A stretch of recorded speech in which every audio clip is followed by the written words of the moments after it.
Thank you all. So we're now convening the City Council meeting for May 23rd, 2022. Would the clerk please call the roll? Yes, sir. Mayor Burt. Here. Councilmember Cormack. Here. Councilmember Du Bois. Here. Vice Mayor Koo. Here. Councilmember Filsath. Here. Councilmember Stone. Here. And Councilmember Tanaka. Here. For the record, all present. Thank you. And sorry if some people thought the meeting was scheduled for 5 p.m. It's actually been scheduled for 5:30, but welcome to the council chambers. Our first item will be public comment on items that are not on the agenda, so not dealing with Castellea. And then we'll move into it's called our consent calendar. And then we have one action item tonight, which is the Castellea item, which we expect will start at right around 6 o'clock. And I encourage everyone to get their names in if they wish to speak. We're anticipating a very large number of speakers. We'll be cutting off registering to speak before the first speaker begins so that we can determine how much time to allocate for each speaker to be able to move forward on the item tonight. I don't anticipate that speakers will be able to speak for 3 minutes. So just so everybody's preparing themselves that way, and the sooner we see how many speakers, the sooner we'll know how to allocate the time. I also understand there are 4 different groups of speakers who are combining their time, and we'll let you know how much time you each have as we approach that. So at this time, we'll move on to public comment on items that are not otherwise on the agenda. And do we have any speakers? Great. All right. Our first speaker is Aram James, to be followed by Fred Ballin. Welcome. Hello, can you hear me? We can. Okay, first of all, Mr. Vice Mayor, Mr. Council Member Tom Du Bois, I have spent 7.5 years trying to educate you, and I know you've listened, you've heard it, on the core principle of the First Amendment, which New York Times versus Sullivan eloquently points out, that the core principle is the right to criticize, even if it's harshly done, members of government. And that includes you, Mr. Du Bois.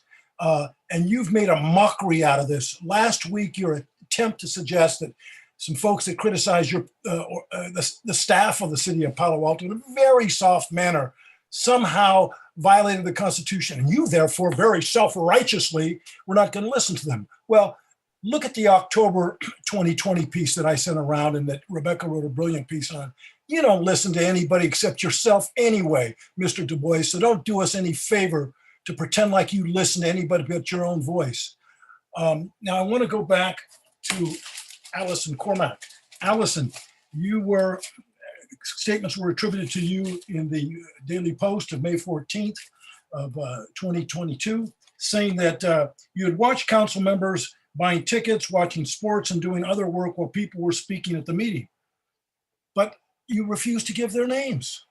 So you've hung the suspicion over the entire council, and instead of being a whistleblower and doing something heroic, you've chosen to be what I consider to be a snitch.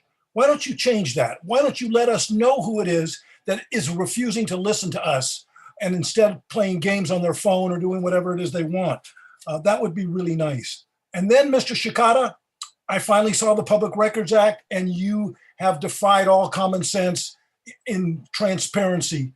You are again going to keep the police chief hiring behind closed door with a hand-picked citizen panel, just like happened when we got the worst police chief in my memory, Robert Josen. I'm asking you to reconsider it. You claim to be a man of transparency, yet you're not going to allow the 3 finalists to be vetted by the city council of Palo Alto, and more importantly, by the citizens? Shame on you, Mr. Shikata. You're playing nothing but a shell game. You say transparency, and you mean just the opposite. You don't care a darn about transparency city government, and there is no more important department than the police department, and no more important person in that department than the chief, who sets policy that can result in deaths of citizens and the brutality of citizens and all sorts of horrible acts against the Constitution. You need to change your mind quick, fast, in a hurry, and let the citizens in on the vetting process of the 3 finalists. Thank you.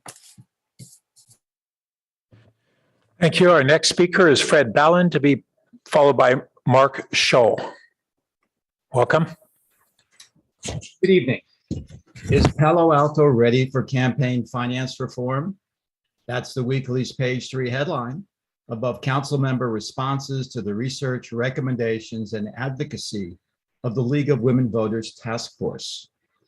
25 years ago, we were a leader when this body mandated that each council candidate, prior to accepting any contribution, file a statement with the city clerk accepting or rejecting a voluntary expenditure ceiling, $14,000.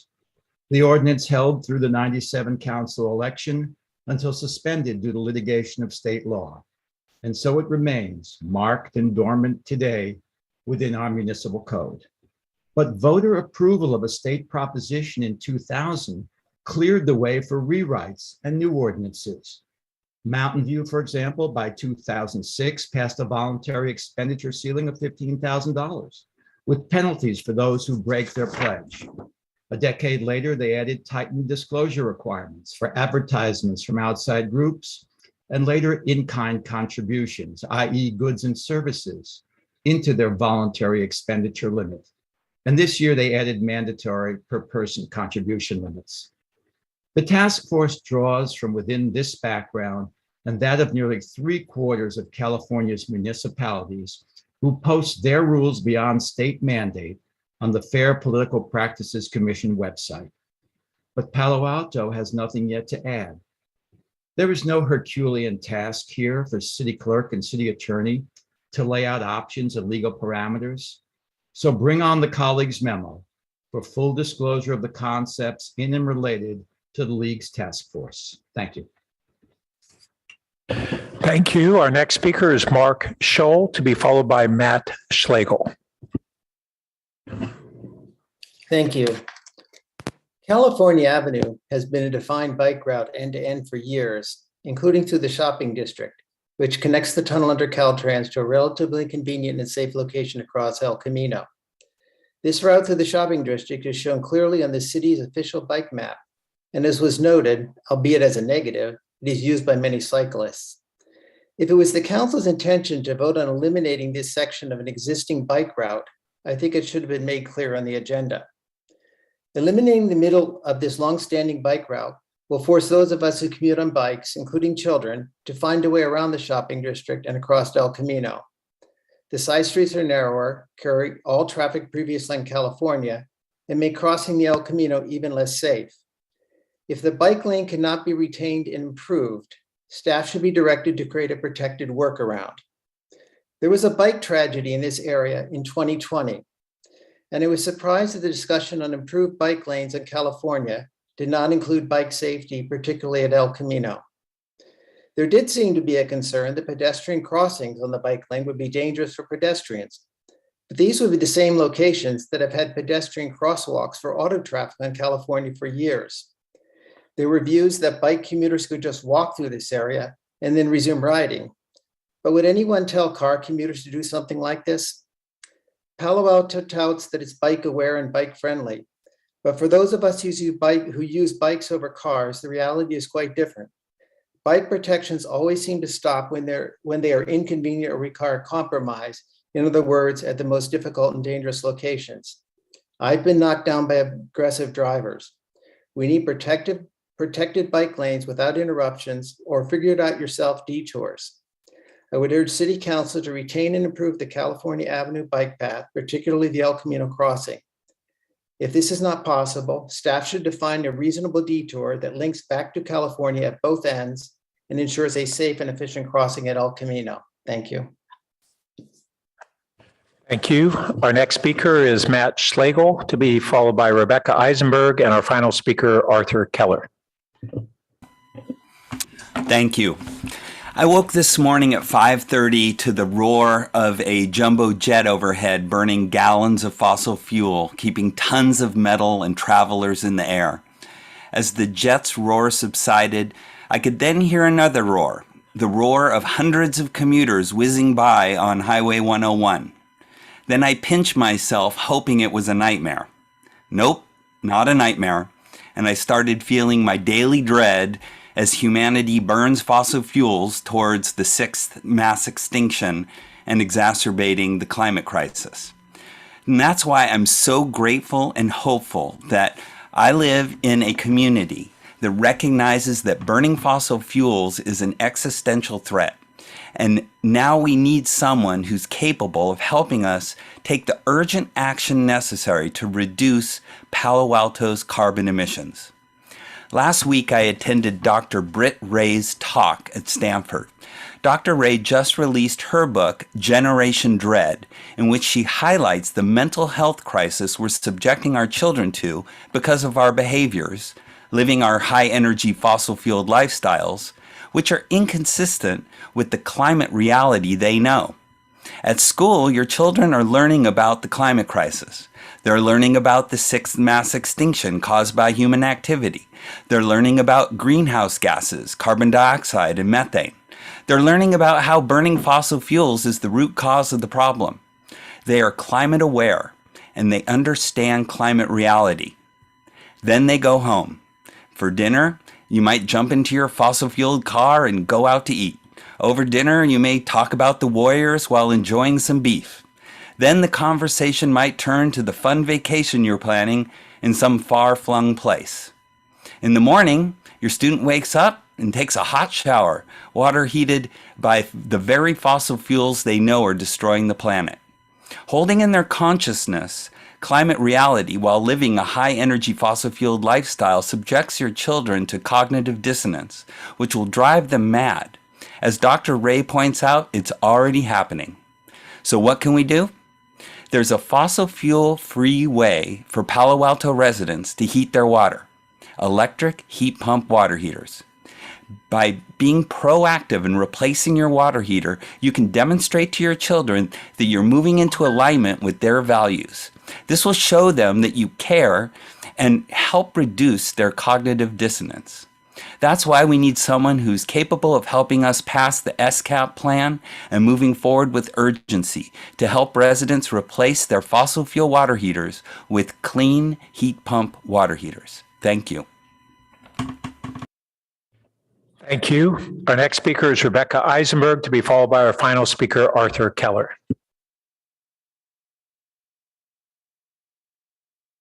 Great. Thank you so much for this time. First, I want to thank the previous speakers, and I agree with them all. I thank Aram, and I agree strongly with his repeated request that the community be included in seeing who is being considered for the police chief to keep our community safe. I thank Fred for urging you to pass and at least consider and pass the extraordinarily reasonable and wholly achievable campaign finance limits proposed by the League of Women Voters. None of you are up for re-election, by the way. Whom are you protecting with this? Why not install them in time for this upcoming election and make it possible for people to choose the next leaders rather than money to choose the next leaders? Next, I'd like to thank Mark, because we absolutely positively need more bike lanes, protected bike lanes, and we need to stop taking them away, and we need to not by any means put parking garages on the very few bike streets we have for our school children. As he mentioned, an 11-year-old was hit on California Ave and El Camino and killed 2 years ago, and another 11 or 12-year-old just a couple months ago, a little bit south in Mountain View. How many more 11-year-olds do you want to die? Protect bike lanes. And Matt, I thank you for the reminder that our planet is on the brink of utter destruction.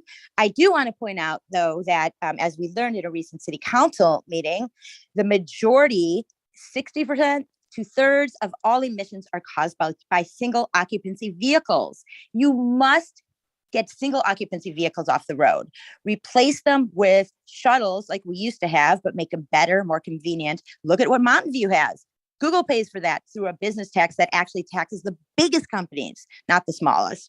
And stop building garages made of concrete stop digging up trees, which brings me to my main point. Palo Alto has knowingly been in violation of state tree protection rules for years now. City staffers promised that the tree ordinance would be approved before the summer. Instead of bringing the tree ordinance, putting the tree ordinance on your agenda, instead we have, which I'm not talking about now, just mentioning, instead we have Castellea.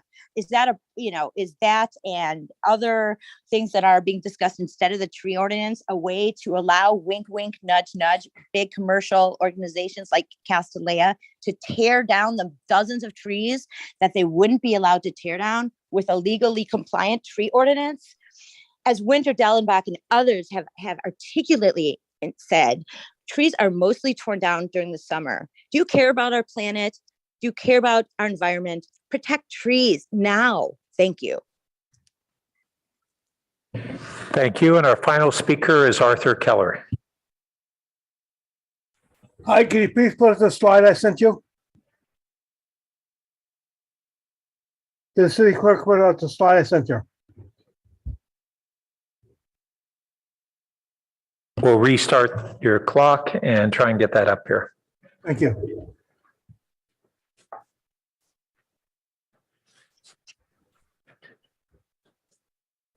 Not able to? I did not receive it prior to the meeting, sir. It'll take me a moment to pull it up. Thank you. Oh, so you may have sent it to the council rather than the clerk. Sorry, Mr. Keller, we don't have it. If you No, could go ahead and I speak just to it. received it, sir. Send it to clerk, yes. Okay. Nope, I got it. Okay, we have it. Okay, this is the way Fabian Road and Charleston Road should be built. It is as specified by the plan that was specified to the people of the city of Palo Alto. But the city clerk, the city is not building this way. The city is building according to the existing plan because of striping according to the existing plan. Please make sure that the plan that is built is according to this plan because it is safer than the existing plan. Thank you. The city, they are not building according to this plan. They're building according to the existing plan, the pre-existing plan, which is not right. Thank you. Okay, thank you. That concludes our public comments. Our next item is the consent calendar. And do we have any members of the public who wish to speak on the consent calendar?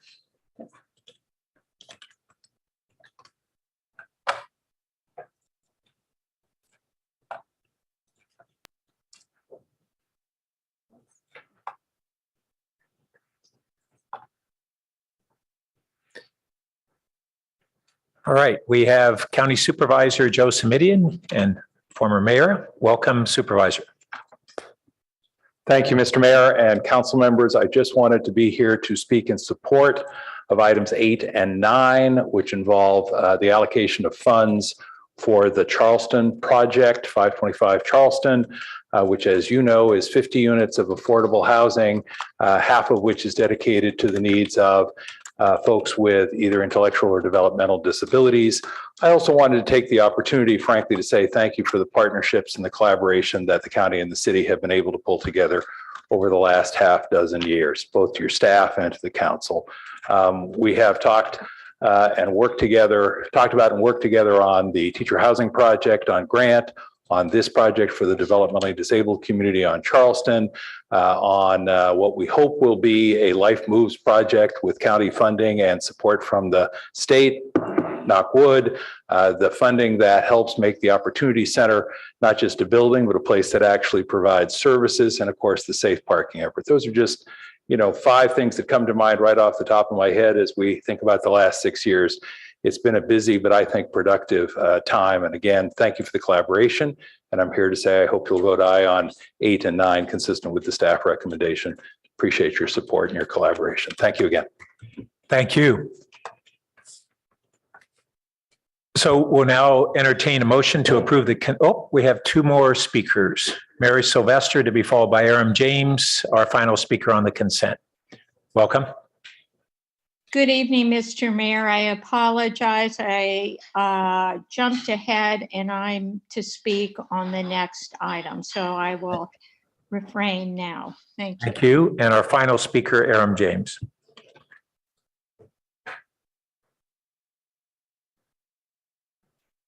Yes, if you drawing your attention to item number 6 on the consent calendar, which is a approval of an acceptance of the State of California Citizens Option for Public Safety, acronym COPS funds of $103,064.648. I don't see anything in there that suggests that we hire with that money, instead of the other items they're suggesting, a second psychiatric emergency response team member. I think the money from COPS would be much, much better spent with a second psychiatric emergency response team member. We know there has been a huge increase in the homeless population in Santa Clara County. We have to take our fair share of the responsibility. We need, and we know that often the interactions with people that are living on the margins end up as a result of having lack of access to hospital care, psychiatric care, and other things, much more prone to death in the streets and a variety of other parade of horribles. So I'm suggesting that you look carefully at item number 6, approve the funds, but ask and insist that all $106,000 go to hiring 2 or 3 more caseworkers, and in this case, more specifically, psychiatric emergency response team members. Will you do that for us? Members of the council, thank you very much. Thank you. And that concludes our public comments on the consent calendar. Do we have a motion to approve? Councilmember Du Bois. I'll move the consent calendar, and I also wanted to register a no vote on item 10. Okay. I'll second. All right. I see no other lights, so we will vote on the consent, with Councilmember Du Bois registering a no on 10.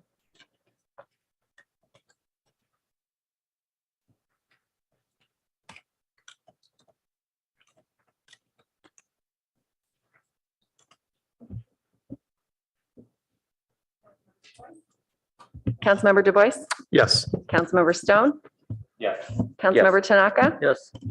Councilmember Filsa, Yes. Councilmember Cormac. Yes. Vice Mayor Ku, Yes. and Mayor Burt. Yes. Motion carries unanimously on items 1 through 9, 11, and 12, and motion carries 6-1 on item 10.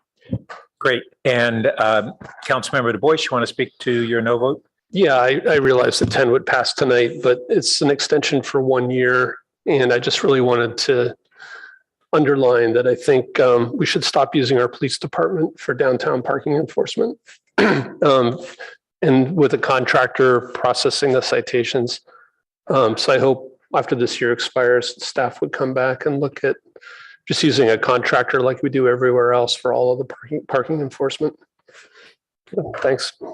Thank you.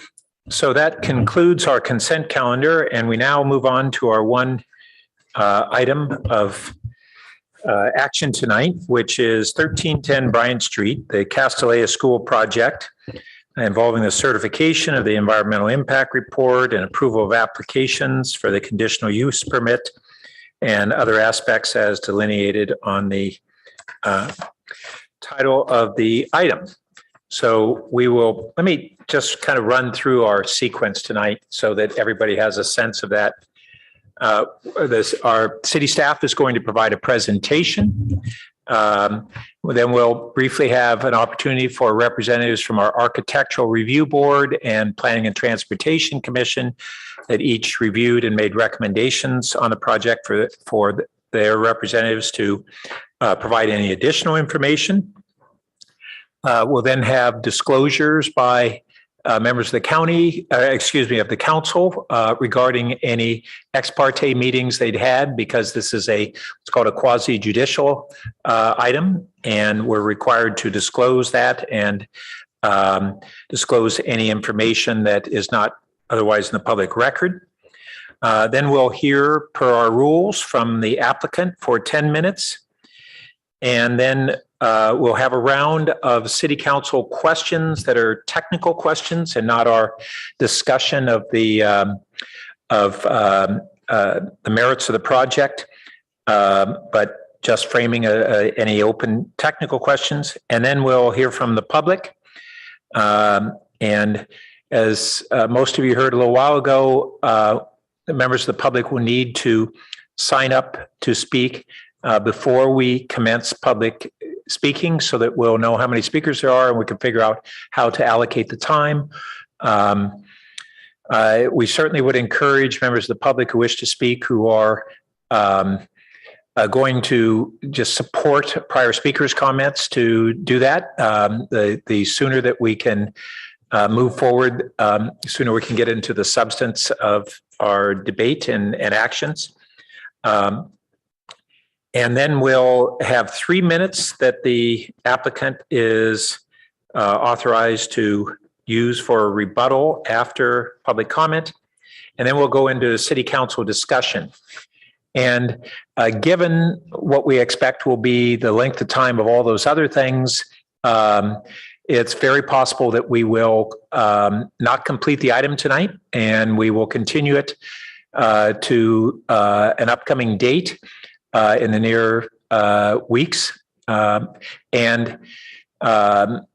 at that time, we would not reopen public speaking at that follow-up meeting. It would only be to continue the council discussion and actions. So I think that covers it. And we have Director Late. Are you going to kick things off for us? Yes, thank you. Good evening, Mayor and City Council. Let's see here. This first slide reflects, I believe, what you had just had gone over. So I won't spend the time on that, but I'll note we're consistent. So we're off to a good start. I feel better. So the City Council may recall just over a year ago, this project was before you.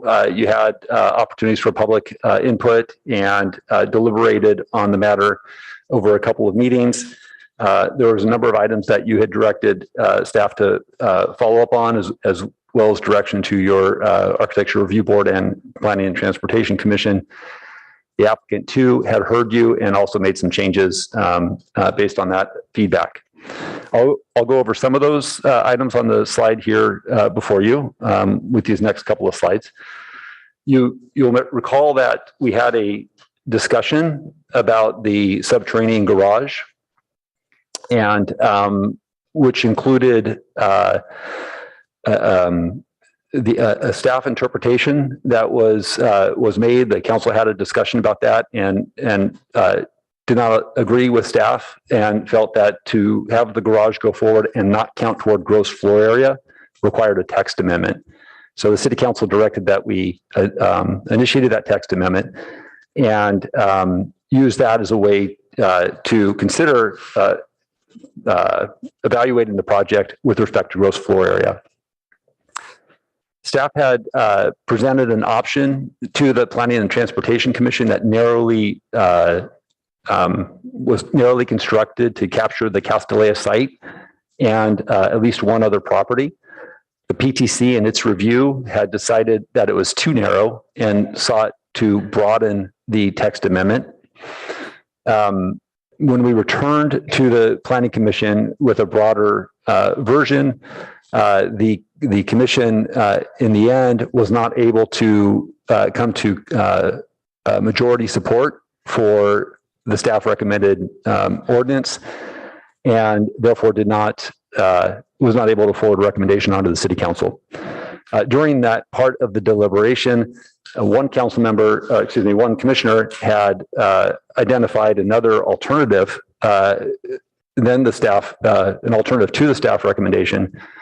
And while it did not get support from the PTC, staff did find that to have some value and incorporated that in your packet this evening. So you will see that there are 2 draft ordinances in your packet. We would, if you're going to move forward with the project, we would recommend that you adopt only one of those. One, again, is narrowly drafted. The other one provides a little more flexibility and allows, through a conditional use permit, the opportunity to exempt the below-grade garage from gross floor area. Continuing with the below-grade garage, the City Council noted that there were some concerns with the size of the underground garage and had directed that no more than 50% of the code-required parking be located in the below-grade garage. The applicant in response submitted 5 different alternatives for staff and the boards and commissions to consider. Staff is recommending option E. This is also supported by the Architecture Review Board and the Planning and Transportation Commission. Option E has 52 parking spaces, which again is half of the 104 that's required, results in 89 total on-site parking spaces, and would require roughly a 14% parking reduction. You can see on that diagram labeled E on the slide before you, there is a hashed area that reflects the original project proposal. There's the area in yellow that represents the outline of option D above, and then the blue reflects the option E footprint of the below-grade garage. Phased enrollment, enrollment in general has been an ongoing question associated with this project. The City Council last year directed staff and the Planning and Transportation Commission to allow enrollment increases starting at 450 students. The council had asked staff and the PTC to identify a procedure to allow increases up to 540 students in phases. The PTC, while originally supporting the recommendation that is included in your packet this evening a year ago, this time around has reviewed it in the context of the City Council's direction and has recommended that any future increases beyond 450 students be authorized via a CUP and only after complete construction of the project. The City Council was also concerned about the impacts to trees and had directed there be more preservation efforts incorporated into the project. Option E responds to that direction. It provides a greater buffer from the tree protection zone for trees that are near the below-grade garage. A shift in the subterranean pool, or below-grade pool, I should say, provides greater protections for tree 87 and tree 89, and the removal of a access ramp to the below-grade garage results in the preservation of tree 155.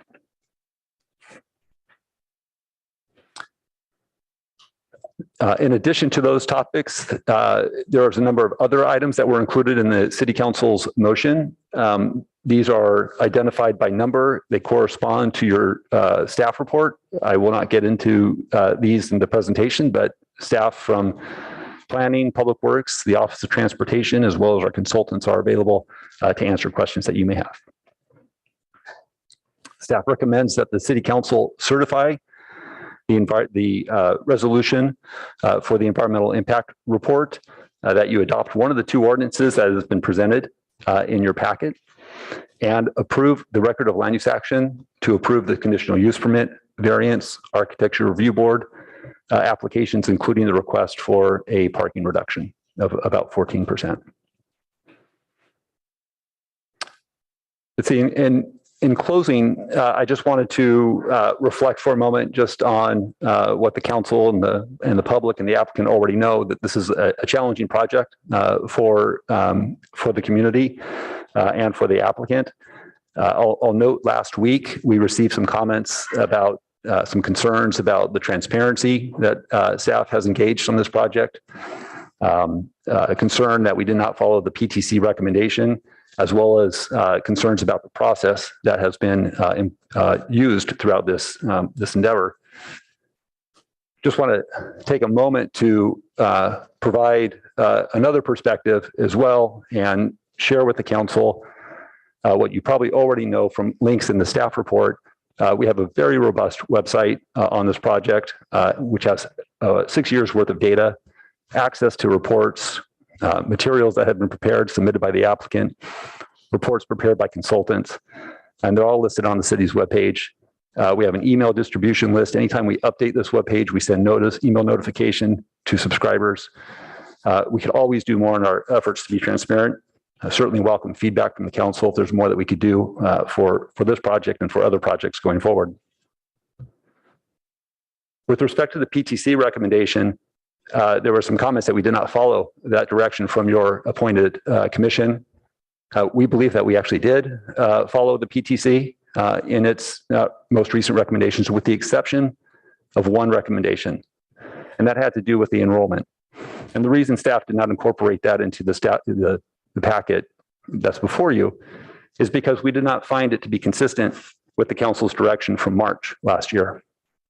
If the city council finds differently, we've included language, verbatim language, that you can include in a motion that captures the PTC's recommendation that can replace the condition that has been included in the packet before you. And then with respect to process and concerns about staff not being impartial in its review, certainly understand the community's concern with the application. Community members have had to take have taken a role to review floor area work that has been reviewed by staff, as well as advancing the city's interests in tree preservation. We appreciate the community's engagement on that. And we'll note that that feedback has influenced this project. It has resulted in changes, and that is the nature of the public process. I don't know, another perspective after 6 years of application processing, the 21 meetings and over 100 conditions, many of those reflecting city council motions with subsets going into letters M and N of the alphabet, that there's a fair number of conditions and a very robust TDM plan that is frankly unparalleled to any other document that's been reviewed by the city. While we understand that there's different perspectives on this, I don't know that, reviewing all that from the applicant side, I'm not sure there's a lot of warm feelings harbored for staff with respect to this process. Nevertheless, the item is now before you, and we welcome your feedback and further guidance. We would hope that I'll speak for myself, and I think my perspective is perhaps shared by many. Resolution would be helpful. Conclusion on this process would be supported, and we welcome your conclusion. Thank you. We'll next hear from Mayor, I believe, Board Member Thompson from the Architecture Review Board. Hi there. Good evening, Ms. Thompson. Please go ahead and share any additional insights from the ARB review of this project recently. Sure thing. Yeah, I'll try to keep my summary brief. We had a chance to review the facade along Kellogg. We sort of understood that the council was looking for a bit more variation along that facade. So the applicant did provide us with some changes, and while we liked some, we preferred some elements of the facade from the previous iteration. And so our motion was to create a bit of a hybrid between the two facades, given that we had seen both of those and we felt like they were compatible. That was one of our conditions of approval, to bring that to ad hoc committee. And then I believe we also looked into option E, as Director Late was noting. I think we approved option E, and then there was some strong discussion of creating a hybrid where the garage for option D and the tree preservation for option E would be considered. And that's about the sum of our motions, I would say. I'm happy to answer any questions. Thank you. And we'll now hear from Yes. Planning and Transportation Commission representative, Ms. Templeton. Thank Welcome. you. Thank you, Mayor and City Council members. The PTC, as you know, has been working alongside you for many, many years on this project and recommendations. For the part that is in front of us tonight, we have a few areas where we were sort of split on our votes.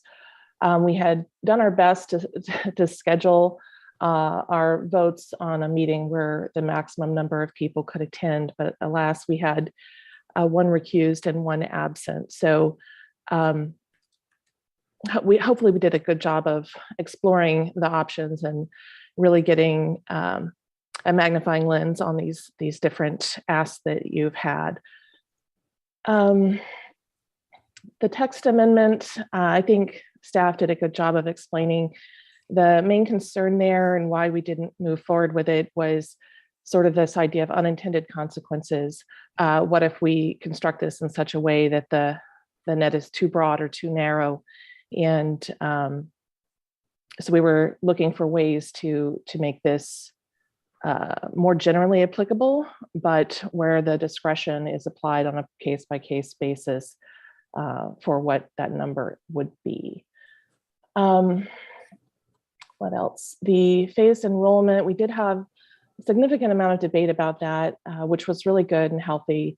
The majority favored 450 being fixed in the CUP, and then if amendments need to be made to the CUP, going through the CUP amendment process.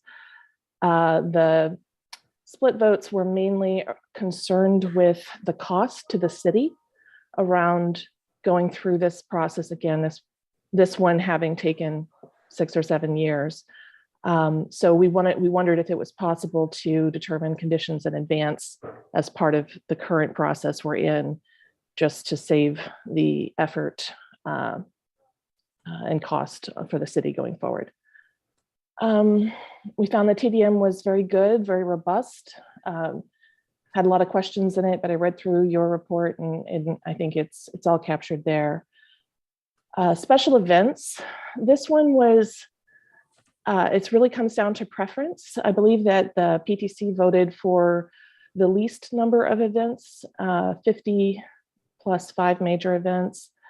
And the split was more around just trying to have a more normal high school experience for the students.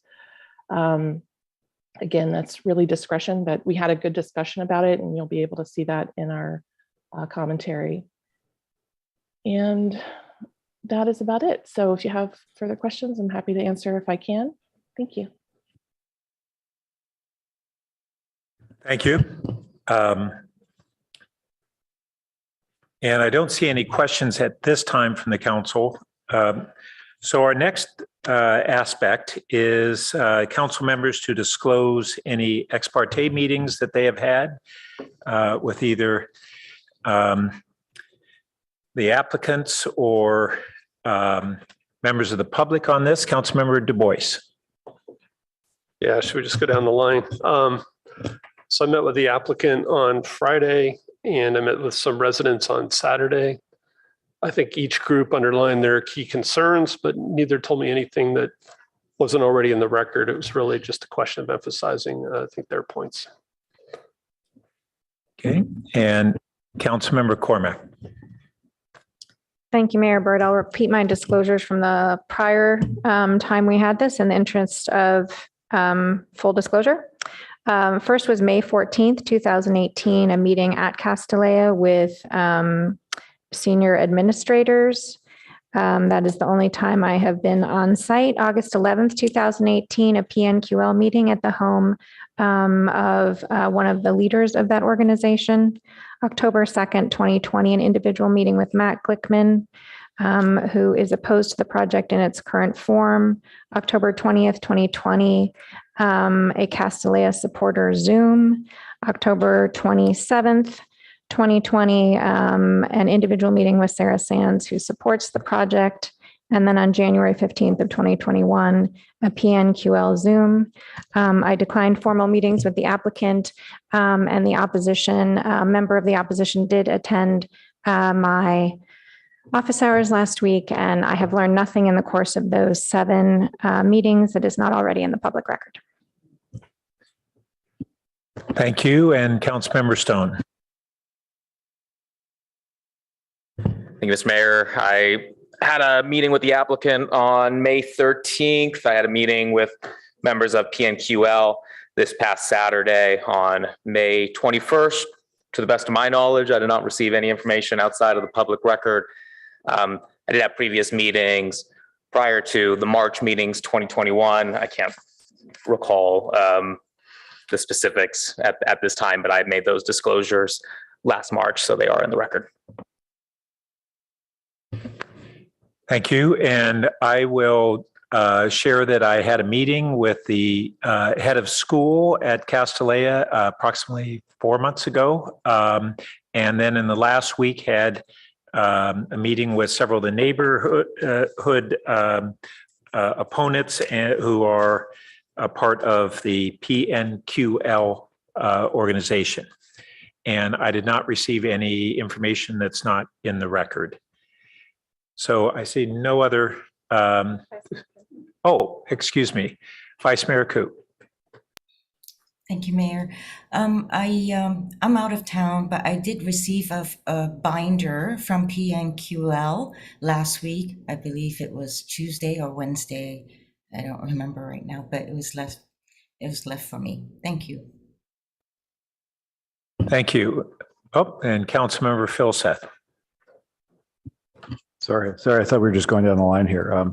I have had no ex parte meetings with either side since at least the beginning of the pandemic.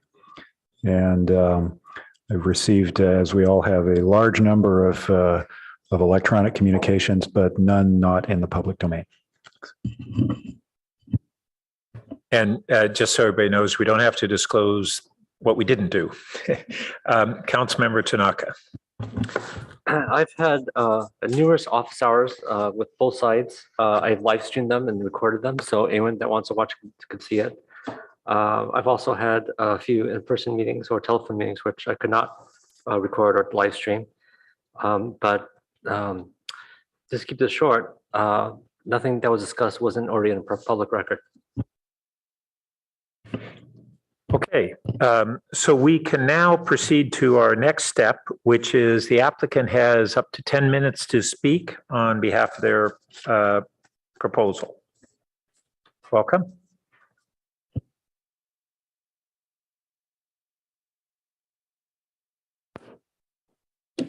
How about now? Great. Good evening. I'm Nancy Kaufman, Castellea's head of school. Thank you for all of you for your continued service. Castellea was founded in Palo Alto 115 years ago to educate young women for college. Palo Alto and Castellea have grown up together, and we are proud of our shared history. Much of the discussion around our proposal has been about building codes and zoning laws, floor plans, and parking spaces. And clearly, all of that is important. But what's also at stake tonight is Castellea's mission to educate young women to nurture and develop the next generation of women leaders. Most of Castellea's classrooms have not been updated for over 50 years. Some are actually converted dormitories designed for sleeping, not for learning. Our plan advances Palo Alto's sustainability goals. It's architecturally graceful and designed to meet 21st century educational needs, to create more opportunities for young women, and to gradually grow our enrollment from 450 to 540 over a period of at least 7 years. We can do this without increasing traffic. By taking advantage of ride sharing and public transportation, our transportation management plan has already reduced car trips by more than 30%. And if we don't keep car trips at today's levels or below, we're required to freeze or even reduce enrollment. The triggers, the remedy, and the consequences are all already built into the plan before you. Our plan enjoys broad support in our neighborhood and throughout the city. In a letter to you last week, we included the names of more than 600 Palo Alto residents who have publicly endorsed our project. Study after study commissioned by the city has shown that Castilleja's plan will work without impacting the neighborhood. We've answered every question and we've made countless concessions. So tonight we are asking you to approve our modernization plan. Castilleja is the only secular all-girls high school on the peninsula. Our students reflect the cultural and economic diversity of Palo Alto and the Bay Area. We value inclusion, empowerment, and community. Now more than ever, the world needs more empowered women, more women learning, and more women leading. So we are asking you to approve our plan to renovate classrooms, move parking below grade, build a net zero campus, and create more learning opportunities for young women. Thank you.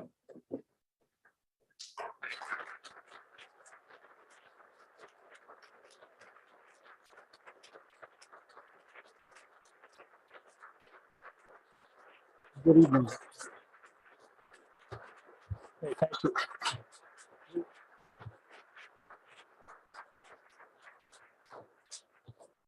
So I should have noted one additional thing is that we, so as, and we'll not cut into your time. Thank you very much. Thank you. So as to not intimidate speakers, we actually ask that people not cheer or applaud individual speakers. It's not prohibited, but it's an encouragement. So thank you for that consideration. Welcome.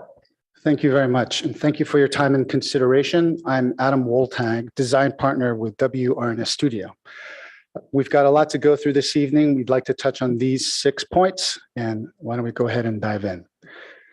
So what you see before you is an aerial view of the design after many, many months of consideration and wonderful input from the various committees and from the neighborhood. It's a plan and a design that builds upon and enhances the existing setbacks that are in place, comparing what is green, you see on your screen, to what was being proposed to what is already there, which is orange. This is a design that respects the height limits and the setbacks of what is there today. This is a site plan that was originally shown to council. And this is a site plan that we'd like to bring forward to you this evening that takes into account all of the considerations and comments we've heard. And this is a design that takes into account the existing trees, a design that basically builds off of the park-like setting that is already in existence with Castilleja. Now moving on to square footages. This is an area modification summary slide, which allowed us to revise the current calculations to match historic record. We did that in 3 different ways. The first way was to reduce the footprint of the project on all 3 levels around the library. The second was to revise the calculation to not count decks on the second level that were covered more than 50%.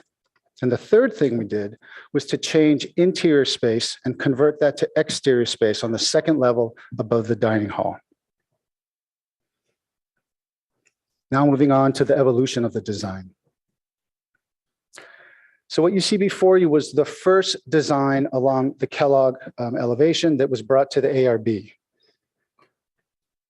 And then what you see here is the second design. And we took input, and the major changes to that elevation had to do with providing more breaks along the massing and revising the material palette, which we did. We also added some wonderful detail and green tile along that facade. And then we took more input and we came back to the ARB for the third time with more breaks in the massing, warmer materials, and more detail. And this was the originally approved ARB design that came before council initially. Since then, we've gone back to the ARB to look at how we might also incorporate more massing changes, breaking scale of massing and revising the materials.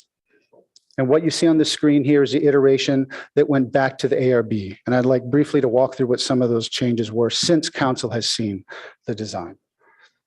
The first change was that we lowered the roof at the middle school by over 3 feet. And then we varied the roof shape between Emerson and Bryant Street to a pitched roof. We revised the window fenestrations along that area to be more in tune with the neighborhood. And we added texture and increased the size of the trellis at the Kellogg Street entry to the campus, as you see here. And this slide compares both the approved ARB elevation prior that council has seen to what was brought before the ARB now and what was approved with minor modifications to be taken care of in subcommittee. And just as a sneak peek, we thought we've already kind of begun on those. We'd like to show you right here just some of those changes that we'll be going to subcommittee with. Again, adding more breaks to the massing and maintaining that pitched roof element along Kellogg Street. Moving to Emerson, this was the earlier view that you folks saw in the prior design. And here is what we are proposing today. Again, the view from the street with trees. And then if the council decides to go with option E for the parking, this is the perspective view that would be along Emerson with an acoustic wall that also screens an at-grade parking area and the building itself. Now, moving on to parking, as was what mentioned earlier, there are two options before you, option D and E. But what ARB also thought was a valuable option was a hybrid option that takes the best of both of those options and incorporates them into a single scheme. Now, moving on to daylighting. The campus, as everyone knows, is organized vertically. There are 2 levels above grade and 1 level below grade. And each one, but what's really important to understand about this is those levels are stitched together with skylights, open staircases, and double height program spaces that flow between floors, connecting this campus together. It's not a traditional building in that sense, but it allows students to move through the campus very freely. This is a view of one of those hub spaces in the middle school that flows up to the 2nd floor and skylights. And this is a view of the upper school hub space that actually flows down to the lower level. And this is a view from that lower level, looking up, and you can notice the skylight, the open stairs, and the stadium seating. We've had the benefit of doing this locally. This is a project not far from here, Sacred Heart Schools, where we incorporated those same strategies that we want to use at Castellea. And I want to be very clear, the below grade spaces are not cellar-like. They're actually some of the most popular spaces in this building. Moving on to sustainability. This is not a traditional building. This is a very sustainable building. We're trying to get to, our calculations are leading us to LEED Platinum and to net zero energy. And in order to do that, we have to have all these building systems working together. The design of this building is in line with the city's own climate action plan. And one of the things we're most proud of is this would be a low carbon campus, an all electric building. In order to do that, we need to use things like induction kitchens and, as we heard earlier, heat pump technology to get to those energy targets, as well as using systems like CLT and DLT, which have low carbon footprints and look beautiful when they're installed. They reduce construction waste, and they also speed up the time of construction. We're going to use healthy materials and connections to the outdoors as well. And this is the design that is before you this evening. I'd love to, if there's time, to run the video. It's about a minute. Okay, thank you. And you're now over your time, so I'll allow the video. Thank you so much. Sometimes it helps, looking at a 3D video here as opposed to looking at 2D drawings. But this is a view walking along the Embarcadero toward Bryant Street. You can see there on the right, the historic gates. And as you turn to the right along Bryant Street, you'll see the Bryant Street driveway coming up before you, and the administration of the gun building that is now liberated from the academic building with a new campus gateway next to the library and the fine arts building as we move past the driveway along Bryant Street to a new middle school campus entry, a new porch, where we're proposing the Evelyn Ackerman beautiful design doors would be located. So we're moving along toward the Kellogg Avenue intersection. You get a sense of what it's going to feel like You notice the wood siding of the building's facade, the board and batten help catch daylight. And then as we move along Kellogg Avenue towards the existing Kellogg Avenue drop-off, you can start to see the use of clear stories to bring light into the lower levels of the academic building. A pitched roof over the science classrooms, which was part of our earlier ARB submission. And then the extended covered entryway that leads into the upper school portion of campus. Thank you for the extra time. Appreciate it. Thank you. Okay, so we'll now go into a period where council members can ask technical questions. And then we'll be hearing from the public. Last I saw were 50 or so speakers plus 5 groups of speakers who will be allowed a longer period of time. So just so people can prepare their remarks, I think we're assuming that it'd be 2 minutes per speaker and 6 minutes per group of speakers. So do we have any questions from colleagues before hearing from members of the public? Councilmember Cormack.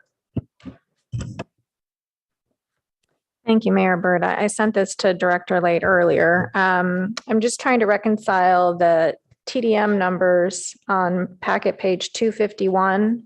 This is 13E, page 25 of the record of land use action, with the numbers on packet page 300, which is the MMRP. So if staff could just address that. Yes, thank you. Councilmember Cormack had noted that there's 2 different numbers in those 2 documents. One is from the Environmental Impact Report Mitigation Monitoring Reporting Program. That analysis was done to reflect the project as it was proposed in an earlier iteration when we did the environmental analysis. That's the number on page 300. The number on page 251 is from the conditions, I believe, and it reflects the Planning Commission's recommendation that was forwarded on to the City Council for no net new trips, which is a more restrictive set of requirements than reflected in the MMRP. And so it is okay that those 2 numbers are different. What is important to know is that the number that is in the conditions of approval is more strict than the environmental analysis. So just so I understand that, then the smaller numbers on 251 would then be, those would replace the numbers in the MMRP? It won't replace it. They will coexist together, but the conditions in this instance, the more restrictive condition of approval on page 251 will override that other number. Okay, thank you. Councilmember Stone. Thank you, Mr. Mayor. First, on the idea of the green building, and I applaud the applicant's effort to make it a green building. I guess one concern I have, the construction process is going to involve significant GHG emissions just through concrete pouring, potential degradation to the water table. Does staff have any idea maybe how many years it might take for the benefits of the green building to offset the environmental degradation of the construction? So we do not have that analysis. I will note that for construction in Palo Alto, we do not have a baseline of data for cement or excavation. I mean, we know about truck trips and can project or estimate vehicle emissions. I do not know, as I don't, I believe the applicant said they are working toward their final design, but we do not have that exact number for you. Okay, fair enough. And then sticking with you, Mr. Late, who will decide who gets appointed to the TDM committee? The way the condition is drafted, I believe it is set with the Director of Planning and Development Services. Okay, and do you have thoughts beyond, I mean, it's pretty limited, it's pretty vague as far as, I guess, direction to you to how that would be structured? I mean, would parents from the school be potential community representatives on that? Or will you require that type of direction tonight? If the council wants to provide more clarity for the oversight committee, we certainly welcome that. I think the idea is we've heard a lot from the residents in the area. I think we have an understanding of the different viewpoints and perspectives. The idea would be to have Castellea represented with 2 members, and then we would have 2 members of the community who may not be aligned with positions on the application at this moment to also be a balance to that committee. Thank you. And on the idea of trips, how are we defining trips in that TDM? What does it mean for a trip? Sure, I'll take a first run at this, and if we need more, I'll ask Sylvia Starlack to join me. But a trip for the purposes of the the average AM peak, or for the average daily trip, if you're talking about, if you're concerned about commuter or drop off and pickup, that would be 2 trips. Each trip to the school and away from, at the school and away from the school would be another trip. So 1 round trip, pickup, drop off is 2 trips. And does the drop off and pickup have to be on the physical school campus to be considered a trip, or if a student gets dropped off 2 blocks away, right, is that considered a trip, and how is that going to be measured? Yeah, thank you for that question. So the way the conditions have been set up, there will be monitors, permanent marker monitors at all of the driveway entrances and exits. So that's where we would capture those trips. If a student is dropped off a couple of blocks away, it would not trigger those markers, and it would not count. So no, that would not be documented the way that this is set up. Okay, and then I saw in the staff report that even if those were counted, it would not be included within that TDM report that would be presented to staff. Can you explain why that's the case? Yes, I think you're referring to the once each reporting cycle. There's 3 reporting cycles in a given academic year that are where we would place markers on, or I forget what the technical term is, but those strips across the public right of way to monitor the traffic trips on those particular streets.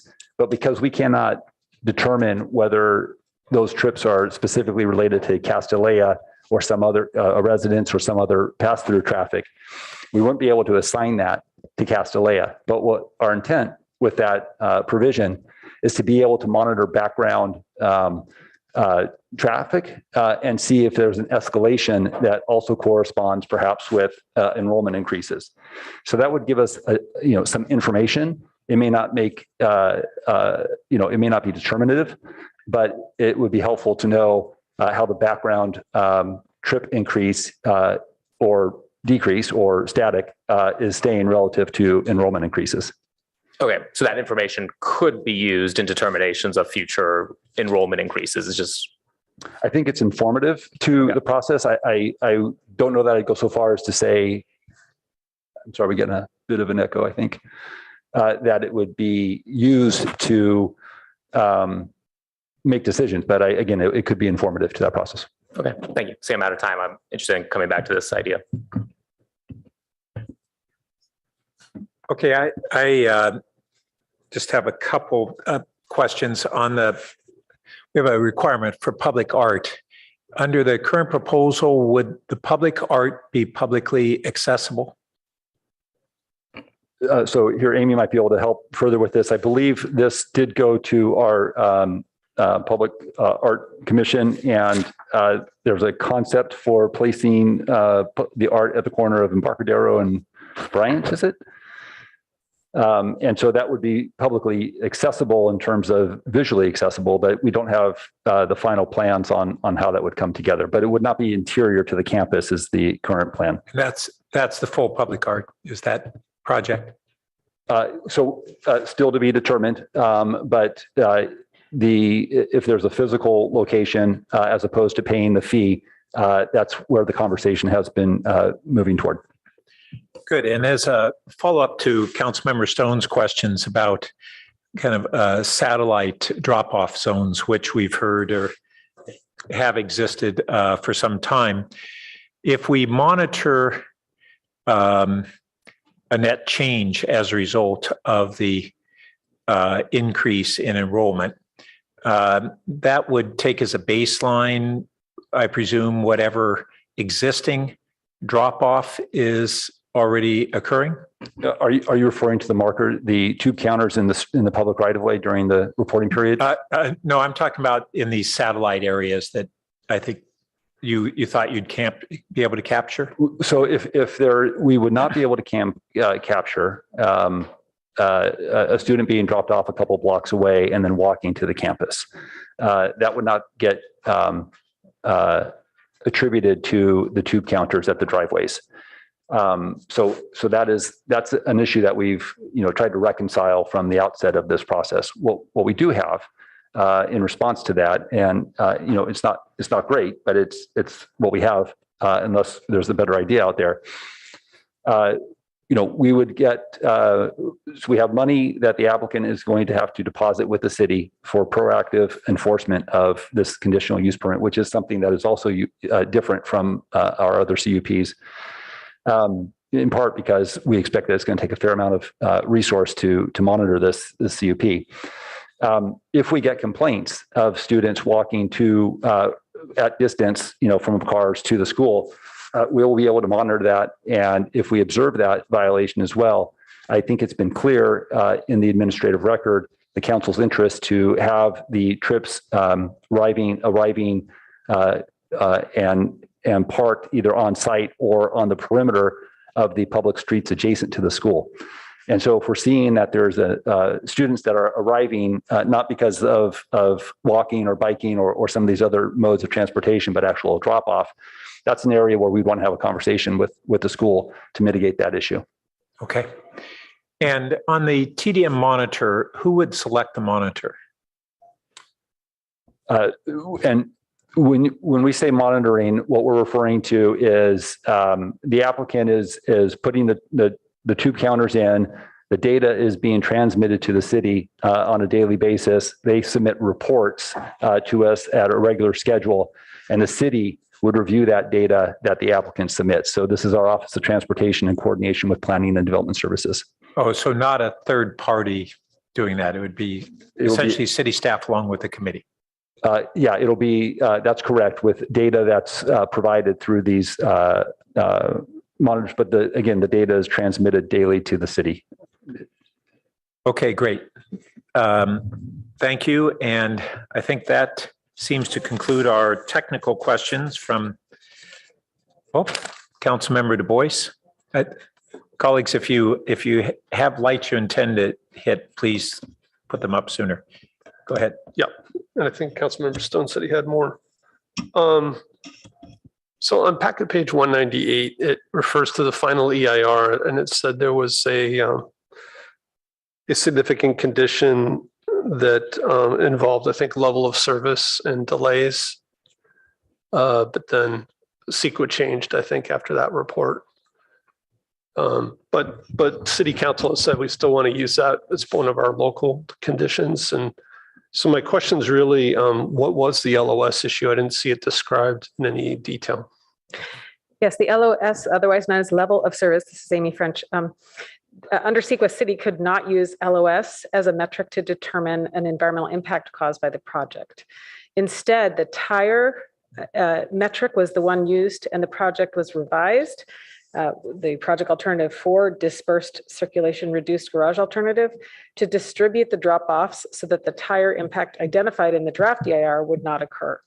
So that's where the tire metric was the one. I mean, but City Council said we can't use it for CEQA, but we still want to use it as a local condition. So I'm asking, what was the issue?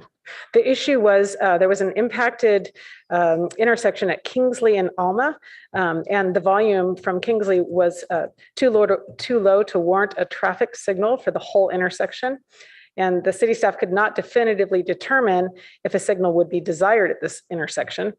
And given the grade separation conversation, staff could not charge the project, for a signal when a signal might not be what's ultimately needed at that location. So is the impact like how long would the queue get? Would it back up? Cumulative impact in the future cumulative scenario that could occur. Would Kingsley back up to Middlefield, or like how much of an impact was it?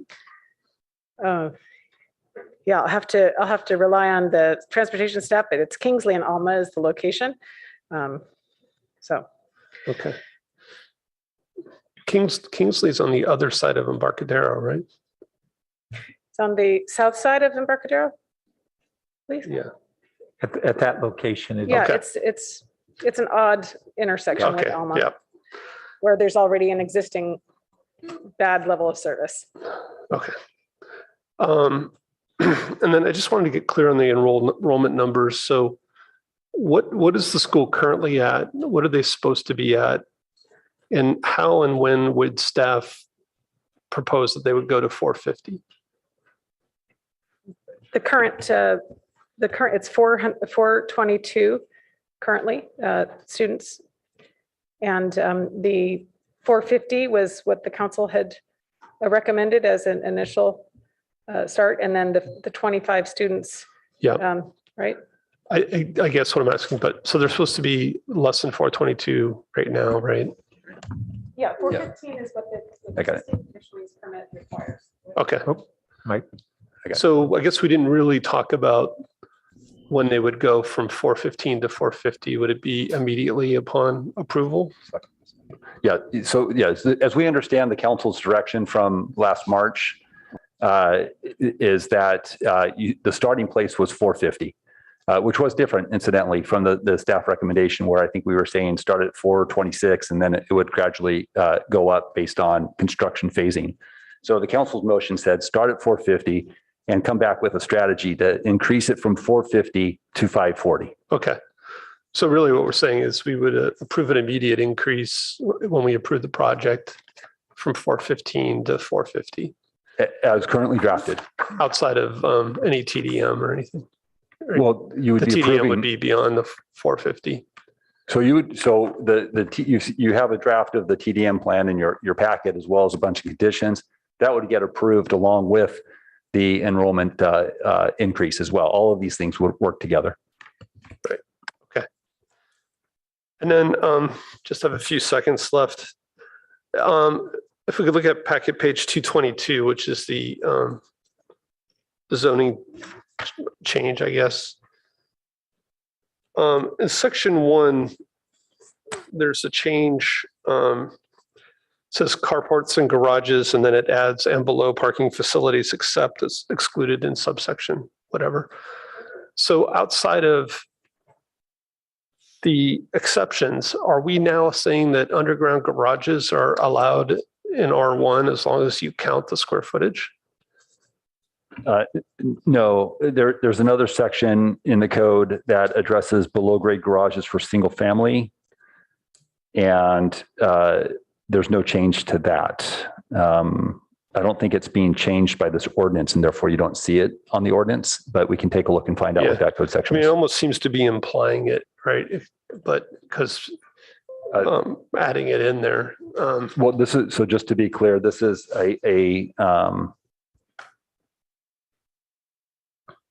well, yes, I understand what you're saying.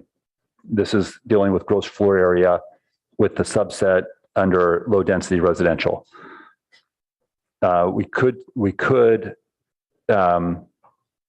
say non-residential below grade parking facilities. If, we can take a look at that and see if that addresses the issue.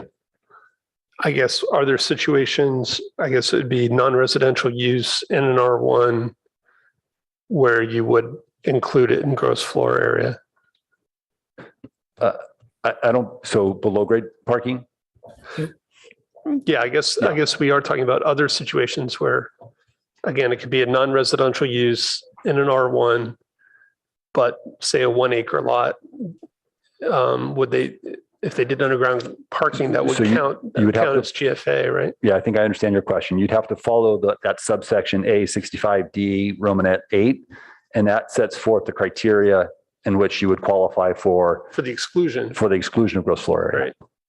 So this case, where it wouldn't be excluded would be what I just said, like a non-residential use in an R1 on a smaller lot that was non-historic or whatever. Would count toward gross floor area. Right. Okay.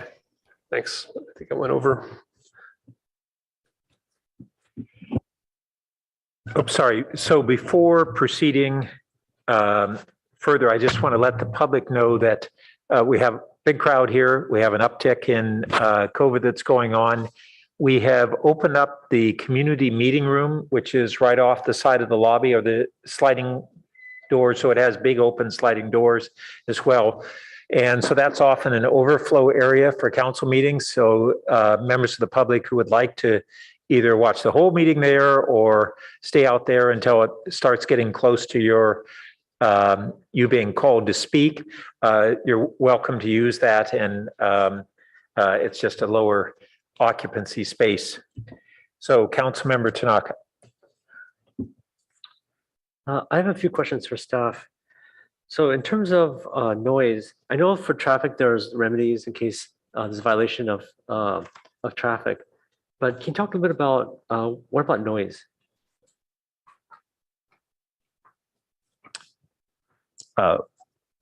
Well, so I'll maybe be general and then we can get more specific if you have. I guess more specifically, because I know traffic is kind of like a 24/7 type of monitoring, right? But what about noise in terms of that kind of monitoring? I'm sorry. What about that in terms of that kind of monitoring, in terms of noise, real-time noise monitoring? Yeah, so if I understood you correctly, you want to know how do we monitor the real-time noise on a daily basis? Yeah, and I know on traffic we're doing that, but I realize on traffic we're doing that, but I'm worrying about in terms of noise. Okay, so again, we have, I know we have a condition and I have to check with staff on, okay. So we do have some noise mitigation measures. Amy, if you've got that handy, you can take a look at that. One of the things that we've identified that is if there are noise complaints and noise issues, I believe there's a condition that allows for the implementation of noise monitors to track that data. And so what I'd have to double check in the conditions is that something that gets incorporated at the city's request, or is that something that gets incorporated from the outset and is actively monitored during the course of construction? The council may have an interest in how that condition plays out. Okay. So this is for during construction and during operation? Yes. Well, for construction for sure. And then there's other conditions that address the other sort of day-to-day activities at the school and prohibitions about certain noise-making devices with exceptions for, safety drills and things like that. Okay. But there's not similar, like with traffic, if there's a violation, that there's some sort of remedy. For the noise, it's reported and then it's dealt with at that time. There's not the same kind of setup as with traffic then. So there are the way the conditions are written, and I'd have to find out which is the exact condition. If we receive complaints about noise, we would engage, we would do our own, sort of investigation to understand what was going on. We would engage the school. We would share with them, this is the complaint that we've received, and we'd work to problem solve the issue. If there's not, an ability to seek resolution or obtain resolution between the parties, the complainant, the city, and the school, there are conditions in the CUP that would enable that discussion to take place at the Planning and Transportation Commission to talk about whether there might be a need for additional conditions to help mitigate that problem. So that's a safeguard that exists, whether it's traffic or noise or events or any of the conditions that are incorporated in there. There is that opportunity for community and commission feedback. And of course, that would come back to the city council on your consent calendar with the opportunity to pull it up and have a public hearing on the matter if you wanted to. But I would think that we would be able to achieve resolution before that. Okay, great. Thank you. Okay, and thank you. And Ms. French tells me that it's condition number 12 of the CUP. Okay. And Councilmember Stone, did you have a follow-up?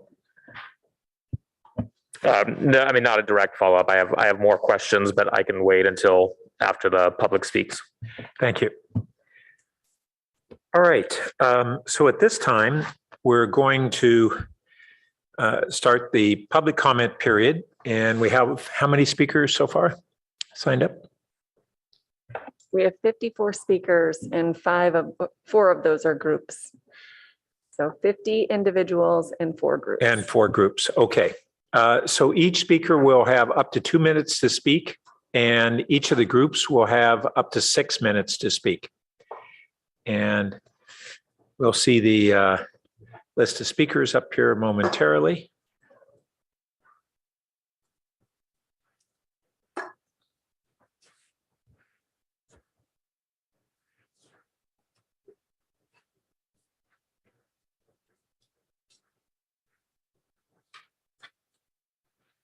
Okay, we'll get started. Our first speaker is Alan Cooper, to be followed by Neva Yarkin. Welcome.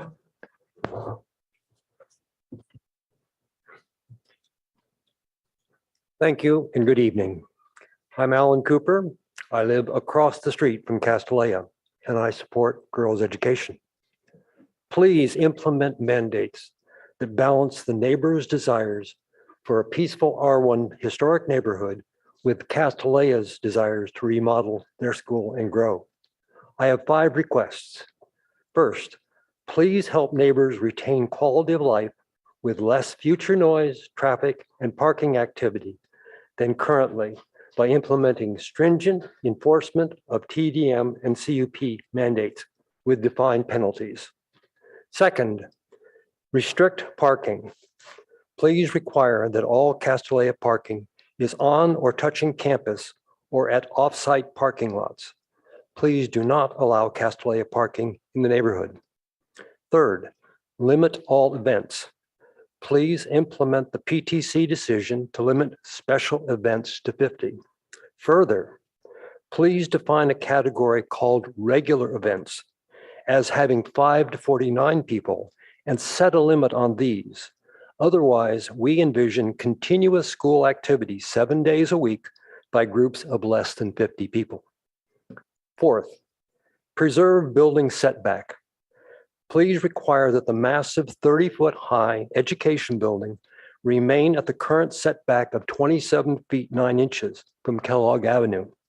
The proposed new building is set back by only 20 feet, which is nearly 8 feet closer to neighbor houses.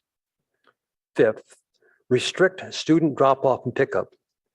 Please require that these activities must happen only on school property and at off-site parking lots with shuttles to and from school. These activities would not be allowed in the surrounding neighborhood. In summary, please implement solutions to enhance quality of life for neighbors as Castellea rebuilds and grows. Thank you. Thank you. Our next speaker is Neva Yarkin, to be followed by Jamaica Krebs. Welcome. Good evening, Mayor and City Council. My name is Neva Yarkin, and I live within 600 feet of Castellea. 2 areas of Castellea expansion that are worrisome for me are square footage giveaways and traffic. The DUDAC study of gross floor area was completed in November 2021, allowed for 81,385 square feet, and Castellea is proposing 128,687 square footage. The giveaway is 47,302 square feet. Doesn't make sense to me why we would be giving away square footage. Regarding traffic, if you add another 125 more women students and 75% come from outside of Palo Alto, then of course you will have more traffic. If a parking garage is approved, I believe parents will skip the garage and drop off students in surrounding areas. Why get stuck in a parking garage? Stanford is buying properties up and down the peninsula. Isn't it time for Castellea to split their campus like Pinewood, Crystal Springs, Nueva, and Harker schools? If Castellano wants to expand further, like Stanford, there are plenty of areas to expand in. Thank you for your time. Thank you. Our next speaker is Jamaica Krebs, to be followed by Suliv Suvari. Welcome. Thank you. My name is Jamaica Krebs. I'm a Palo Alto resident, and I support Castellano. There are many questions to consider, but my most important concern is enrollment. Since traffic is capped, I think it is incumbent upon you to allow Castellano to try to enroll as many students as possible. They have said their outer limit is 540. I wish it could be more, but I'll settle for that.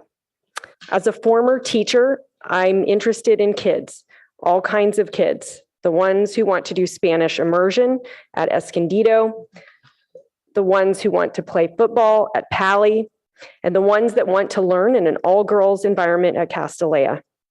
I know some critics raise the fact that many Castellano students do not reside in Palo Alto as a problem. To me, it makes Castellano a part of the solution. Their generous tuition assistance program allows kids whose parents cannot manage to buy or rent within PAUSD to have access to an excellent education. I don't want to live in a city where we only think about our own. There is a traffic cap. With that reassurance, can we think about what we have to share? Thank you. Thank you. Our next speaker is Suliv Suvari, to be followed by Kimberly Wong. Welcome. Good evening. I live in Palo Alto and support Castellano. I'm delighted that underground parking is permissible in an R1 zone within a CUP. Cole Emmett's garage was a gift to their neighborhood. Castellano's similar investment will be a gift in Old Palo Alto. The ARB recommended a hybrid plan, take at-grade parking in option E and the 69 space underground parking in option D to remove as many cars as possible from the street level without impacting any trees. Limiting to only 52 spaces is an unjustified attempt to split the baby. A small and vocal group has consistently opposed this project. Regardless of the multiple improvements or compromises offered by Castellano and the city to the plan, the opposition remains. I, like many citizens of Palo Alto, am frustrated that progress has been delayed for years, trying to appease a handful of inflexible holdouts. I encourage you to support the use of technology and engineering innovation while securing a sustainable future for Palo Alto. The right thing for the neighborhood and the environment is to maximize underground spaces at 69 with no negative impact on trees or the water table. Underground parking increases green space, clears the campus perimeter, and conforms with the comprehensive plan. Thank you very much. Thank you. Our next speaker is Kimberly Wong, to be followed by Rita Farrell, speaking on behalf of a group of speakers. In response to Castellano's new tagline and t-shirts, more opportunity, less traffic, why not? Instead, we should ask why. Why should we allow Castellano to grandfather extra square footage over allowable because more recent additions were vastly undercounted? Why should we allow Castellano even 50 events when they have held way above the CUP mandated 5 major events and several others that have impacted residents for years? Why should we allow Castellano to build a garage that encroaches on utility easements and poses environmental hazards to the campus and neighborhood? How does this advance Palo Alto's sustainability goals? And lastly, why should we allow Castellano to channel more traffic onto the Bike Safety Boulevard and threaten the well-being of our residents, including our children? Previously, the then Vice Mayor Pat Byrd asked if this was in line with the bicycle plan of Palo Alto. No answer was given. For the future of Palo Alto, let's not shrug our collective shoulders and ask why not. We really should be more concerned and ask why. Why allow the school to be overdense, overbuilt, and overconfident that they will not wreak havoc to the neighborhood and the city with their multi-year project? As the PTC suggests, let the school stay at 450 and see if they can win the favor of extra students with strict adherence to the new CUP. And is only fair that the neighbors most affected have input to the new CUP to mitigate the numerous impacts. Thank you. Thank you. And I should have noted, I previously announced that we would be ending the sign up for speakers upon commencement of first speaker. So we won't be taking any more speaker cards after this time. So our next speaker is Rita Varell, speaking on behalf of Atsuko Bennett, Irene Kane, Joe Hirsch, Chris Robel, and Sudhash Narang. And then the next speaker after that will be Nelson Ng. Welcome. Is Ms. Varell in chambers or? She was in person, sir. Rita, are you? Okay, 1 second. Okay, we'll loop back to that speaker. Our next speaker is Nelson Ng, to be followed by Jim Fitzgerald. Welcome. Hi, my name is Nelson Ng, and I have been talking about the Castellana expansion since I found out 2016 that they were about to build an underground garage right in front of my house. Since then, I have come to the council to talk a lot of things. I talked about many things, but which I'm not going to talk about tonight, because I'm not going to talk about how this is really a traffic issue. It should not be a parking issue. If they really saw, Castellana can really solve the traffic problem, they should not need to have a underground garage. I'm not going to talk about the 58% FAR exceeding the limit of the 6-acre land. I'm also not going to talk about the five plus several events, major events is allowing a current CUP, but then they actually go above that to hundreds per school year. There's a lot of those things I'm not going to talk about. But the things I really do want to talk about is truth. Truth and facts do matter. And that's why I want to appreciate my next door neighbor, Susie Huan. On March 30th, she actually spoke up in the PTC meeting to let people know that it was a known fact that the enrollment was exceeded for all these years. This is a chart of all the years that the enrollment of Castellana, the black dotted line is the expected 415 versus all the other ones, the blue solid line is Castellana's enrollment through the years. And the dashed line is what Castellana was proposing to do in 2016. Now in 2000, can we go to the next slide also? So one of the things is very interesting when the neighbor actually find out around 2013 that Castellana was exceeding, Castellana continued to tell people that they actually they've been reporting. But as you can see, they use average daily account. They tried to convince the neighbor that it was a mistake because that's the average daily attendance they have. And it's showing that it's really peculiar that why Castellana girls consistently have become more sick or go on more vacation through the 10-year period. And as well as the year of 2013 was the most number of increase. Thank you. Of enrollment. Thanks. Thank you. Our next speaker is Jim Fitzgerald, to be followed by Kathy Birch. Welcome. Hi, as you mentioned, my name is Jim Fitzgerald. I'm a longtime resident of Palo Alto, and I enthusiastically support a Castellana project which will provide a wealth of benefits to our community. Castellana's proposed campus will quickly become a community's climate leader with efficient systems, low carbon materials, and reduced environment and aesthetic impact. Contrary to the opponent's claim of expansion, everything about this project is focused on reducing impacts. Traffic is capped, events are down 30%. The new building reduces above ground square footage and lowers roof lines. Castellana's square footage allotment has been permitted by the city for educational use. Tonight, you'll be considering approval of the variance for the school to replace that allotment with a building that actually occupies less above ground space. So the decision should be very simple. If what exists now is permissible, less must also logically be permissible. Your deliberation should focus on the facts outlined by the EIR, not the ever-changing complaints of a vocal few who frankly will never support any plan. And even when it is better for all, including themselves, actually. I implore you to make this decision focused on the facts, and thanks for your time. Thank you. Our next speaker is Kathy Birch, to be followed by Bill Birch.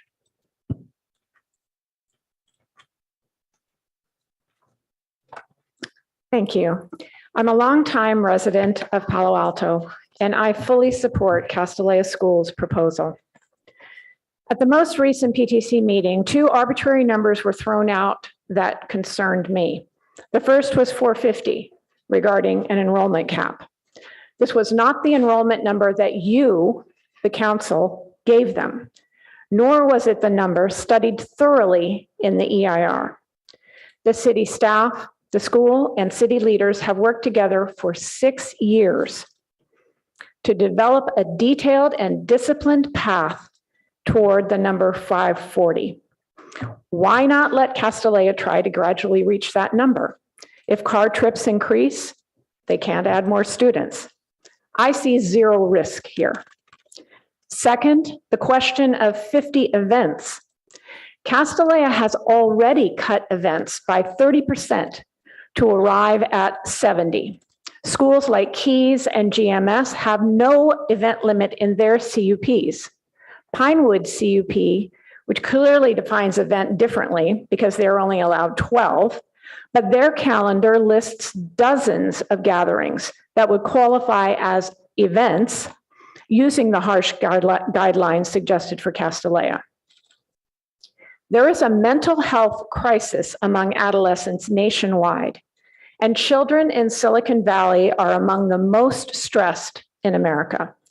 Now is not the time to take away poetry readings, science fairs, basketball games. This proposed CUP is patently unfair and undeniably detrimental to students. Please use the numbers that have been tested and studied: 540 students and 70 events. Thank you for your time.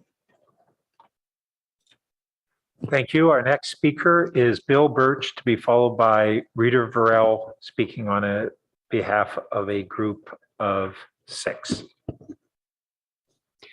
Mayor Burt, members of the council and city staff, my name is Bill Birch, and I've been a Palo Alto resident for almost 40 years. I came here tonight to show my support for Castellea's application to modernize its campus and offer a modest increase in enrollment for young students. After many years of compromise, we have reached the point here and now where there is truly no reason not to support this proposal. Some time ago, concerns were raised that the garage was not permissible in R1. Stringent review has shown that it is. There was concern that the garage would disrupt utilities or the water table. The EIR states that it will not. There was concern that the proposal would create more traffic. Trips are capped, and it's worth stating once again that Castellea community has done an outstanding job proactively reducing total trips by over 30% through its rigorous rideshare, public transit, and van pool programs. Now, opponents are questioning the garage and square footage calculations. It's important to call out that the square footage of the garage at Cole Emeth was not counted as gross floor area, and to do so here would treat Castellea unfairly within the conditional use permit process. Meanwhile, the school has made countless compromises, cutting events, moving the exit of the garage and the location of the pool, and revising the design. Yet, I haven't seen the small group of opponents give an inch. Instead, they just keep adding new demands. For example, the notion that Castellea should be required to return to the city to apply for a new mini CUP every time it wants to add 25 students without adding traffic is a terrible waste of resources, unduly burdensome, and a corruption of the process, given that the EIR clearly states support for 540. I strongly request that this body supports Castellea's proposal. Thank you. Thank you. Our next speaker is Rita Varell on behalf of 5 other speakers, and I think she's joining us virtually. You should have the floor for 6 minutes.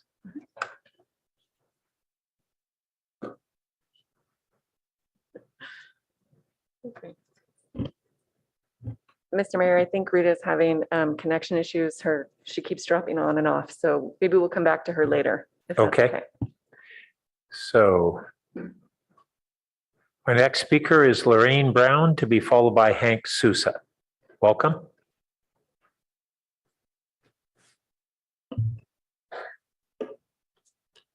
Good evening. As a former employee of Castellea and an almost lifelong resident of Palo Alto, I have been very invested in this process. I now urge you to approve the 540 enrollment. You can do so with conditions that ensure traffic does not increase. To suggest that the school should just return in a few years to apply for higher enrollment is absurd, given this lengthy and divisive process. It would be a tremendous waste of resources. I want to speak about trust for a moment. The school has worked for years now to re-earn the community's trust, putting systems in place to prevent an enrollment overage ever again. They've redoubled their efforts to be the best neighbors possible, continually educating parents and students on good neighbor driving and parking practices, and deploying staff to monitor every drop-off, pickup, and event. They've reduced traffic in the neighborhood for years. As Nelson mentioned a minute ago, a former Castellea parent told the PTC that over-enrollment was, quote, commonly discussed among parents and staff prior to Nancy Kaufman's disclosure to the city. One can just imagine how a statement like that could stoke mistrust in the school, and I'm sure that's why Nelson brought it up tonight. Having worked there at the time, however, I strongly disagree with this representation. I worked closely with more than 100 parents at the school as volunteers and with faculty and staff across Castellea. I avow to you now, that was not my experience at all. Nancy Kaufman was absolutely telling the truth in asserting that she reported the violation to the city after discovering it early in her career. It was not an open secret. I implore you and the community to recognize that Castellea has rebuilt their culture to be CUP compliant, neighborly, and traffic sensitive. I repeat, they are a school committed to sustaining trust, to CUP compliance, good neighbor relations, and traffic reduction. Thank you.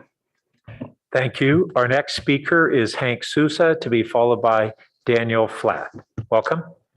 Hello, council members. I'm Hank Sousa. I live 2 houses away from the school on Melville. Many of the cars arriving at the school utilize the 89 parking spots at grade on the campus. An additional 53 spots ring the school sides of the street and are not used by neighbors in a friendly gesture towards the school. Many of us feel the school can increase enrollment by 8%. This number has historical precedent, as it is what was granted the last time the CUP came up for renewal in 2000. That would put enrollment at 448, which is the number Nancy Kaufman said was pedagogically optimal several years ago. Hold at this number for several years as the school tends to disregard CUP constraints. I suggest leaving the 3 current at-grade lots in place. Make small changes to the westernmost portion of the Kellogg Emerson wing so it leaves the current parking lot in place. We neighbors feel the pool should remain in the interior of the campus. Putting it against Emerson will spread the water polo match whistle noise to a larger number of neighbors. Doing these things will also cut off 1.5 years from the construction schedule. The plans show a large garage exhaust fan blowing the fumes towards former Mayor Kishimoto's house. This whole thing was not thought out well. It is concerning that staff is backing this project strongly. In the future, maybe one of City Manager Shikata's hires could be an ombudsman that advocates for the residents. Thanks for your time. Thank you. Our next speaker is Daniel Flath, to be followed by Leslie King. Welcome. Thank you, Mayor and Council. My name is Daniel Flath. I'm a nearly 20-year resident of Palo Alto, and I support Castellea.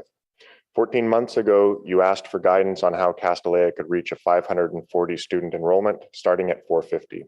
The solution is right in front of you. Opponents have demanded that Castellea prove it can keep car trips down before adding more students. That is precisely what is proposed in the new conditional use permit. Monitoring reports will provide data and facts that will determine the school's enrollment.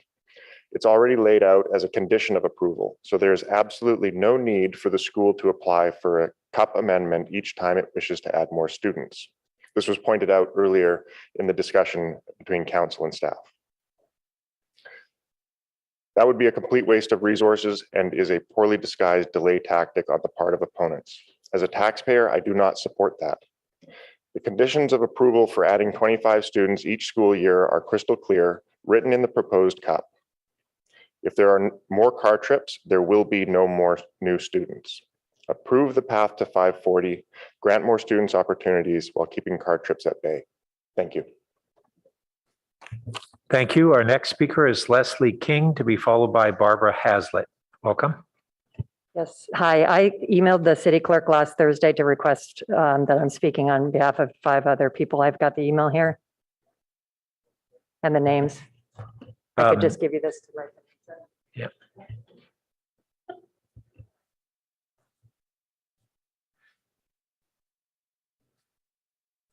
We'll reset your clock. Okay. Just a second.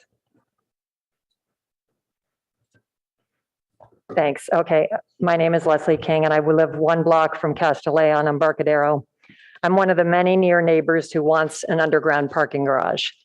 And first want to say that I'm wearing a t-shirt in support of this project, but I don't want you to see that as the school versus the town. I'm a neighbor, a near neighbor, and I just want you to remember that most neighbors are in support of this project. There's a reason that the comprehensive plan supports underground parking over surface lots. Moving cars off our streets and out of sight improves our neighborhood. I look forward to seeing more trees and green space and fewer cars. The video that we just saw shows a marked improvement over the existing building. And as a near neighbor, I'm looking forward to that. I also want to applaud the ARB for its unanimous vote to recommend a hybrid parking solution that combines option D and E in order to maximize underground parking without impacting trees. Every single member of the ARB returned to the clear guidance in the comprehensive plan and the data-driven findings in the EIR. Taking both documents into account, as a city decision-making process should, they recommended maximizing underground parking, citing that moving from 52 to 69 spaces caused no negative impacts and instead offered long-term benefits to the neighborhood and the environment. I agree with all the members of the ARB. It is important to me that we get as many parked cars underground as possible without encroaching on tree protection zones. Through these recent hearings, I've been delighted to see the debate come to an end about whether the garage is permissible. Finally, we have fair treatment for Castellea under the law and within the code. That said, I do want to point out that the years it took to resolve this question reveal the extent to which double standards have taken hold on this issue. The bottom line is that Cole MF built an underground parking structure in a residential neighborhood, and this happened quietly and easily without a fight, as it should have. And meanwhile, Castellea has been forced to battle for years to gain permission to do the exact same thing. I don't think this is fair. Unfair treatment continues with regard to the traffic demand management program demands. And let me be clear, I take no issue with the cap. Leave it where it is, no net new trips. But looking closer at the mechanisms that have been suggested for reporting, I do see an injustice. And this is something we've just heard about tonight as the staff clarified for Councilman Stone. Within the current suggested conditions of approval, it stands that Castellea is supposed to use real-time daily monitoring technology and provide reports 3 times a year to the city with this data. As you heard the staff discussing this, it sounds reasonable, and yet we need to realize that the only other local entity I know of that's been asked to employ this type of expensive traffic technology is Facebook, which employs 15,000 people on its Menlo Park campus and produces $80 billion in revenue. Even Stanford University, with 17,000 students and 25,000 employees, isn't asked to use this expensive, costly method. Instead, they use independent traffic monitors to conduct counts just 8 weeks a year. How can you ask a very small independent school with just over 100 employees, and we're hoping to enroll 540 students, to do so much more? Add to the fact that Castellea is a not-for-profit, and my astonishment shifts to outrage. This is another example of how Castellea is being dragged over the coals in ways that are patently unfair, cannot be supported by broader regulations and policy choices. I urge you to revisit the excessive requirements that are being suggested for TDM reporting. And again, I want to reiterate, I'm not taking an issue with the trip cap, just the TDM reporting requirements. I have to ask you to rethink the daily electronic monitoring. It's absolutely out of scale with the project. And as a close neighbor, I've already appreciated the significant decrease in traffic over the last few years. As a close, I just want to reiterate that I live across the street from Castellea on Embarcadero, and I support the garage at 69 spaces. I believe the daily electronic monitoring for trips is an unreasonable condition of approval, and it treats Castellea unfairly. I believe a project with this environmental benefit should be approved as soon as possible. How about tonight? Thank you for your service to the town. Please approve this project so that our neighborhood can move on with this much needed renovation. Thank you. Our next speaker is Barbara Hazlitt, to be followed by Laila Moncharch, speaking on behalf of Joanne Mandinach, Annette Ross, Chuck Karish, and Terry Holzheimer. Welcome. Thank you. Good evening. My name is Barbara Hazlitt. I have lived near Castellea School on Emerson Street, just across Embarcadero, for over 40 years. I'm speaking as a neighbor in support of the CUP application. As a Palo Alto voter who strongly supports protecting neighborhoods, I feel that schools, churches, and libraries are crucial civic elements. Schools are a public good, and Castellea is exceptional. This is the most important reason to support this Palo Alto institution. Here's an additional list of reasons for my support. The CUP gets parked cars off the neighborhood streets, which is in direct response to neighbors' requests. It reduces daily car trips with independent monitoring and serious consequences if breached. Certainly not the case for any other schools. It increases the tree canopy, increases setbacks, lowers roof lines, and increases green space. It improves the compatibility of the campus architecture with the neighborhood. It reduces the demands on Palo Alto's infrastructure, stormwater system, electric grid, and gas supply. Most importantly, it provides a modest increase in the number of women who can receive an exceptional education. Finally, ask yourself, as former PTC Commissioner Alchek did, are the demands being placed on this school in line with other schools in Palo Alto? Clearly not. Council needs to be on the right side of supporting women's education in our town. Castellea should have the opportunity to modernize, as have Ohlone, Pali, Addison, and Stanford. This historic 115-year-old neighborhood institution, a perennial nationally ranked school, should be allowed to modernize and further its crucial mission in Palo Alto, in our town, and in my neighborhood. Please support Castellea School's application with no further delay. Thank you. Thank you. Our next speaker is Laila Moncharch, to be followed by Rob Levitsky. And Laila, you will have up to 6 minutes to speak.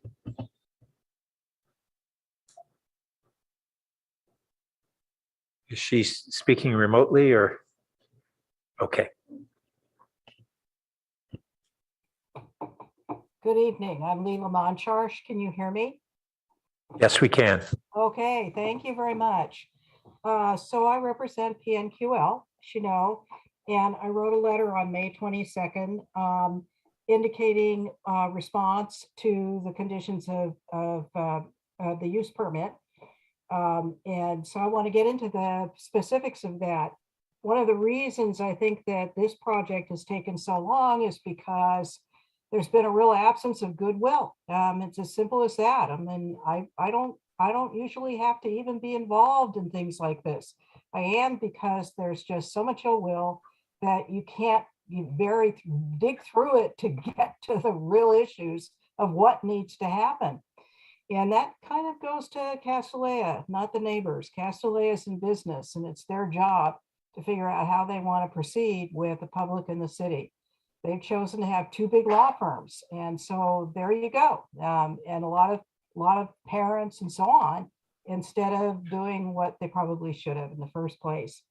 The issue about the enrollment is that there's a misunderstanding that when you vest a developer or a property owner with 540 students, you can't just take those back and then kind of take them and give them back, and as shown in this draft CUP.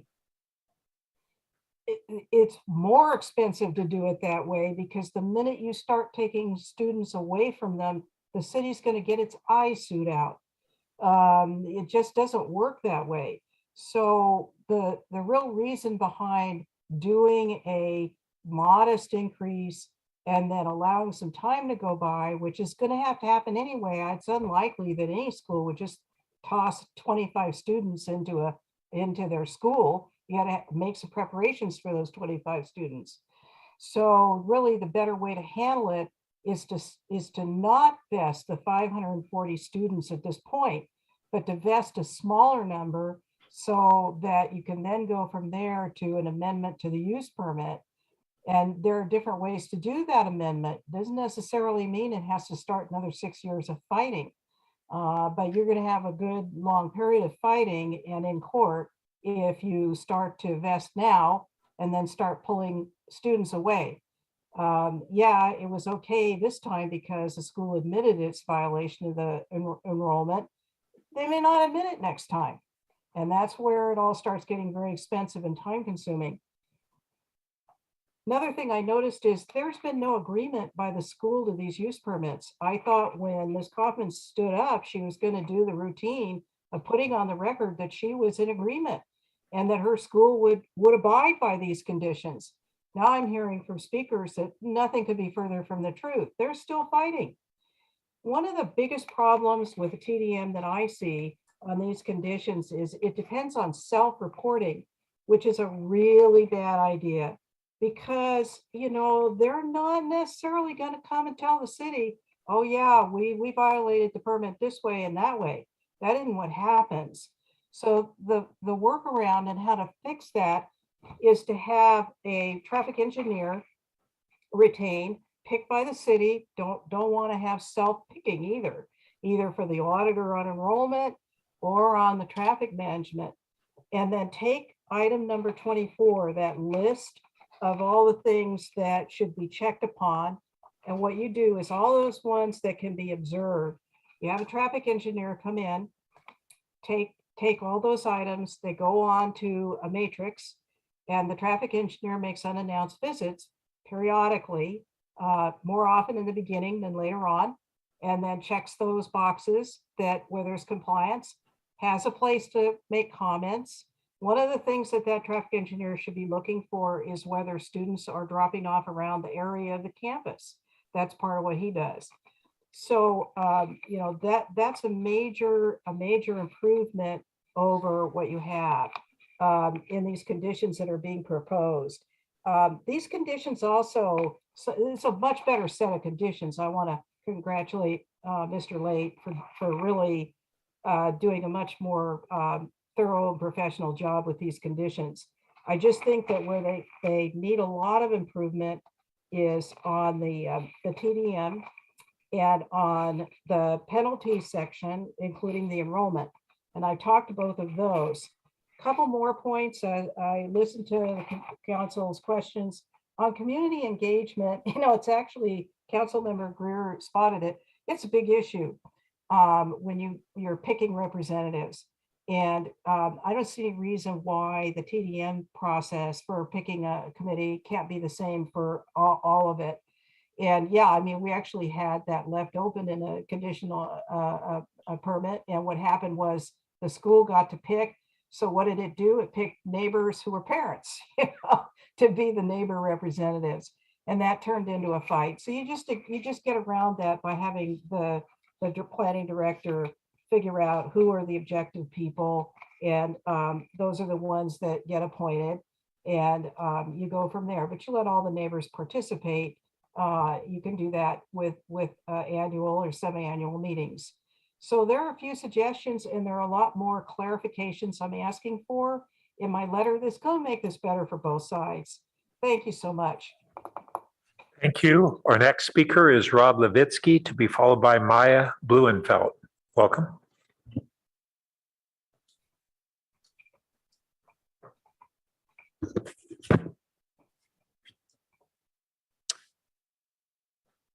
Council, it's interesting how so many Castellea supporters think that a bigger hole in the ground for 69 spaces won't affect the nearby oaks and redwoods. I will go along with urban forestry on this one, who support Scheme E and 52 spaces. And modernizing the school by placing 40% of classrooms underground without windows or sunlight or natural ventilation is just crazy. I spent 13 years in Palo Alto schools and never, ever was in a classroom without windows that open, let alone windows that don't even exist.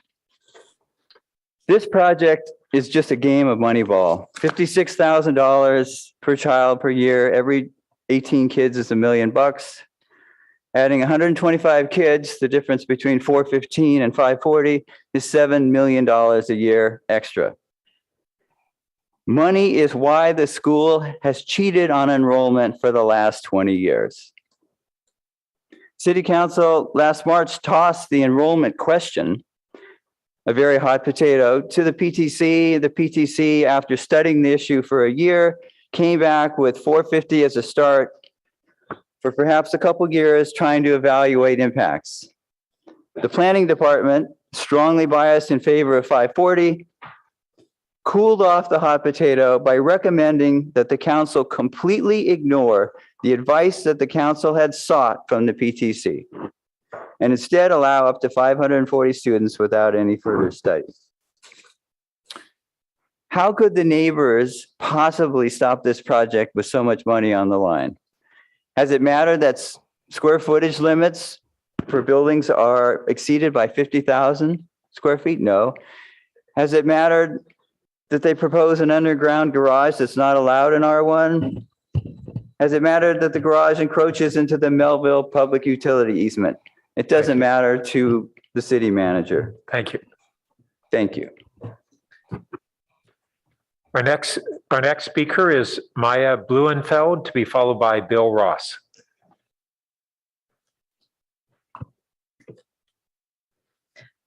Hello, my name is Maya Blumenfeld. I live in Palo Alto and I fully support Castellea's proposal.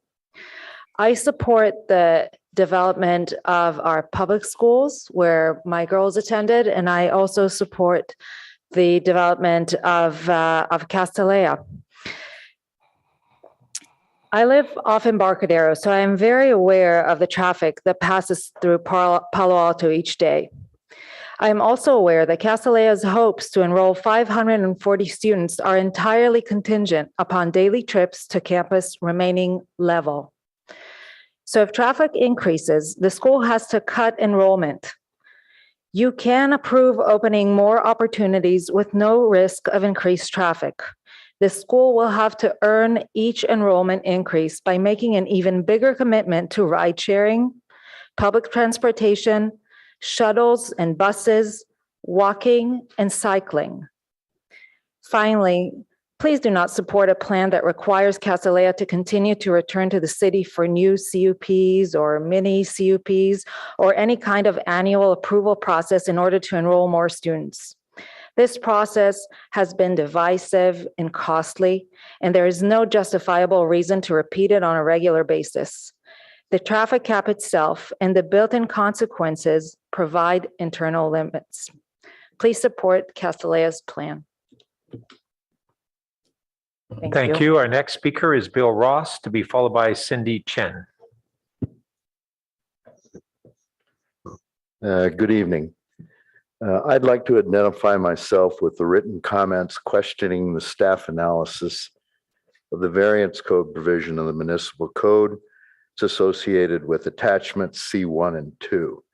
Specifically at issue is section 18.76.030. This was a section that was not completely analyzed in the Planning Commission, but I would suggest the issue before you is not the common benefits that are provided by the applicant, but rather, is there substantial evidence in the record to support a variance? And are there legally adequate findings, if there is substantial evidence, to bridge the gap between the decision and the evidence? What is done in the findings that are advanced on page 242, beginning actually on 241, is a misstatement of the section by staff. The exception to this section where it says special circumstances that are expressly excluded from consideration are the personal circumstances of the property owner are in fact set forth as a basis for granting the variance. I would respectfully suggest, as was accomplished in error by staff before the Regional Planning Commission, that you can't turn a definitive statutory requirement on its head like that.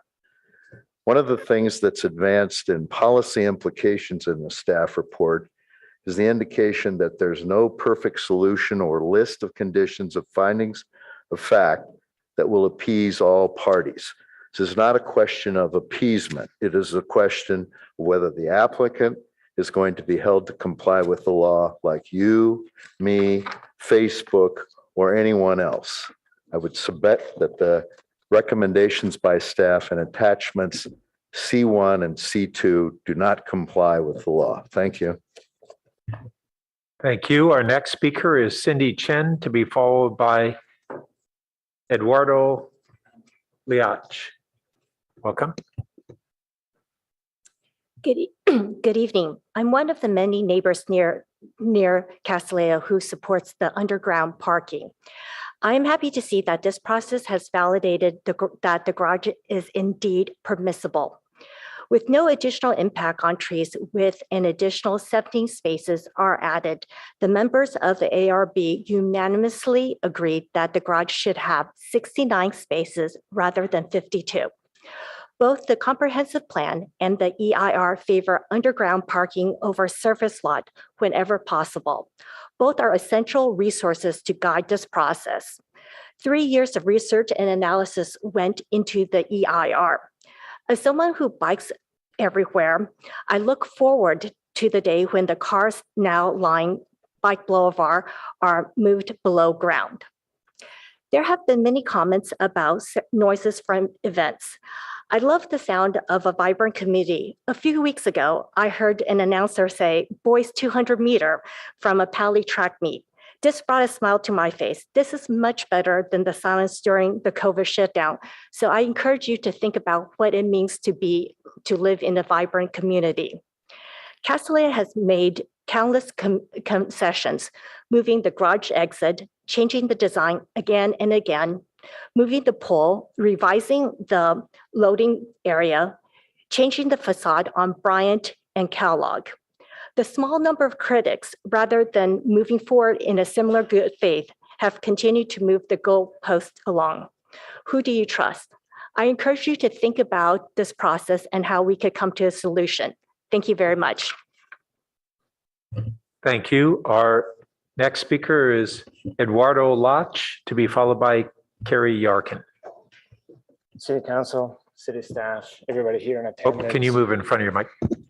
City Council, city staff, everybody here in attendance. I want to commend you for the perseverance in this project, but let's come to a conclusion. Let's approve it. I've been living in Palo Alto for 20 years. I live on Churchill, right across from Palo. My children did not attend Castellea, but I have been speaking in support of this project in Castellea for years because I am thankful to the school for educating my grandmother and her sister, who graduated in 1917 and 1919. That's 100 years ago. And it's a testimony to the legacy and the impact that Castalia have had on women since the beginning of the last century. So I support the Castalia project because it includes a sustainable campus, as we've seen. Beautiful.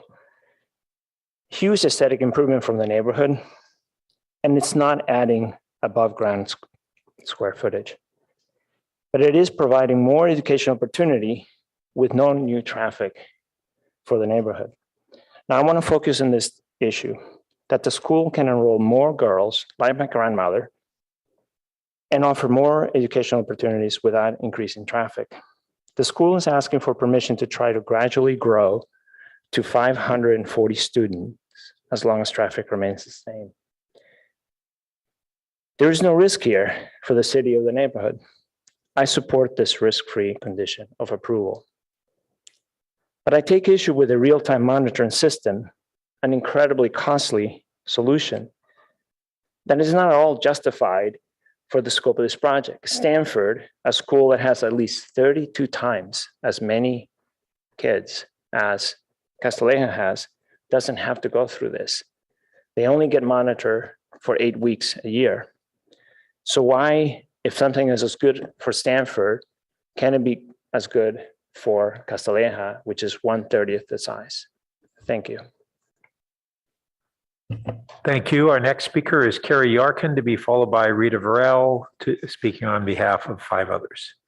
Good evening, Mayor Burt and City Council members. 22 years ago, I attended a few community meetings about this cup that was being developed at that time, and the renovations and building the pool and excavating all that dirt and having all the trucks go out. And I'm here just to report on that so that you can try to find the truth. John Lusardi was your planning manager at that time, the year 2000. And there were questions from the audience at this neighbor's house about future increases to Castalia enrollment.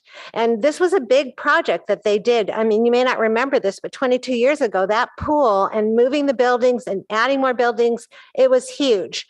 Anyway, John Lusardi unequivocally said that they were not going to increase at all. And I have the letter here. I'm just going to read part of it. It's to Mrs. Georgia Bond, Castalia School. John Lusardi writes, "The purpose of this letter is to inform you that the approved CUP does not provide for an increase in students of 415 students.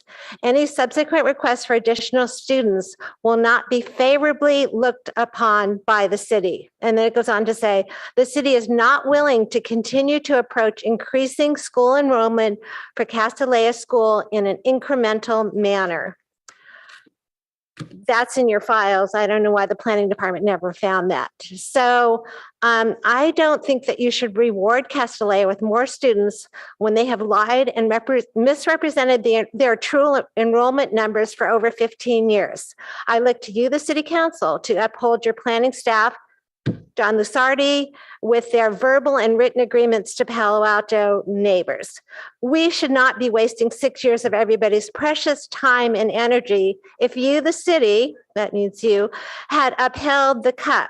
That was Greg Scharf when it first came before you in 2016. So now, 6 years later, I would like you to know that from you, the mayor, what are you going to do about this violation of the 415 students? Don't pass the buck, take responsibility for this violation.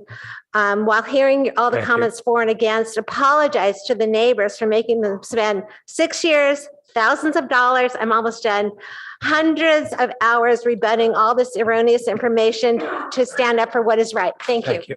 Okay. Our next speaker is Rita Varel, on behalf of 5 others.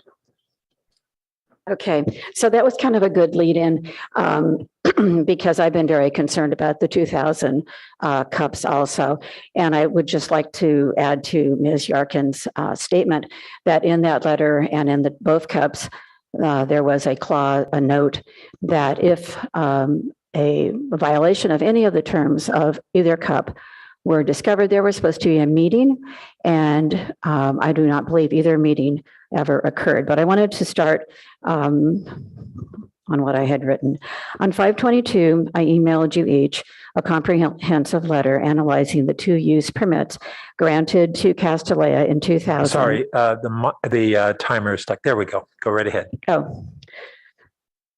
And DUDEX 11/17/21 Castellea School Building and Gross Survey Area Assessment.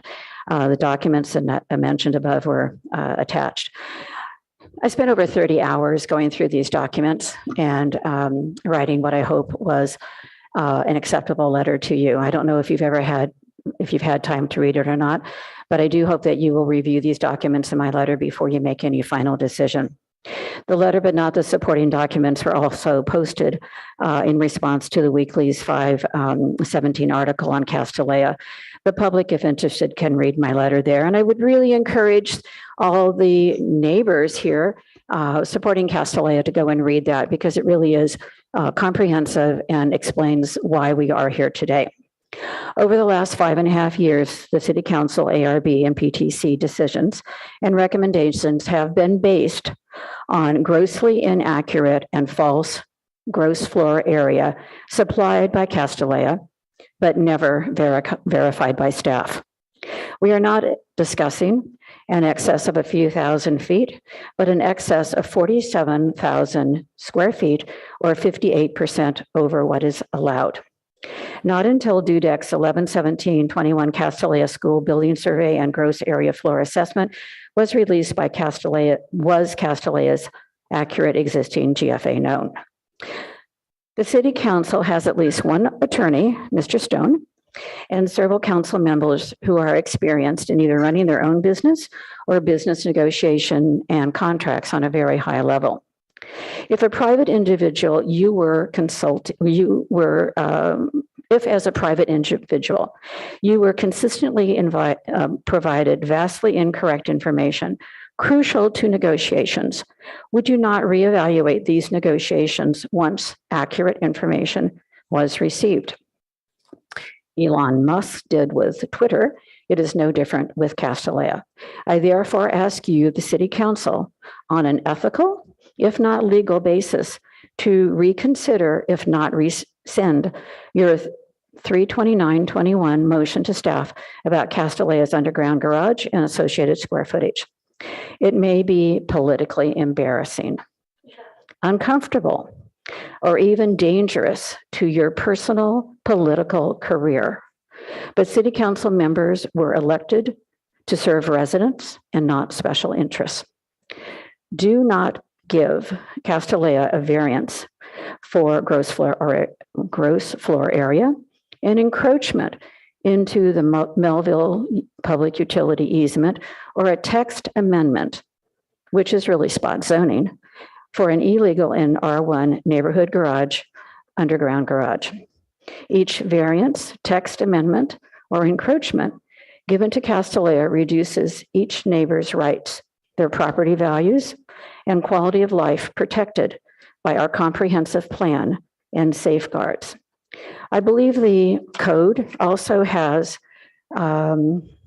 verbiage on how you are supposed to handle illegal or non-conforming buildings. I do not believe they simply can be replaced to build a new campus. Let Castellea modernize their private campus by adhering to our existing codes and plans without special concession. This has never been about Castellea's right to educate girls or to modernize their campus. It has been about a private school coming before the City Council, vilifying neighbors, politicizing girls' education, and asking for special concessions not given to other entities. Don't let Mr. Lafferman's constant chant of "we will sue" intimidate you and make you make a wrong decision. Based on 20 years of documentation and what you are hearing from neighbors supporting Castellea tonight, unless you give them everything they want, you will be sued. And when will they come back again asking for more? It's time to say no. It's time to actually look at the documents that I have sent you, and there's plenty more, and realize what has happened, what happened 20 years ago when Mr. Lusardi said no more enrollment. And the very next year, enrollment started increasing. And now it is seen as a right to ruin a neighborhood for a private school. And I will state that I will warn you that just like the underground parking garage at the temple, anything you do will set precedent and will be used to destroy other neighborhoods. Thank you very much. Thank you. Our next speaker is Andy Reid, speaking on behalf of 5 others: Pam McCroskey, Wally Whittier, Diane Rolfe, Joe Rolfe, and Vic Beffera. Welcome. To be followed by Greg Sands.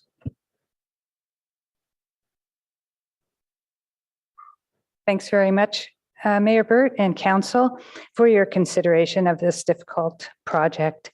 I'm Andy Reid, and I live across the street and down one house from Castellea.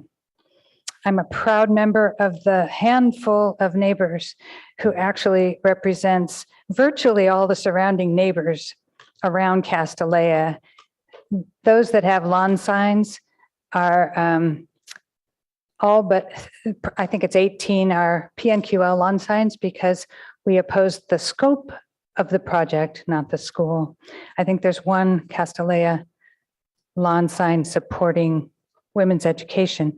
And then there's a couple on the properties that Castellea actually owns.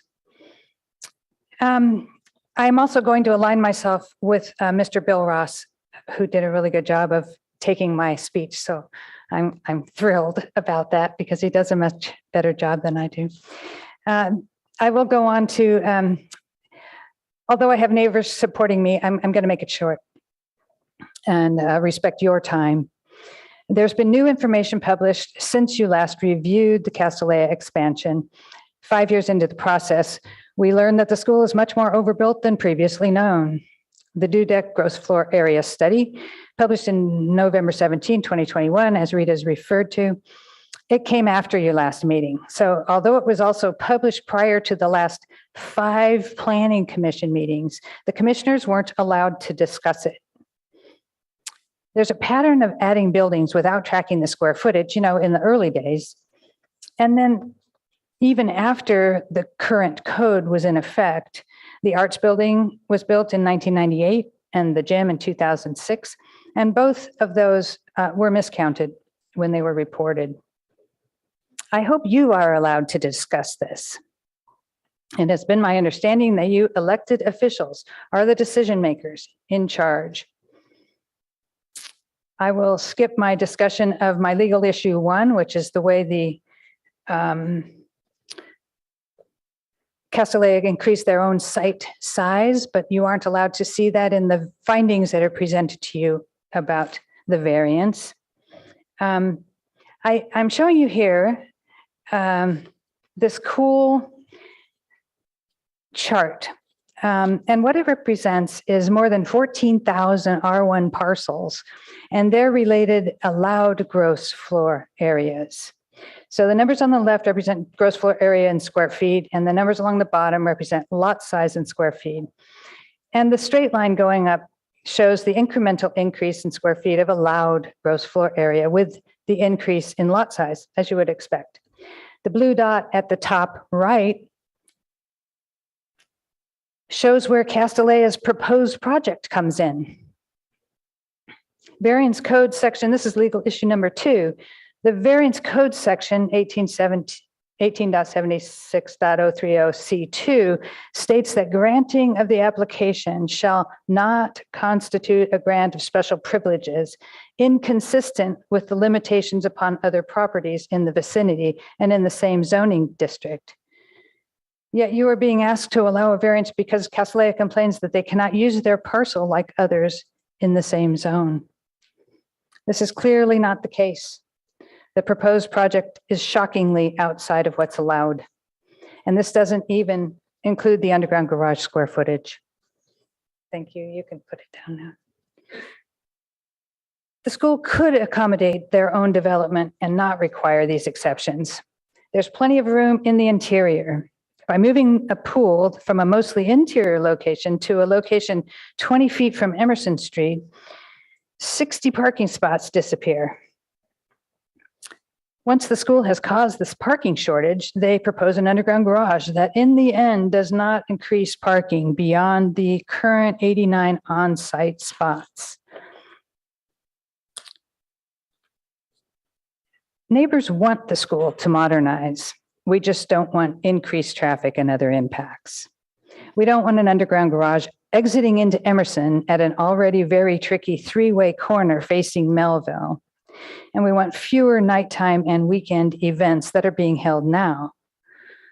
You can hold your all-adult events like Donor Appreciation Night and fundraisers off campus.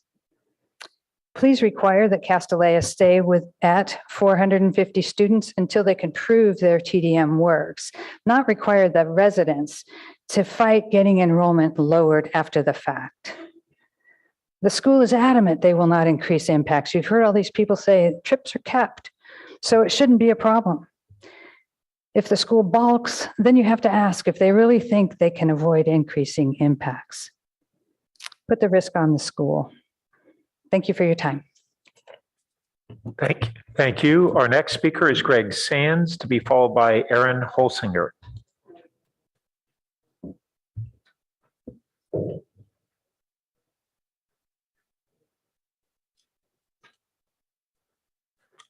Good evening, members of the council. Thank you for your time and great to see so many supporters here. My name is Greg Sands. I'm a Palo Alto resident, Palo Alto business owner, and I'm a Castellea parent, although I'll point out that my child will have graduated by the time this happens. So I'm not here out of my own self-interest. I kind of can't believe we're still talking about this. I don't know on exactly what basis you're planning to make the decision, but I hope that instead of cowering in fear in front of a small handful of self-interested neighbors, you'll actually follow the law, follow the regs, follow the precedent, and make a decision. This project has huge benefits to a school that is a local treasure, not only nationally ranked, but literally changing the lives of young women from this community and from communities that are frankly much tougher places than Old Palo Alto. The project has numerous advantages for the community, not just the school. It helps the city meet its sustainability goals, net zero, less water usage, more trees. It has larger setbacks, lower roof lines, and it does that with no increase in traffic. So I would ask that you approve a path to 540, not 540, a path. Note that it's a path that includes verified maintenance of current traffic, approve the underground parking without damaging the treescape, which we all value. It'll take cars off the street and is actually a more environmentally friendly solution, and accept a moderate and appropriate monitoring solution. This is a worthy project for a great institution with substantial community benefits. The school is operated in good faith and is a valued community institution. I urge you to make a decision to follow your view of what you think is right, given laws, regulations, and precedents. And again, not to cower in fear in front of a small group of neighbors. Thank you. Thank you. Our next speaker is Aaron Holsinger, to be followed by Tony Hughes. Hello, my name is Erin Holsinger, and I'm a parent of a Castellea junior, and on 2 occasions, a teacher at Castellea as a long-term substitute covering for parental leaves in the science department. Being both a teacher and a parent makes my perspective unusual, but not unique, as many Casti teachers send their daughters to the school. What makes my perspective more rare is the fact that my daughter went to 9th grade at Gunn High School and then came back to Castellea. I'm certainly not here to criticize the education at our public schools, as both of my sons are Gunn graduates and had a great high school experience. But my daughter had the chance to do a head-to-head comparison, and for her, Castellea was better. She found Gunn huge and overwhelming. She was more hesitant to raise her hand in class and sensed that the teachers were too busy to talk to her outside of class. There were so many options for extracurricular activities that she had trouble choosing one or a few to commit to. And when she did get involved, she felt there was no hope she'd ever be able to take on a leadership role. At Castellea, she has had many teachers in the past 2 years that have encouraged her and supported her. She had no trouble thinking of 3 different teachers to ask when she needed a letter of recommendation for a summer program, a college rec, and someone to introduce her senior speech. Her teachers made her feel like she should go after her dreams, and she has. Sometimes she has succeeded, and sometimes she has failed. She is on the Palo Alto Youth Council, and I know that you council members are aware that she's one of 8 CASD students on the Youth Council out of 16 positions. I think that is a powerful indication that CASD students are taught that they should seek out a seat at the table and put their talent and energy into serving their community. And this summer, Ella will serve as a page in the U.S. Senate. She'll be one of only 30 students in the entire country to perform this role. I am certain that her experience at Castellea was crucial to the confidence required to apply to such a competitive program and also her success in being chosen. I think we can all agree that the Castellea education should be available to as many students as possible. I urge you to agree to Castellea's proposal to allow this to happen. Thank you. Thank you. Our next speaker is Tony Hughes, to be followed by Kathleen Foley Hughes. Welcome. Hello, council members. My name is Tony Hughes. I live at 839 Northampton. I was born in Palo Alto and went to public schools here. This is the 5th time I've spoken to a public body about the Castellea project, speaking each time about one or more of the hot topics raised by the project opponents. Last week, I wrote a letter that was published in the Weekly where I focused on fallacious arguments being made about traffic, congestion, and noise. I think I should have titled it Water Polo Whistles versus the Caltrain Horn.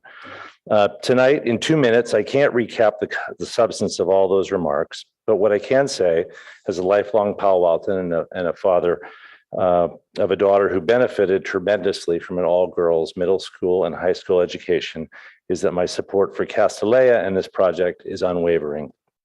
I strongly encourage you to approve the variance with no text amendments. I encourage you to view the reports and split vote recommendations by the PTC and the ARB through a lens of common sense. Please do not subject enrollment growth above 450 to future CUP review. The no new traffic cap with a goal but no guarantee of 540 is intended to mitigate the need for future subjective, costly, inefficient decision-making on enrollment. Second, please reject the recommendation that the school be limited to 50 events per year. The school is already compromised by agreeing to a 30% reduction. I took a look at the Pali athletic and social and activities calendar before I came to find out that in the first 2 months of the year, 2021-22 school year, they'd had 50 events on campus that would have violated this, counted as this. And lastly, I'm struggling to understand why the underground parking is being cut back from 69 to 52 when the trees are protected and the neighborhood effects are actually enhanced. The PTC and the ARB's role is to prepare, consider, and make recommendations to the council. It's the council's responsibility to consider those recommendations as well as all other facts, evidence, and opinions in order to reach a decision. Thank you for your service to the city, and thank you for helping make sure that one of Palo Alto's most valuable resources is positioned to thrive and contribute to the city for years to come. Thank you. Thank you. Our next speaker is Kathleen Foley Hughes, to be followed by Julia Ishiyama, speaking on behalf of Ann Rubin, Sue Kim, Jill Lee, Lauren Hayes, and Steve Dowling. Welcome. Thank you. Good evening, City Council members and staff. I'm Kathleen Foley Hughes, and I've lived in Palo Alto for 35 years. My 4 children attended Pali, Green, Fletcher, Keys, GMS, Castellea, Gunn, Juana Briones, and Walter Hayes. I've been around. I support Castellea School. I hope you will as well, not just in the letter of the law, but also in the spirit, because I'm concerned about some of the conditions of approval that are under consideration, especially real-time traffic monitoring and events. The monitoring measures are out of scale and unsustainable for a nonprofit.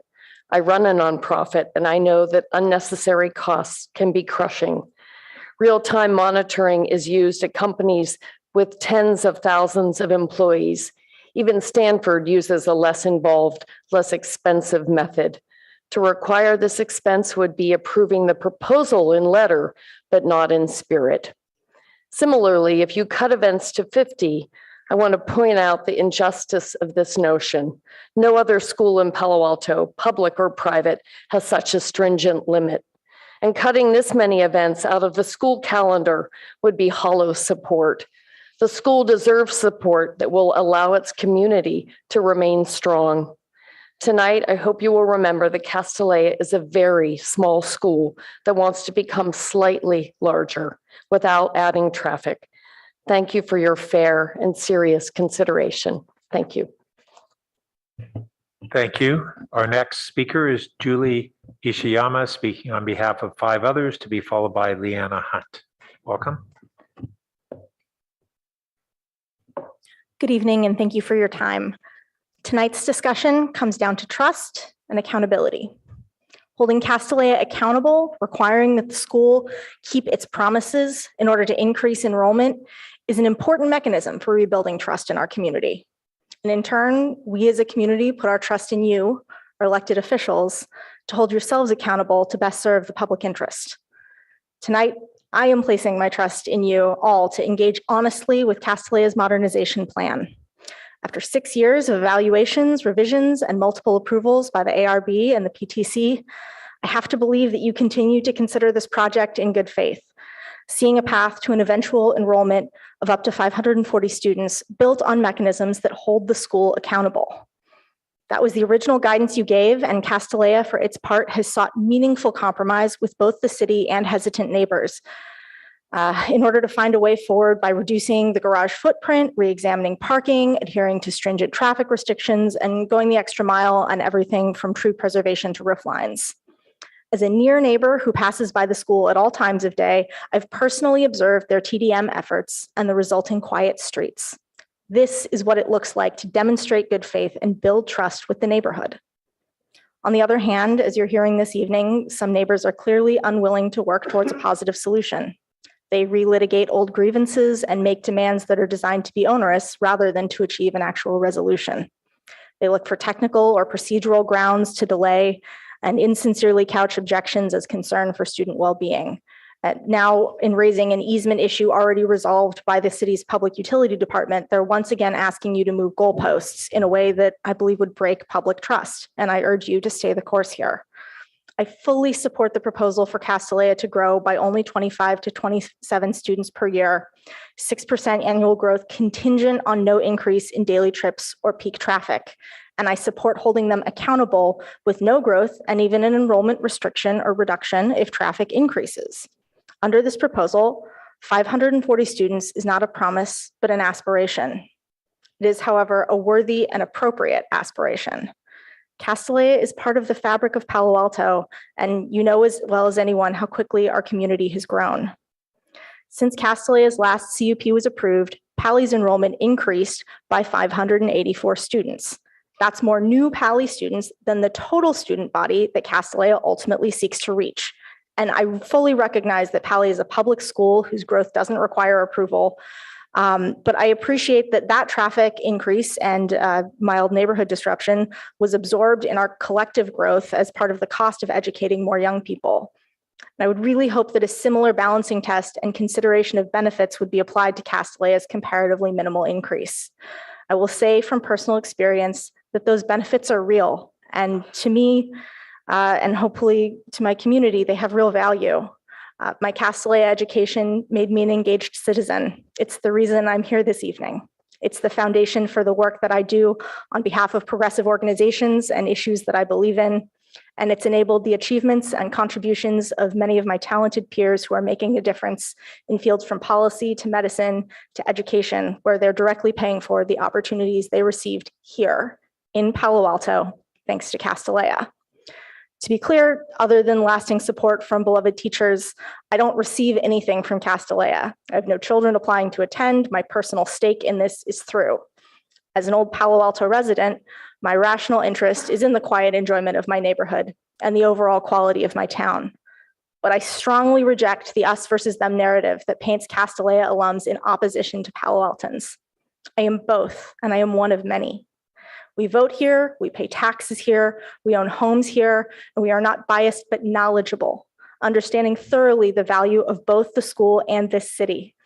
I ask that you give us the respect of trusting these accounts and giving them weight in your consideration. That's why I'm here, again, trusting that my voice will matter to you and trusting that you will hear in my support and in the support of others here tonight, not blind self-interest, but a sincere desire for more young women and more Palo Altans to have this unique all-girls educational environment within walking distance. My family has lived here since the 1950s, attending both public and private schools, and I take a generational approach to this issue. I hope that decades from now, the impact of the decision you make tonight or on some future night will be in the form of scores of young women making their mark on the world. Let's be honest, no decision you make tonight will stop construction in Palo Alto. That goes ahead across all residential areas without fail. Instead, opposing Castellea's modernization would only stop construction selectively with a degree of scrutiny that no other project in this city has faced, with little public benefit and at a cost to public trust. I bring up Castellea's important mission not as a substitute for sound planning fundamentals, but as an important addition. I urge you to improve this modernization proposal, which is sound on its merits, as the appropriate marriage of trust and accountability, so that we may move forward together as a community. Thank you. Thank you. Our next speaker is Leanna Hunt, to be followed by Barbara Gross. Good evening, Mayor Burt, members of our City Council. I'm Leanna Hunt. I've lived in Palo Alto for 53 years, 49 of which in the old Palo Alto area. I've been a residential realtor for 33 years. My daughter was a student at Castellea for 7th and 8th grade, and I had just served as PTA president at the middle school, but you do different things with each child, and she really wanted to attend Casti. She had an excellent experience, and it really prepared her for her education then at Palo Alto High. I'm speaking in support of the Castellea plan as it's currently configured. From the beginning, I followed the process, the Palo Alto process, as it's evolved and changed. And I absolutely support it as it stands and has been recommended by staff. Underground garages, we have a number of them in the area. We've really not had any accidents. They were outlawed, but they've actually been very helpful and residents really like them. Colemuth was allowed to build an underground garage, and so should Castellea. Many don't understand that Castellea actually has provided many scholarships to many students, not only in our community here, but throughout the Mid-Peninsula. And this has certainly added to the diversity of the school and our community. The staff and the various members under Director Late have labored for many, many months, too many months, on this project. Please support the recommendation. As citizens, we rely upon the city staff to interpret council's policies and guidelines for development. I encourage you to support what they have arrived at. We have a satisfactory plan. We know that it doesn't satisfy everyone's needs, but it will help the school to serve the students and educate these young women. And then staff can devote its time to working on housing issues, which we have many of, and we need them to have their time freed up to help with housing issues. Thank you. Thank you. Our next speaker is Barbara Gross, to be followed by Rebecca Eisenberg. Good evening. I'm Barbara Gross. I live in Palo Alto and support Castellea. The school can open more educational opportunities without creating traffic. So say yes, there is no reason not to approve this project. Will the garage bring more traffic? Will the increase in enrollment bring more traffic? The answer to both of these questions is a resounding no. Proof, traffic is capped. Over the last 6 years, the school has reduced even more car trips than first proposed, and that is stipulated in the EIR. The garage will not bring more cars because trips are capped. It will just move cars off city streets, which, by the way, are public streets. Enrollment is linked to the traffic cap. Castellea cannot enroll more students if the car trips increase. This is a self-limiting process. 540 is aspirational. If traffic increases, they'll never reach 540. Some even suggested that Castellea should reapply to earn permission to grow each year through some mini CUP process that has never been suggested for any other school in the area. It is a waste of resources and treats Castellea unfairly. More opportunity with less traffic is completely possible. So please approve the project. Thank you. Thank you. Our next speaker is Rebecca Eisenberg, to be followed by Catherine Ross Stoll. Hi, it's Rebecca Eisenberg. And as you know, I have been discussing this matter with you for more than 10 years. I'm well aware of the history of Castellea, but maybe some of you still are not. First, I want to say, in response to Castellea's request for fair treatment, I totally agree. Castellea should be allowed to do whatever it is legally allowed to do on its land.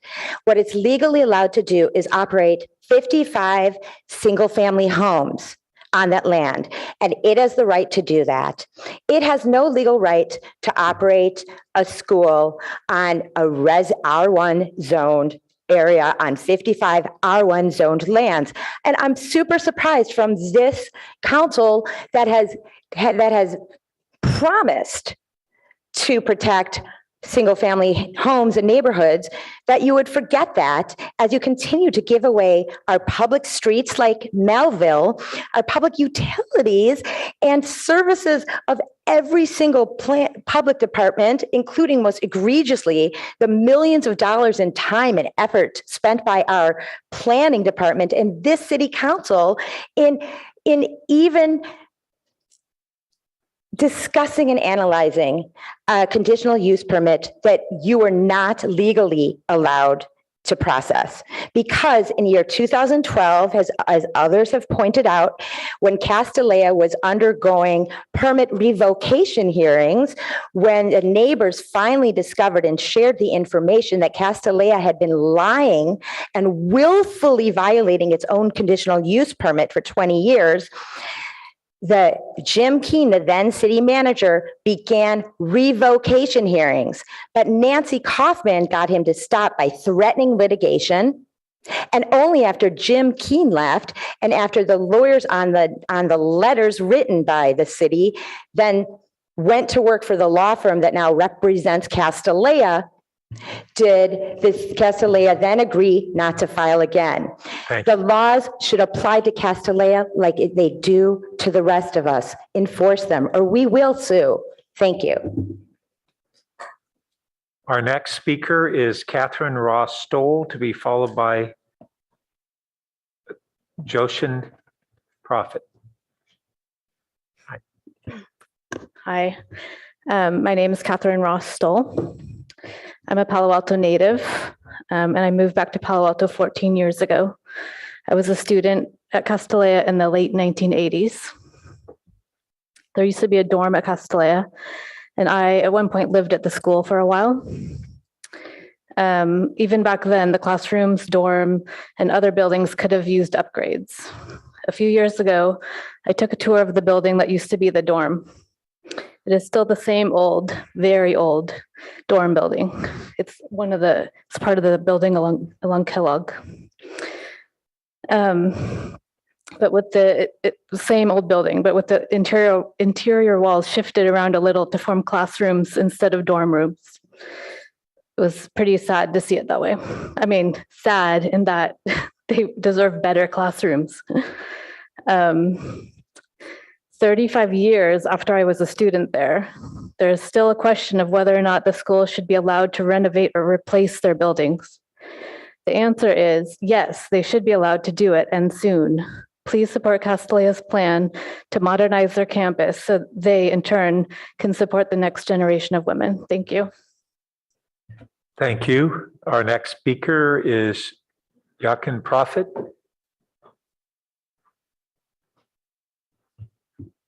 Yeah, good evening, Mayor and City Council. My name is Jochen Prophet. I want to speak about a topic that I think very much applies tonight. It's called NIMBYism.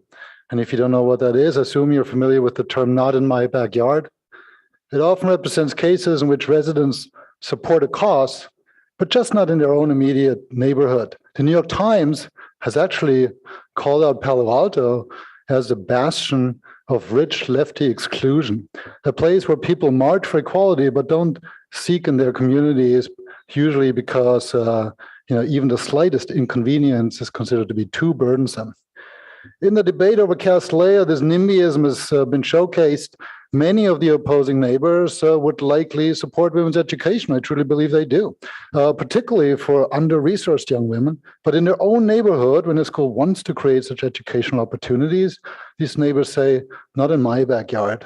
The girls are too noisy. A tree might be harmed, etc. Sometimes this attitude is even cloaked with feigned concern for the students themselves. The rooms are too dark, or the garage air is too toxic, and other diversions. Council, do not be fooled by these taxes. These are just smokes and mirrors. Don't lose the forest for the trees. You are weighing women's education against minor inconveniences for the few. Do the right thing and approve Castillea's application to increase student enrollment to 540. You sit in a seat of great power to support women's education, including education for those with limited economic resources, and former teachers especially should really consider the well-being of students and education. So don't put Palo Alto back into the New York Times, please, especially not as a bad example. And if you looked around the room tonight, maybe you get a sense of what a proportional support for Castelia is versus those of the neighbors, and you might want to consider that for the future. So please do the right thing. Thank you. Thank you. Our next speaker is Nancy Tuck, to be followed by Carolyn Schmarzo. We are here tonight to hash out a solution for a problem that doesn't exist. The traffic and parking management implemented by Castelia more than a decade ago is premier law. The school has eradicated the traffic issue, reducing its car flow by 30%. The shuttles, carpools, off-site parking, and bike walk to school initiatives have worked, and they can do it with a 25% increase in enrollment. The opponents to Castillea's current proposal would like to not only hold the school in place with its 1970 look and feel, but also impose a year-round monitoring expense that is prohibitive. What a misguided power play to tell a school that they can't host their clubs, their drama productions, and their sports games on campus. These are not a source of traffic or parking woes for the neighborhood, and they certainly aren't a noise issue. I'm scared. A misdirected decision tonight might be the tipping point for Castelia to sell their land to a developer. Palo Alto would lose a 100+ year top-notch school, sending a message that education, and certainly single gender education, is not important here. We could see, I put dozens, but now I'm corrected, 50-something ultra expensive houses built there, which actually would cause a traffic issue. Castelia has been an excellent neighbor during the 11 years I've owned my home on Melville. Allow them the parking garage with 69 spots. Establish a reasonable monitoring system that measures car flow a few days a month. Make the events limit feasible, defined as 150 attendees or more. I implore the council to weigh the enormous benefits Castelia brings to our community and not kowtow to the vocal minority that is putting up a roadblock to modernization and education. Thank you. Thank you. Our next speaker is Carolyn Schmarzo, to be followed by Deborah Goldine.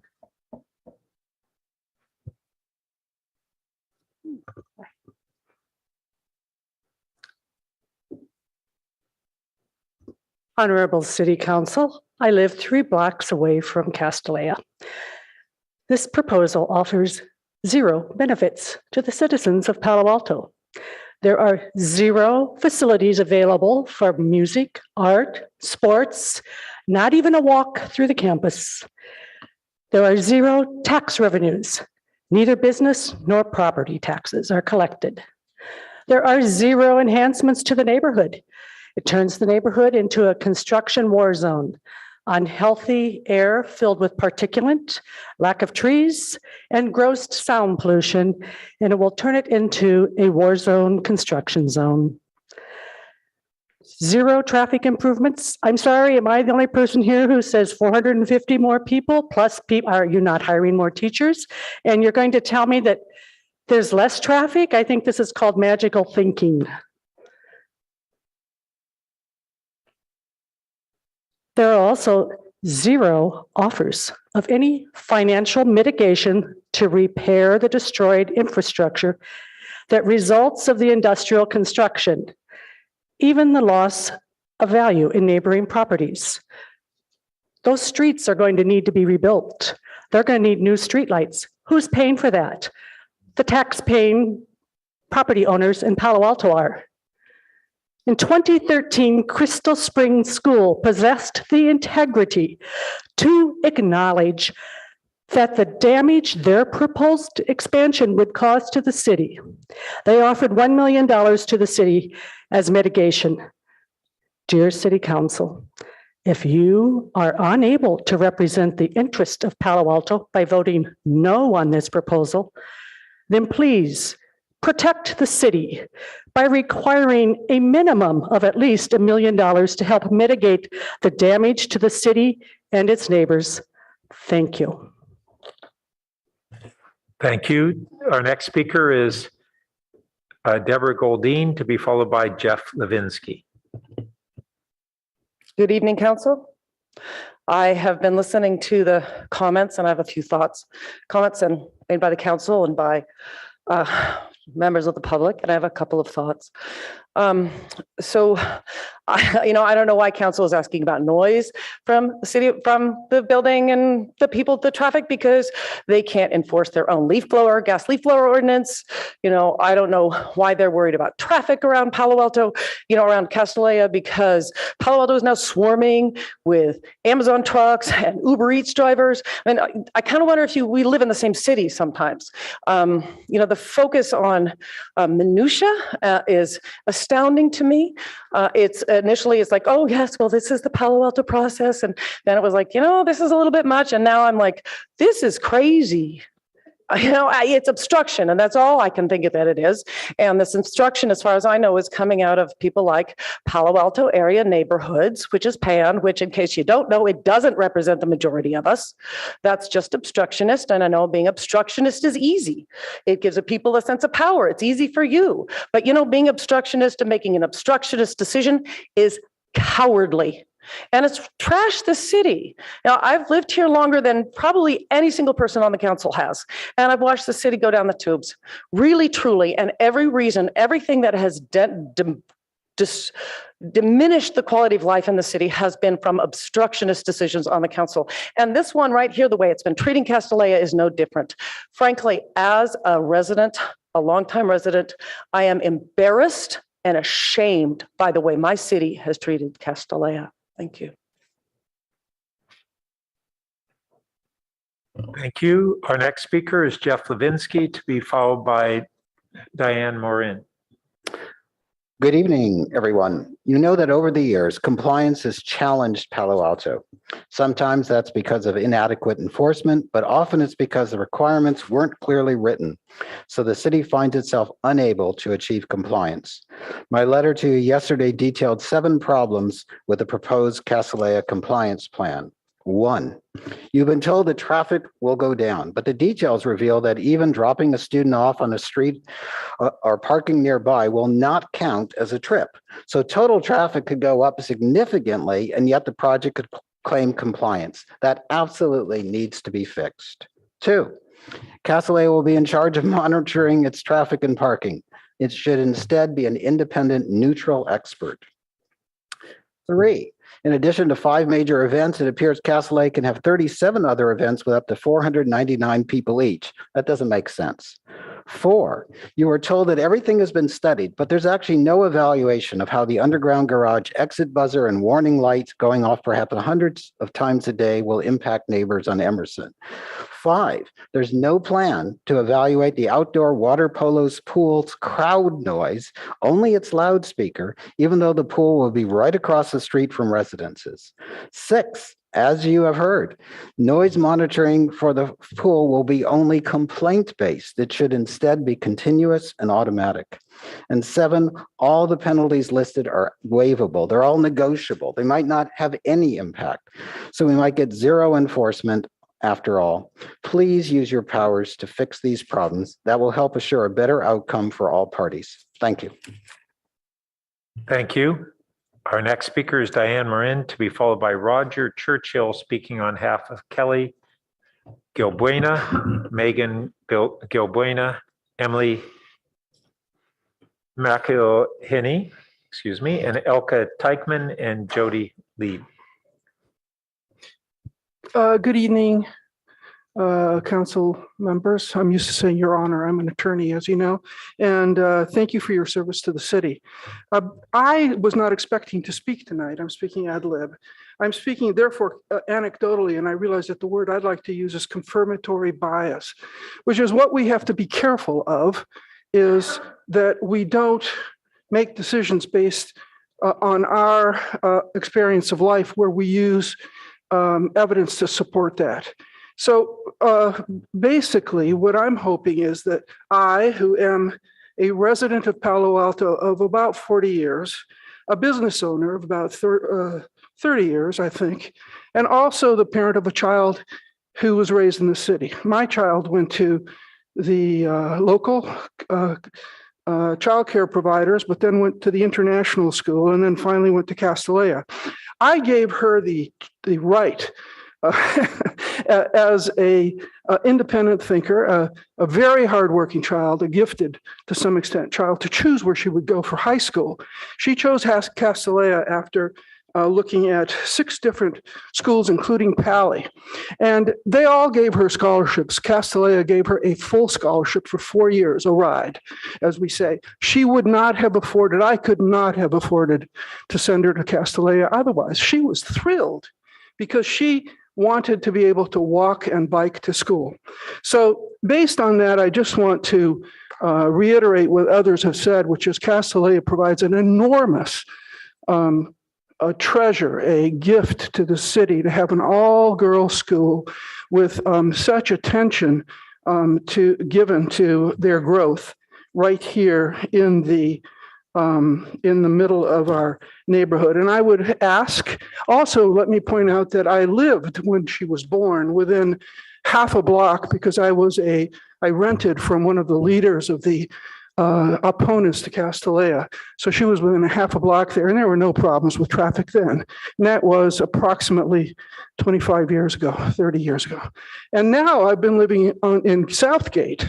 We had to get a residential parking program there because we have such issues with Palo Alto high school students. And she could have gone to Palo Alto High School. That was one of her choices. She chose not to. So this is all to say that, please, we have a treasure in this city, an all-girls school, which provides incredible education, and support it in every way you can. Thank you. Thank you for your service. Thank you. Our next speaker is Roger Churchill, speaking on behalf of 5 other people, to be followed by Stuart Raphael, who will be speaking online.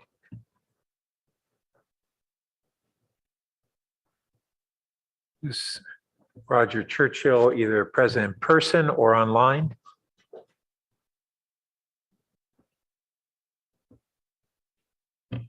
He was in person. I think I saw him go to the overflow room a few moments Okay, ago. we'll move that down and give him another opportunity in a few minutes. Our next speaker is Stephen Raphael online, to be followed by Mary Sylvester.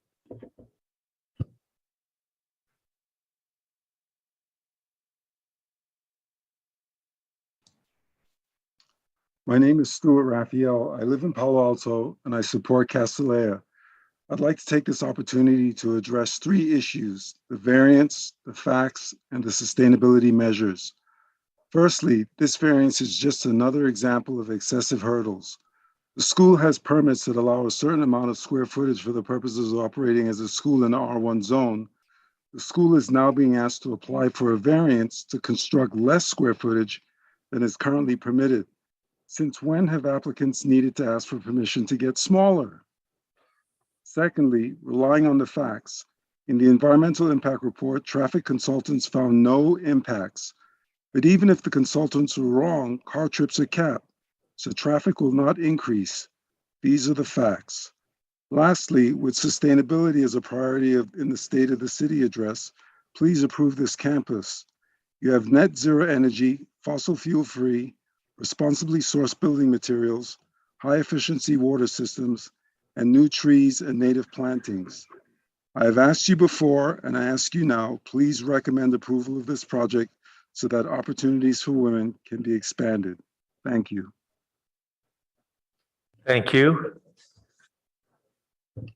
Our next speaker is Roger McCarthy, speaking on behalf of 5 others.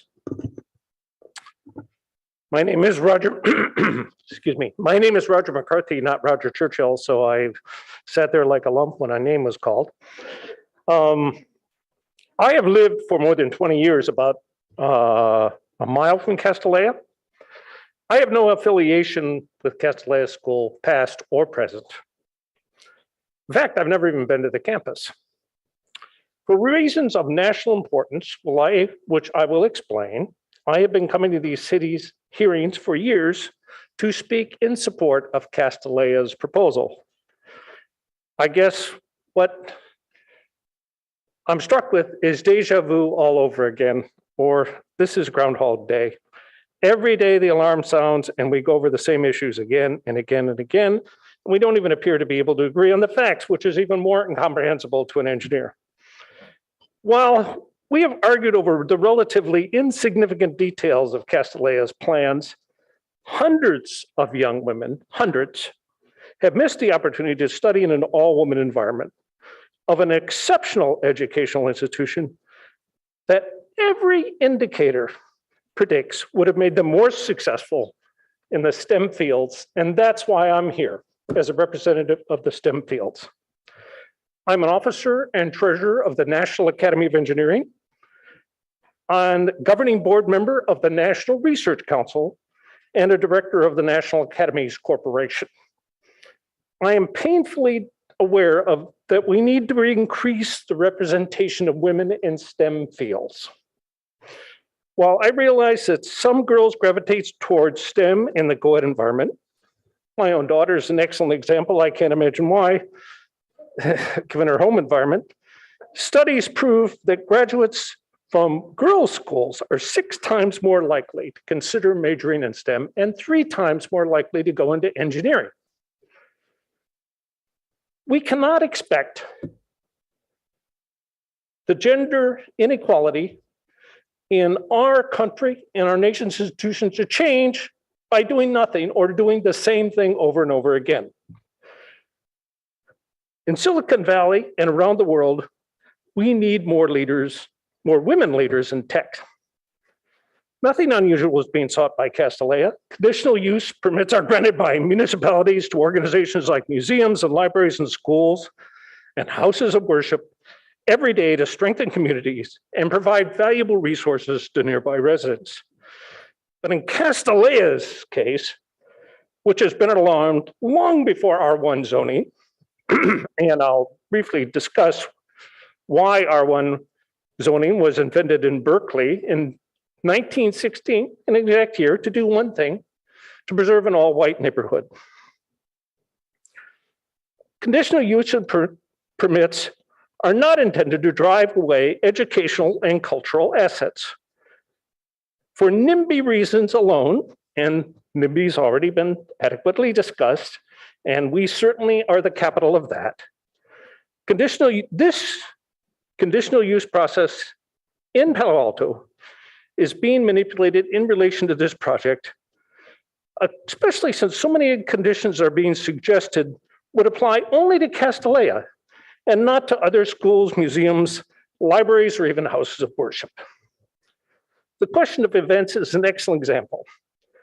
Castellea is being treated differently and therefore unfairly, both in the number of events that will be allowed and how an event is defined. Within the documents you have on file for this application, it is clear that there are other independent schools in Palo Alto founded much later and have absolutely no mention of events in their CUPs. What is the singular difference of all those schools in Castellea? Castellea is a woman's school. A staggering coincidence, I'm sure. No limits at all on all these other schools because they're co-ed. Then there are other independent schools that operate with limits on events. However, in those cases, gatherings like home games, robotic competitions, student showcases, book fairs, and teacher networking sessions, dances, fundraisers are not all classified as events in those schools, but they would at Castellea for some amazing coincidental reason. To discover that Castellea opposition is clearly NIMBY related, you only need to ask the critics on this project a few key questions. Why Castellea events are limited when they are not at other independent schools in Palo Alto? Why are the different schools subject to different definitions of what classifies an event? And then finally, the real question at the heart of this, why is Castellea being treated differently? With this inequity before us, it is clear that aspects of this debate are illogical. While fact-based decision-making is increasingly out of fashion, nationally, it is important more than ever that we in Palo Alto look at the facts, the data, and rely on the facts. It is simply a fact there's a double standard on the suggested definition of events, resulting in unfair treatment of Castellea. The PTC's suggestion to cut the number of events to 50 is simply outrageous, especially because so many of these gatherings are central to the learning process. I ask you to stop this manipulation of the CEUP process that I observed all these years. Thank you very much.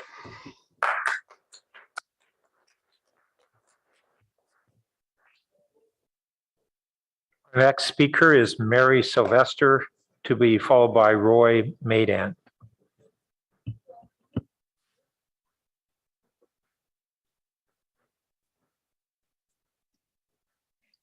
Good evening, Mayor Burt, Vice Mayor Koo, and City Council members. Thank you for all the energy and hours you've expended on this very challenging project. After years of controversy over Castellea's project, Palo Alto residents are now looking to you tonight in this quasi-judicial hearing to clearly demonstrate in your deliberations fairness, transparency, adherence to our codes and ordinances, a clear articulation of what benefits will accrue to residents with this project and what will be the cost to the community. Such norms are particularly pressing with this project as there has been such inaccurate and incomplete information provided about it. Specifically as to enrollment, square footage and the variance, sustainability and environmental impacts, parking, traffic, and the proposed TDM. As to enrollment, Castellea has been over-enrolled for 20 years. Please go with the PTC recommendation of 450 students and no further until Castellea demonstrates that it can abide by its new CUP. Secondly, square footage and the variance.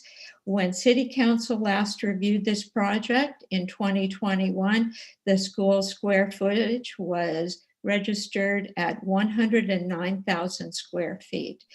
It is actually over 130,000 square feet.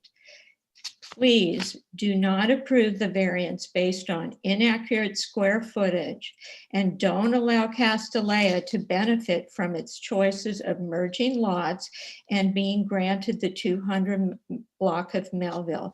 They should not benefit by their own choices. Thirdly, sustainability has to be looked at closely. It has not been fully analyzed. Traffic, parking, and the TDM, as well as compliance. 75% of students are from outside Palo Alto and many students are dropped off throughout the neighborhood. A true traffic and parking count has not been registered with the city. Compliance must be done by independent monitors, and the school must post a significant bond to cover failure to meet the conditional use permit. I'm sorry, Mr. Mayor, it shows me running over time, but I don't think I got the full 2 minutes. Oh, I guess I did. I think you did. Yes, I'm afraid you did. And I Oh, wasn't thank noticed. you. And I hadn't noticed you were over. I'm sorry. Nope, my fault. Sorry. Thank you. Okay. Thank you. I was asleep at the wheel. Our next speaker is Roy Maidan, to be followed by Tom Shannon. Hi, my name is Roy Maidan, and I have lived in Palo Alto for over 25 years. And I'm very grateful for all the attention that the council has given to this project. As a citizen who wishes to see city leaders make decisions that will positively impact our property values, our quality of life, and our community, I especially appreciate that you have already supported the merits of this proposal. Your guidance to the PTC to find the path to 540 proves that you and I agree. 540 is the right number for Castellea. In the end, by voting to approve 540 tonight, you are not guaranteeing that 540 students will enroll at Castellea. Instead, you are giving the school permission to try to enroll 540 through gradual increases of 25 students at a time without increasing traffic. If car trips increase, that number will remain out of reach. As you've been listening to all the other speakers tonight and a few more to follow, I truly hope that the years of study and reams of data supporting this project will prevail in the end. Traffic is a non-issue because it is capped. The garage is not going to bring more cars, and it is permissible in R1. The square footage of the proposed building is less than the current structures. The EIR exhaustively studied the possible environmental impacts of every aspect of this proposal and found none. Most of all, it is important for leaders to be able to make decisions based on facts and study, not rhetoric and speculation. The facts support this valuable investment in Palo Alto, and the risks are non-existent since the school cannot add more trips. Approve 540 and do not ask Castellea to return annually to reapply. Allow this long chapter to end with more opportunity and less traffic. Thank you. Thank you. Our next speaker is Tom Shannon, to be followed by Aram James. Yes, good evening, Mayor Burt and City Council members. I'm Tom Shannon, and I've lived on Kellogg Avenue for 33 years, directly across the street from Castellea's Kellogg School entrance. I sent an email earlier today outlining my major concerns with the CUP conditions. But for brevity, I won't recap that email tonight. I prefer to jump ahead just slightly and weigh in on construction mobilization. One must question the viability of this option given Kellogg, Bryant, and Emerson will be the only access points for the construction crews, along with the arrivals and departures of 400 plus students, the staff of 100 plus employees, all deliveries, and visitors. I would ask the City Council not to give its approval to Castellea to operate its school on the 2-acre speaker playing field, simultaneously alongside the proposed 80,000 square foot construction project. It will obviously have negative and possibly dangerous impacts on our neighborhood and its streets. Thank you for giving this matter your consideration. Thank you. Our next speaker is Aram James, to be followed by, it's listed as GLOWE, Glowe. Hello? Hello? Yes. Okay, so I oppose Castellea. I oppose the expansion. There's going to be litigation no matter what your decision is. I've come before this council many times in the last couple of years. And first of all, I mean, the facts are that apparently in 20 years ago, there was a promise by Castellea to not expand. And then we know during the period of time that it was allowed to expand, despite their promise not to, that they over-enrolled. This is absolutely a rogue elitist institution. I've lived in Palo Alto the bulk of my 73 years. I oppose this project. I've come before you, as I've said before, and asked that if you really want to teach these students something about life and civil liberties and the importance of that more than ever post George Floyd, that this institution be sold to the city of Palo Alto and be converted to an all-Black educational institution so that Palo Alto can be the leader in reparations in this country. I've suggested an integrated, both young men and both young women. My good friend Rebecca Eisenberg said, no, Aaron, let's make it an all-Black women's institution. Either one is okay with me, but I think it should be named after Sojourner Truth or other amazing Black women that have led the fight for justice in this country for so many, many, many years and have often been forgotten in this white supremacist culture. Everybody knows we can't even visit Castillejo as citizens. It's the most elitist kind of institution. It's a stain on the city of Palo Alto. They want to expand, let them do it somewhere else. Let's do the right thing. Convert this to an all-Black educational institution for learning in perpetuity. Thank you very much. And our next speaker is Glow, to be followed by Keith Bennett. Good evening. My name is Glow Chang. I have been a direct neighbor to the Casti carved doors on Bryant Street for over 25 years. To correct previous speaker Reed's comments, everyone residing on my block support Castillejo, whether or not we have lawn signs. The school is a fantastic neighbor. Traffic was very heavy 10 years ago, but due to mitigation efforts, traffic has calmed tremendously and is now not a problem. City Council, it seems your PTC objective is no growth. Your City Council predecessors supported education and Casti's development. Melville Street was allowed to be closed and the school used the land to develop a better campus and improve their programs. Casti is now a nationally recognized college prep school. When Casti was a boarding school, its students came mostly from abroad, giving international students a chance to attend American colleges. Now Casti is open to local students. Local students are not denied opportunities. They have a choice in Pali, Casti, or Gunn to choose from.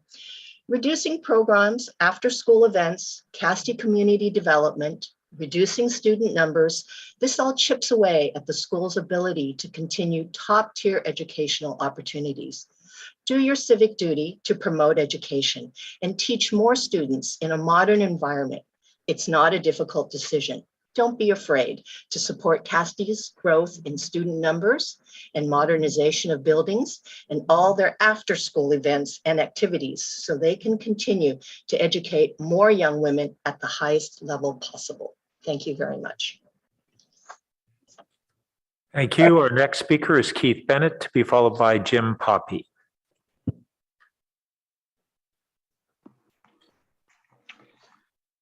I'm Keith Bennett of Save Palo Alto's Groundwater, a Palo Alto resident and a taxpayer. I would like to summarize the written comments and oral communications related to some of the environmental impacts of this project that we've provided to Council in December 21, as well as to the PTC. I resent the letter to Council members today. We estimate the CO2 emissions from concrete used for the construction of the parking garage and the below-grade pool to be 1.27 million pounds, equivalent to the amount of CO2 emitted by driving a Prius for 4.1 million miles, or the amount emitted by our household by burning natural gas for heating, water heating, and cooking for 3,000 years. Of this, over 40% will be emitted for the construction of the pool to loom. Moving the pool to at grade would address a significant fraction of this problem. Construction of the pool with the deck 15 feet below ground surface will almost certainly encounter groundwater and requiring dewatering or a cutoff wall. I remind Council that current city codes do not put any restrictions on the total amount or rate of groundwater pumping. In an era of recurrent drought, this waste of water is unconscionable. The permanent underground structure significantly reduces the volume of soil capable of holding and buffering stormwater and blocks stormwater flows. Finally, I'm personally wondering what's the benefit for Palo Alto. The Castillejo does not pay property taxes, and the former city land that was given to Castillejo for a playing field is now being used to construct permanent facilities and expand the school. Thank you very much. Thank you. Our next speaker is Jim Poppy, to be followed by Anu Priyadarshi. Excuse me. Thank you, Mayor and council members, for your attention on this matter. Please consider a compromise on square footage enrollment. Instead of a 60% increase in square footage over code, how about something like 20%? Instead of a 30% increase in students, why not a phased increase of 15%? The neighbors and surrounding community deserve a fair shake in this matter. Don't just go with what Castellet is asking for. We are not 100% against the project. We just want an appropriately sized project that is close to what code allows. Would a Palo Alto resident in an R1 zone ever be allowed a 60% variance for floor area? Most importantly, please follow the PTC recommendation to limit enrollment to 450 students until construction is completed and the school has demonstrated for 2 to 3 years that they can comply with the CUP and TDM. Enrollment increases are the only incentive the school has to comply with these guidelines, the only one. The onus for compliance must be on the school, not the neighbors. This is the only fair and equitable solution. It is much easier to increase enrollment than it is to decrease enrollment, given how the school so often threatens legal action. The city needs to establish strict and measurable standards for the CUP and TDM with a third-party administrator and reduced enrollment as a penalty. The TDM is not a guarantee of anything. It is merely a document until deployed in the real world. Furthermore, all traffic within a 3-block radius of the school must be measured to get a complete picture of the impacts. Traffic is not limited to peak drop-off and pickup times. There will be increase in staff and support vehicles. And the garage will largely be avoided. Right now, parking is already bleeding into the neighborhood, especially on Emerson and Cowper. Please institute these safeguards. The school should not be given a blank check to do whatever they wish without consequences. Thank you. Thank you. Our next speaker is Anu Priyadarshi, to be followed by Trisha Shuvari. Thank you. Hi, everyone. I'm Anu. I live in Palo Alto and I support Castellea. I've heard everyone speak and I have a lot of strong views about a lot of different things, especially with one child in an elementary school at Palo Alto and one who is at Castellea. But, I just want to say that I think it's unfair to have 2 different standards for schools that are literally about a mile from each other. Anyhow, today I want to focus on a few different things. I want to thank the ARB for breaking through rampant misinformation to delve into the facts and the data, especially in relation to underground parking. They turned to the findings in the most thorough EIR the PTC has ever seen and to the comprehensive plan, which prefers underground parking over surface lots. This is exactly what city leadership is supposed to do, to rely on facts in the record and determine what aligns with the comprehensive plan. The ARB listened to all sides. Ultimately, they made a decision prioritizing trees and the environment.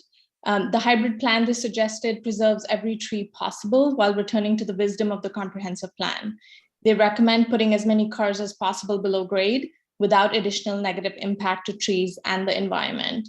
I ask everyone here to think about the future, the environment, the findings in the EIR, the guidance in the comprehensive plan, and allow 69 spaces underground with no negative impacts. Thank you. Thank you. Our next speaker is Trisha Suvari, to be followed by Carla Befra.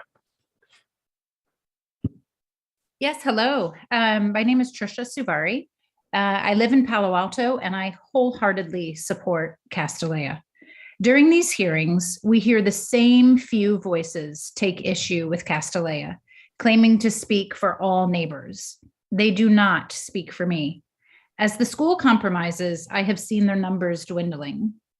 The PTC's recommendations on events and enrollment in April both went against the conclusions in the EIR, which is a legal document that is meant to guide this process. Most other independent schools in Palo Alto have no limit on events in their CUPs. No limits. It reminds me of the Cole Emeth issue. Underground parking is allowed there and not at Castellea. How is this fair treatment within the policies and laws of the city of Palo Alto? Castellea has compromised by proposing that the number of special events it would be allowed will be below 90. But just like all the other compromises, it wasn't enough. Now they're at 70, with an even further reduction at the PTC's suggestion to 50. 50 is too low and unfair. Be fair and allow Castellea's students to thrive. Thank you very much. Thank you. Our next speaker is Carla Befra. And then Clerk, have you been able to determine if Ms. Ross was listed previously? There are 4 additional members of the public with the last name of Ross, but Annette Ross has not spoken yet. Thank you. All right, to be followed by Annette Ross. Hello, council members. Thank you for allowing me to speak. And thank you for waiting through this complicated process. To the previous speaker, I'd like to say, please check the CUPs of the other private schools in Palo Alto. I believe you have misspoken. I live across the street from the school and would like to focus on one issue which doesn't seem to have gotten much attention, and that is what will happen when the school begins construction on this project. The EIR treats construction as a temporary inconvenience with minimal mitigations. This massive project, which includes construction of a building the size of a Costco on Kellogg Street, will cause extraordinary disruptions for 3 to 5 years. I very much doubt that many of the earnest speakers we have heard supporting the school would welcome that kind of project across the street from their own homes. Nevertheless, we are all for upgrading and making the campus more modern and sustainable. But we ask, if the school remains open during construction, where will all the cars park? Where will the parents drop off and pick up? Where will the construction trucks be staged? We ask that the PTC be tasked with approving a construction plan before any CUP is granted. And we ask City Council to require the school to move to a temporary off-site campus while construction takes place. This will significantly shorten the duration of what is sure to be many, many months or years of traffic backup on Embarcadero Road. Another point I haven't heard mentioned is that all of the proposed new enrollment is intended to be added to the high school level, not the middle school. This means more students self-driving to campus. We know that junior and seniors drive and park throughout the area. As Councilmember Dubois spotted, they do not use entry driveways where the TDM counters will be placed, which means that trips are capped is based on really selective monitoring. Director Late asked, is there a better idea out there? Yes, there is. Most other private schools on the peninsula have a policy of no driving to school and no parking on local streets, and they are doing just fine. Please do not allow Castellea to increase enrollment until the new campus is completed. Please do not allow the neighborhood parking. Please do not allow more than 450 students until the school has a record of compliance. We want to be good neighbors, and we want the school to be a good neighbor too. Thank you. Thank you. Our next speaker is Annette Ross, to be followed by Stephen Band.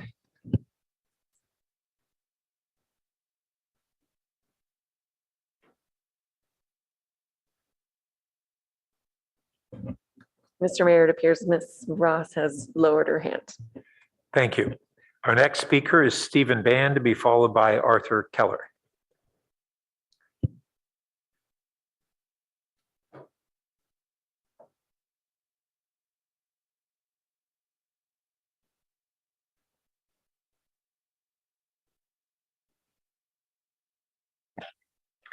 Council, thank you. I'm speaking to you from Washington, D.C., and I won't mince my words. Your handling of Castellea School's modernization plan has been a shocking display of failing governance. I will highlight 3 facets of that failure: the failure of timeliness, the failure of overreach, and the failure of equal treatment. Timeliness. You've allowed this process to drag on for 6 years, during which people in authority have repeatedly attempted to move the goalposts and reopen settled matters. That is not government. That is harassment leading to chaos. The most egregious example before you is the attempt by 3 unelected advisory commission members to overturn the elected council's decision of March 29th, 2021, that Castellea may increase enrollment to 540 students. That is obviously at the heart of Castellea's modernization project. You must therefore make crystal clear this evening that that decision stands and can be relied on by all parties. Second, the failure of overreach. It's hard to believe the Palo Alto City Council is seeking to limit the number of so-called special events that this school may hold. Oh, you can have a dance program, but your girls can't actually put on a dance performance, and so on. This is grotesque overreach and exceedingly harmful interference in the absolutely essential operation of such a flourishing school. No other school in Palo Alto has been subjected to it. Finally, the failure of equal treatment. This globally renowned school has operated on this site for 112 years, long before anyone invented R1. And yet you have subjected it to slow motion torture in a way that no other school has been subjected to. This is rank misogyny. Please now step up and finally show the world that Palo Alto can, in fact, show real leadership in the vital cause of girls' education. We are watching. Thank you. Our next speaker is Arthur Keller, to be followed by our final speaker, Leon B. Hello. Nobody can doubt that Castellea educates brilliant women. But people should doubt whether Castellea should grow as big as they want it to. There is a proposal to grow to 540 students. What happens if they go to 540? Is there a higher number? I don't know. But they should not be allowed to, the PDC has voted to allow them to grow to 450 and then decide after they've been built to grow that big to 540. I support the PDC recommendation. Now remember, nobody here opposes the education of women. Nobody opposes the education of women. Nobody opposes it all. Thank you. Thank you. And our last speaker is Leon B.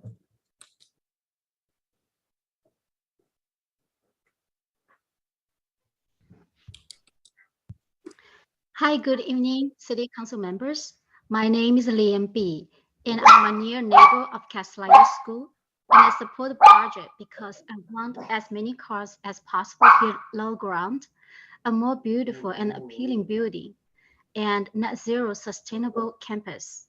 Most of all, I want to see this decisive debate in my neighborhood come to an end. As this process comes to a final vote, I want to address one important issue, the variance.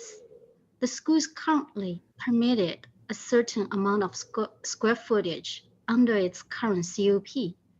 With the new building, the school is applying for less square footage than it currently has. So there is an approved amount, and now the school is applying for less than approved amount. Easy enough to approve. This site has never been used for a home since long before R1 zoning existed.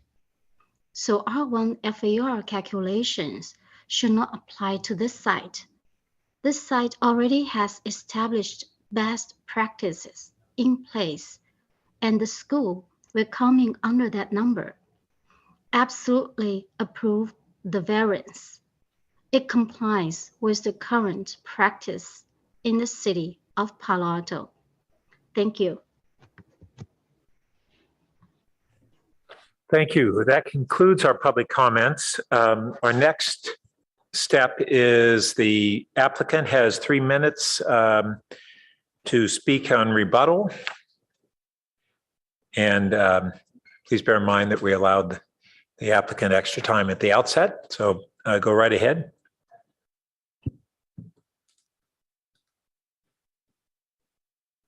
Good evening. My name is Mindy Romanowski, and I serve as Castellea's land use attorney, along with my co-counsel who's here this evening from Rattan and Tucker. With only 3 minutes, I can only make brief remarks, so I will aim not to repeat what we have communicated in our legal correspondence about all of the issues in front of you, which include allowing us to hold 70 special events, to treat Castellea with equal scrutiny to other similarly situated applicants, and most importantly, to make decisions that are not arbitrary. I do think it's highly important to acknowledge the public and the immediate neighbors who have actively engaged in this long process. In addition to the 21 public hearings, Castellea has held approximately 55 community meetings, large and small, over these 8+ years to arrive at the plan before you this evening.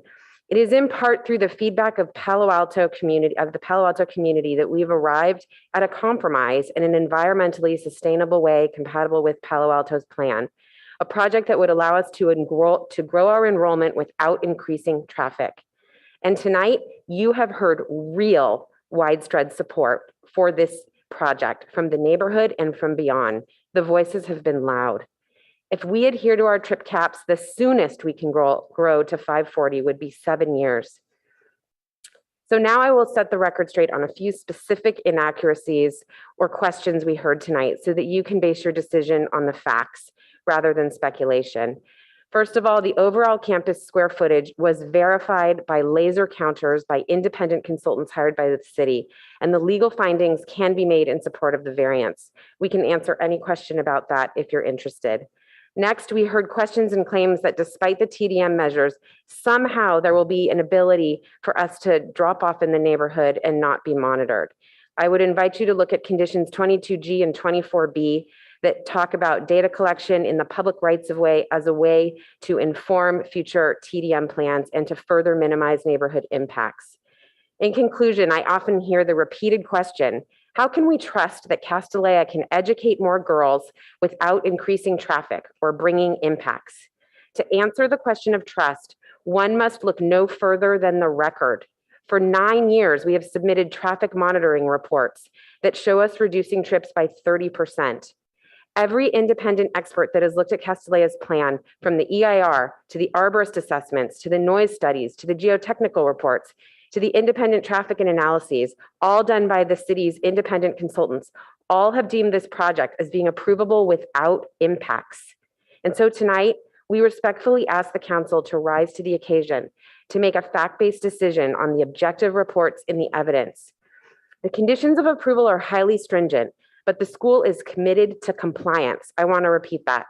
The school is committed to compliance because the education of more young women depends on it, and they know it.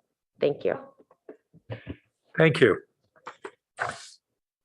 So at this time, we're going to take a 10-minute break, and then the council will come back and begin its deliberations.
Thank you.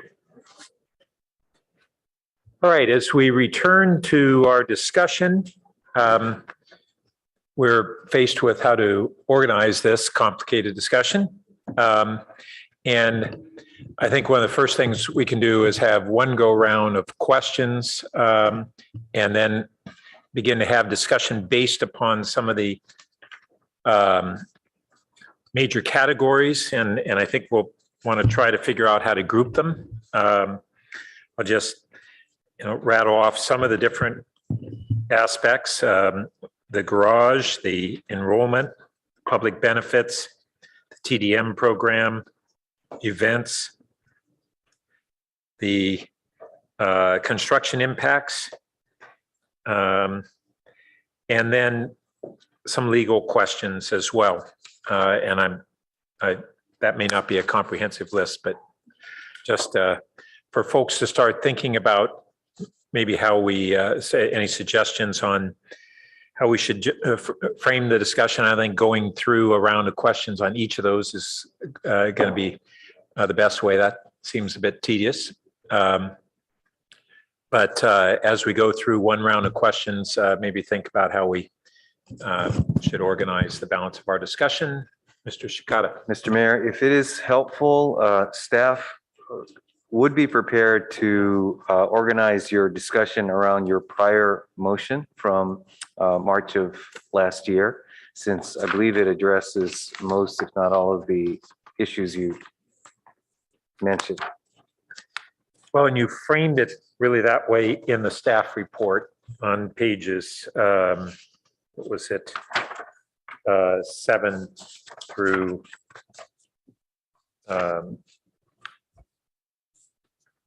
20 or so.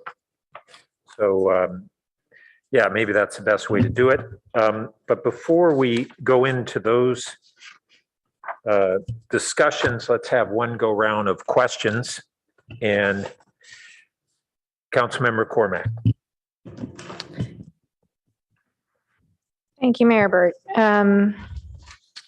All right, my first question is on packet page 246, and I want to be sure that, and this is for anyone who doesn't have the packet, page 20 of the record of land use action.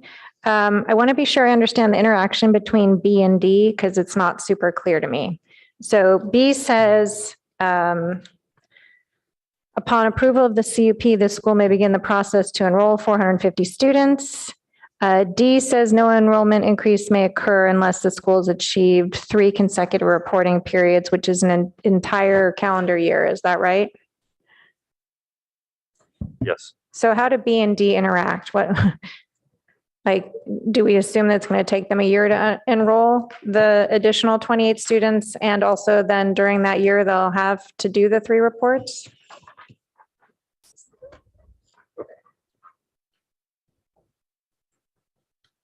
Okay, so just to orient first, so you're on packet page 246. Okay, and so there's a couple of things here. One is, are you asking when do they? I'm asking which comes first, or are they simultaneous? So the first thing, if approved this evening, they would be allowed to go up to 450 students, or they can begin to start ramping up to 450. The issue here is they've already sent letters out for the next academic year. Right, and that's and A says that they won't go beyond that. I'm just trying to understand the timing with where we are. Okay, and then so for next year. To raise it for that, they would need 3 consecutive reports. And so we would need, yeah, we don't have the reports for the next year yet, right? So we haven't collected that data. So until they won't be able to increase until we have 3 consecutive reports in the preceding years. So maybe we should be we collectively should be a little bit more clear, and that B, they can begin the process, but they can't actually enroll the 450, the plus 28 until D is completed.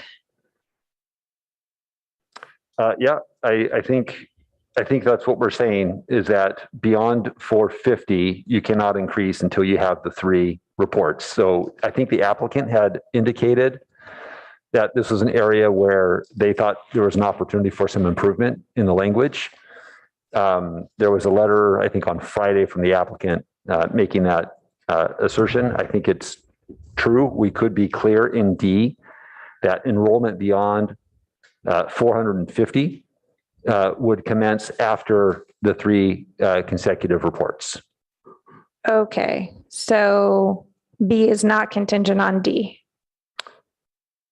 B is contingent upon the council's action, and Right. they can go up to 450 upon approval of the CUP. They may not do that for the next academic year because Okay. they've already sent letters out Got it. And so then D is for any subsequent increases. beyond 450. Okay, and there were a lot of numbers thrown around, 25s, 27s, whatever. 25. Is it 25 after the 450? Yes. The increments. Okay, that's question 1. Ooh, okay. My next question is, we received an email on May 20th from Janet Billups, and it included the Fair and Peers TDM analysis. I think it was produced by the applicant. On page 4 of that, in the little categories, they described the fact that there would be shuttles, and they included the City Embarcadero shuttle, which has not been operating for a couple years. So I realize staff probably can't respond at this moment, but I'd be interested in understanding how relevant or it would be to the conclusions of that study that they included the city shuttle, which is not functioning. I think they listed their own shuttles as well, but it's a small thing, but it's a data point. No, appreciate that. And that's something that we have asked the applicant to remove from the TDM plan. And so that's a refinement that we would expect going forward. Okay, great. Already done. Excellent. Okay, 12 seconds. Next question is, we had a fair number of questions during public comment. I just want to get the answers out there. Someone asked about repaving the roads. Is it right the applicant will have to repave the 4 roads surrounding? So it would depend on the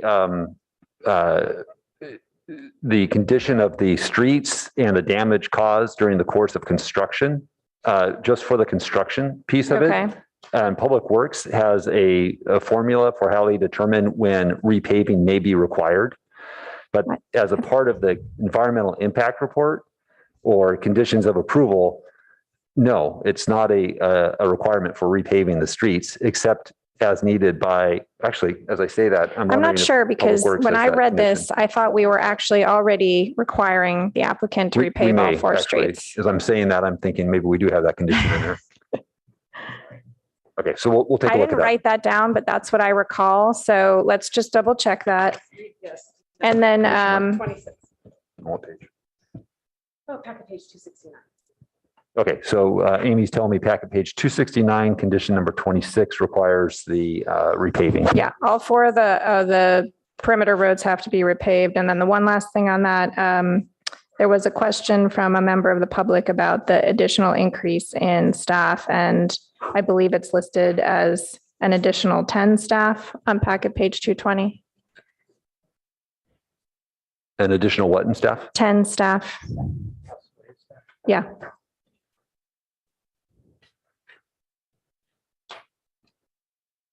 They cite 122 current staff employees and then 10 to come. Anyway, if I'm wrong, staff can just let us know.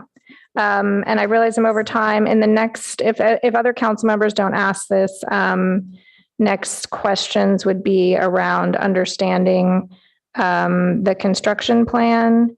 And then also I want to talk at some point about the 2 ordinance proposals, the 6 acres and the 2 acres, the 2 parcels and the 16 parcels. Thank you.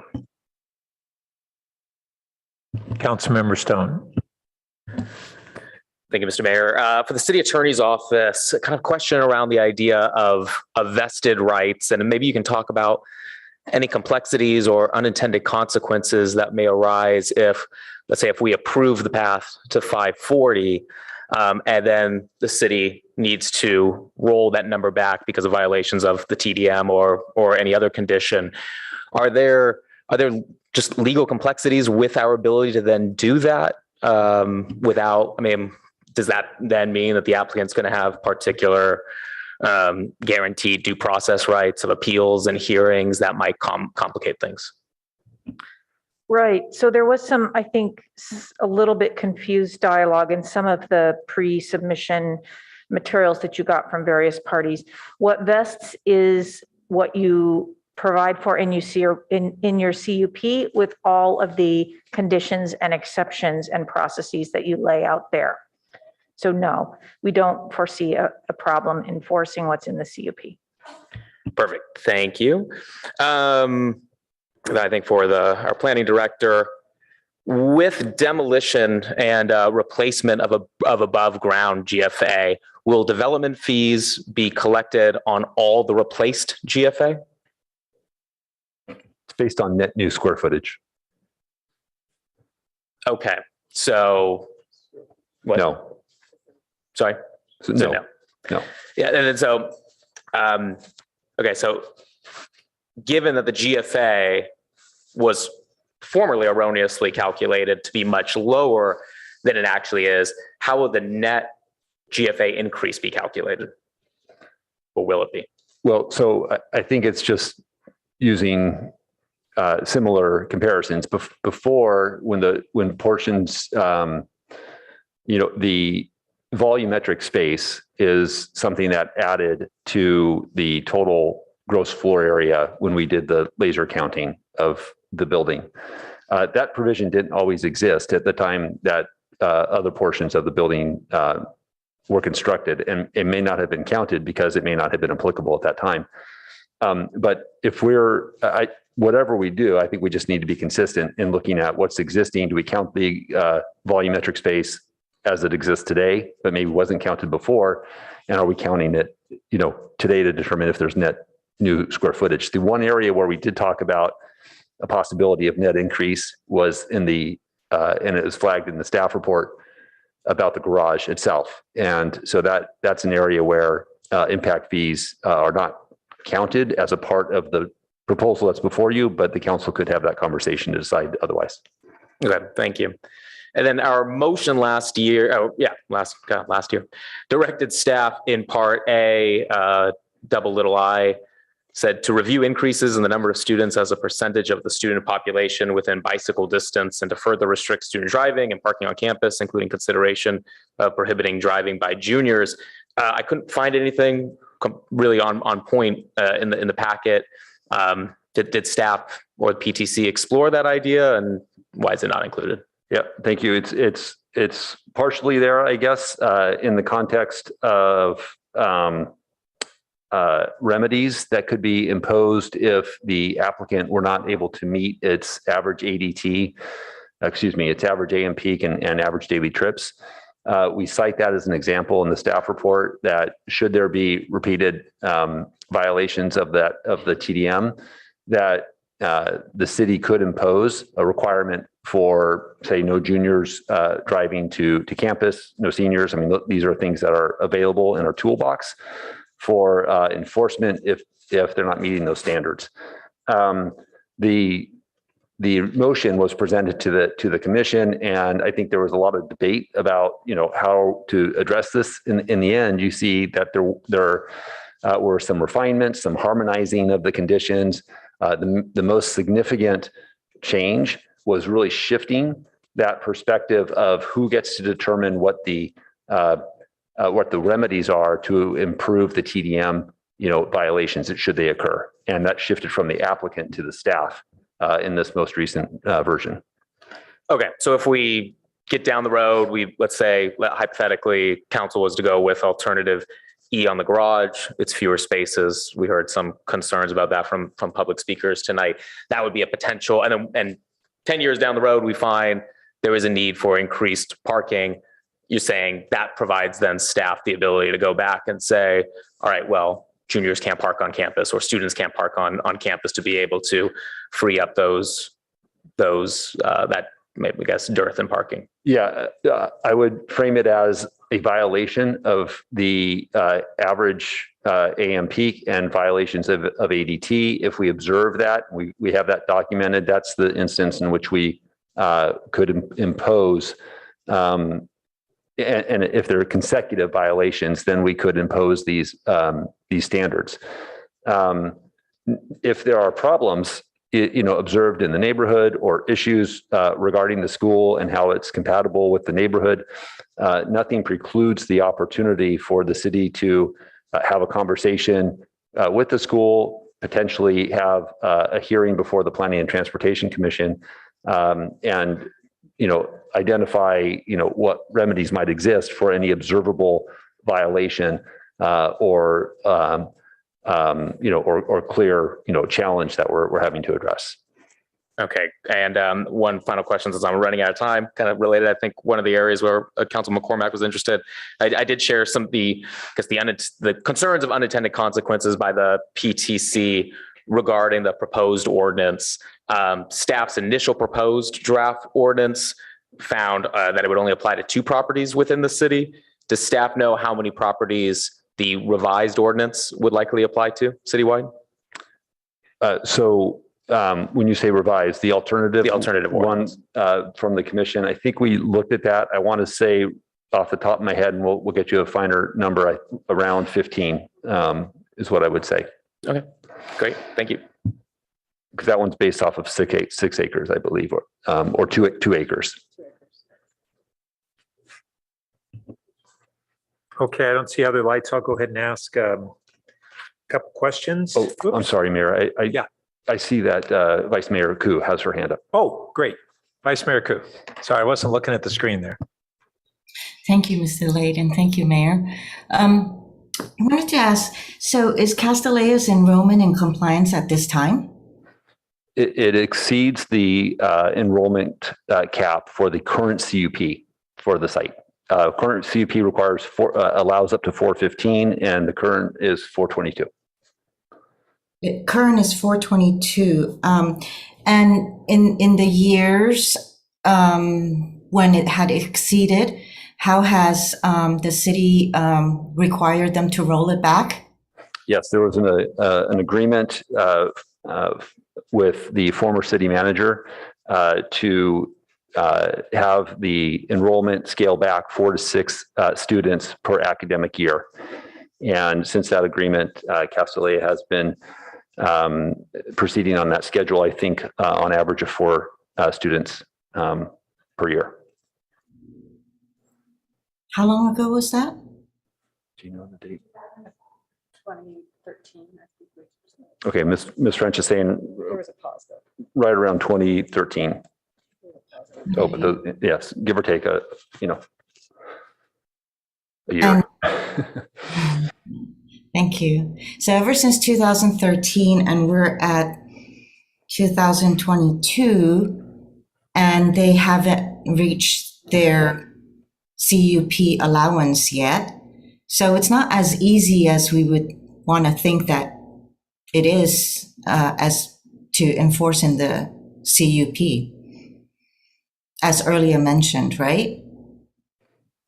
So I think there was the city has the ability to, for conditional use permits, the municipal code sets forth a revocation proceeding in which the city could have a hearing and talk about how conditions might be modified or possibly revoke the CUP. In this particular instance, the city manager at the time, came up with this solution to have a steady reduction in enrollment. And as the chief administrator for the city, that's the process that we followed.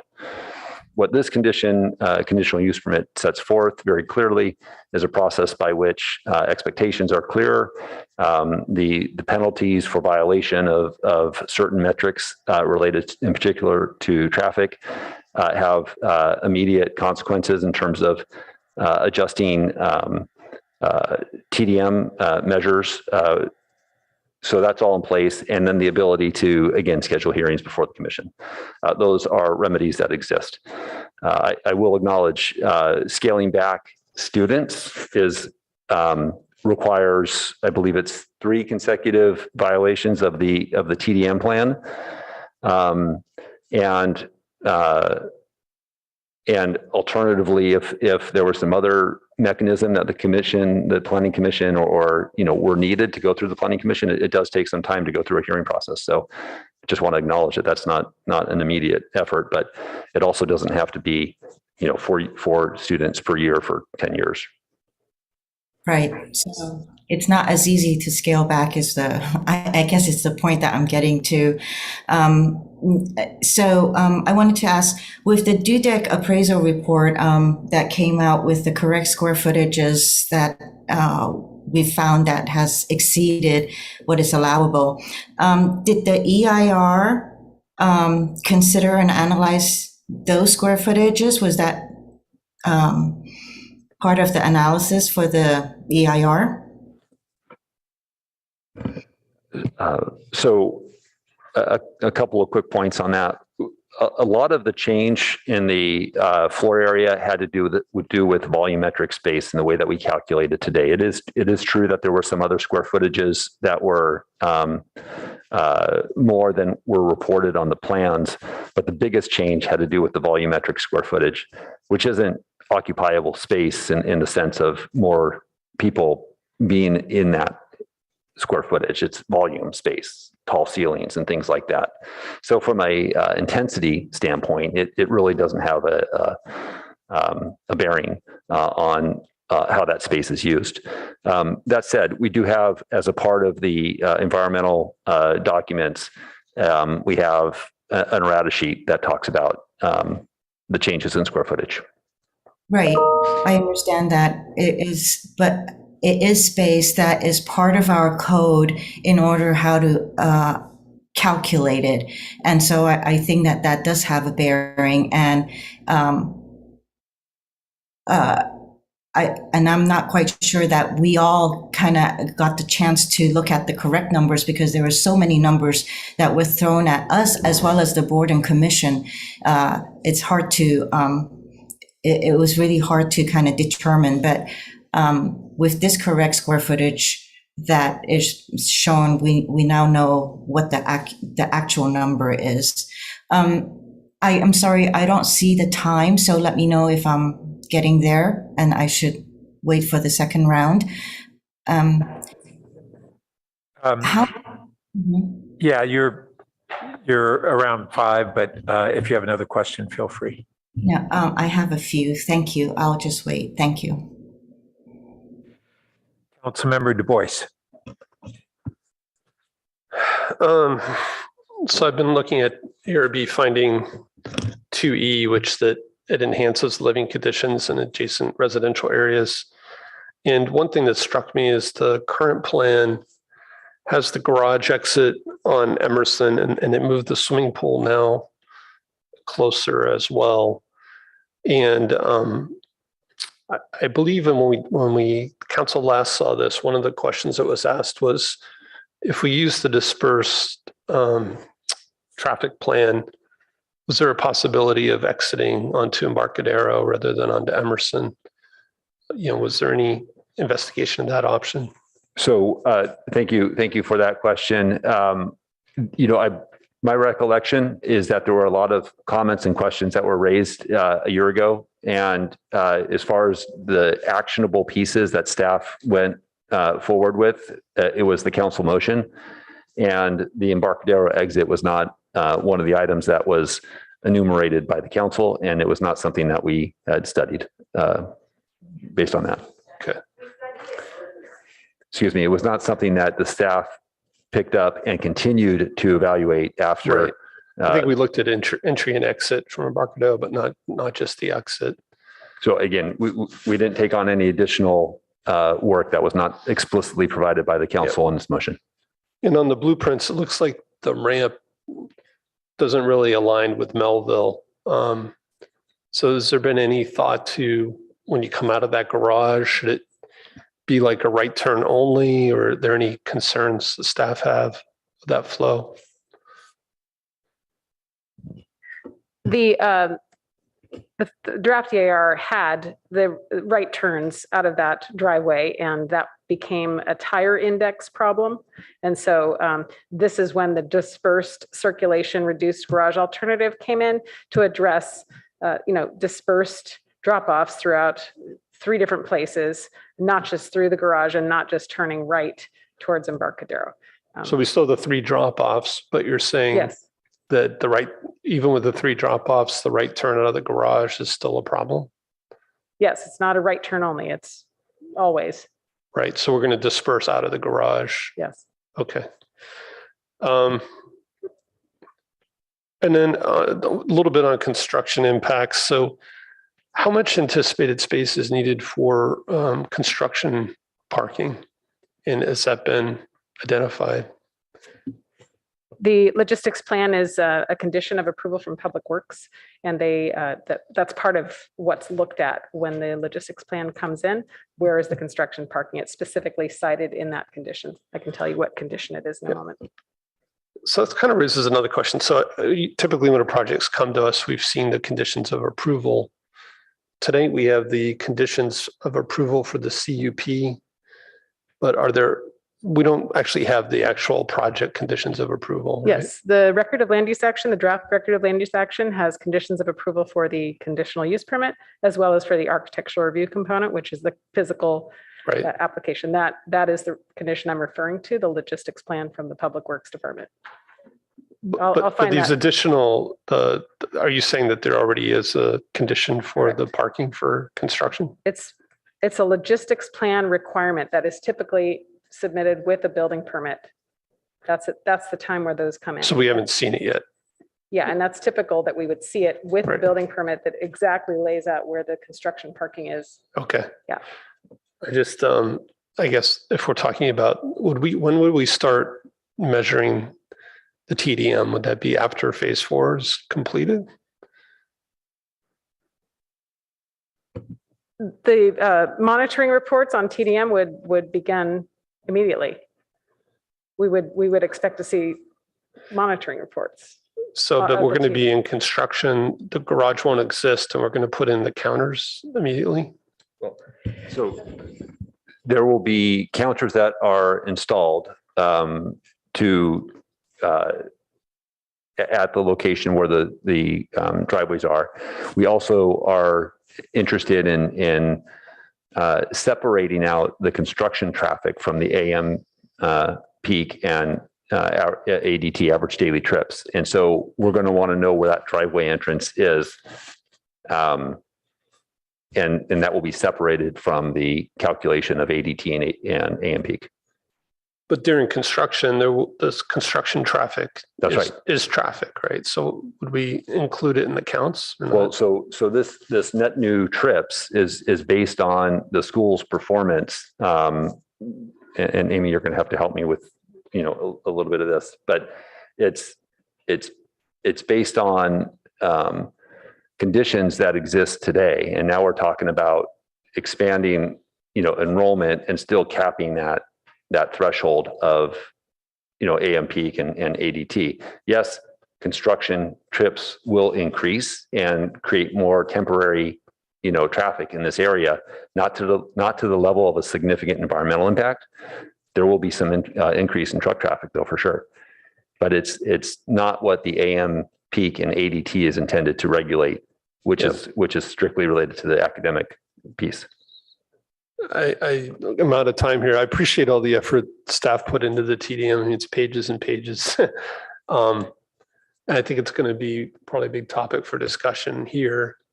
It's very complicated, so it'll be interesting to see how we can help improve it potentially. To respond to condition 9 for the logistics plan. On packet page 266. Thank you. Okay, I'll ask a couple of questions. One, the issue is raised on conditions for a variance.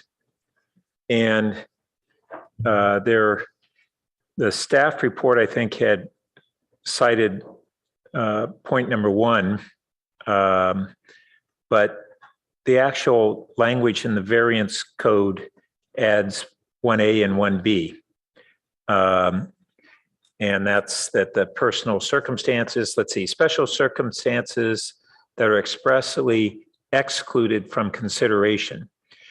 Personal circumstances of the property owner and any changes in the size or shape of the subject property made by the property owner or its predecessors in interest while the property was subject to the same zoning designation. So back in 2000, and I was trying to remember the Planning Commission discussion on this when I was on the Planning Commission and supported this change where we closed off Melville and allowed the, I think, 5 additional properties get folded in. My recollection is that that was really intended to be able to expand what was a pretty constrained acreage and not focused on principally either a near term, only a modest enrollment expansion, and long term, as it was cited, it was put in the record that it was not the intention to have a future yet enrollment increase as a result of those additional properties. So what's the staff interpretation of particularly 1B on the variance findings and how that expansion of the acreage of the site comes into play on this?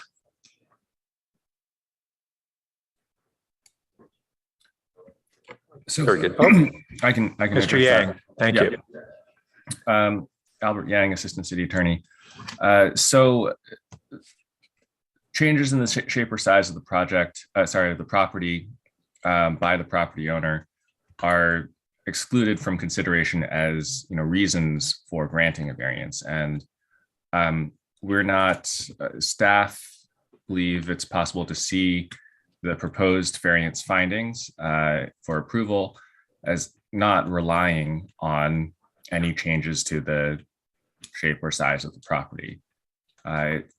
It's not as if, for example, this property was turned into a flag lot or something, and that's why it needs a variance. It doesn't need a variance because of a change in the shape or size of the property. It needs a variance because it's had, a certain amount of square footage for historical use, and maintenance of that use requires a variance. So how does maintenance of the use require a big expansion in enrollment? It doesn't, but the variance is not for enrollment. It is for maintaining the square footage that is on the just site. the square footage. Right. Okay.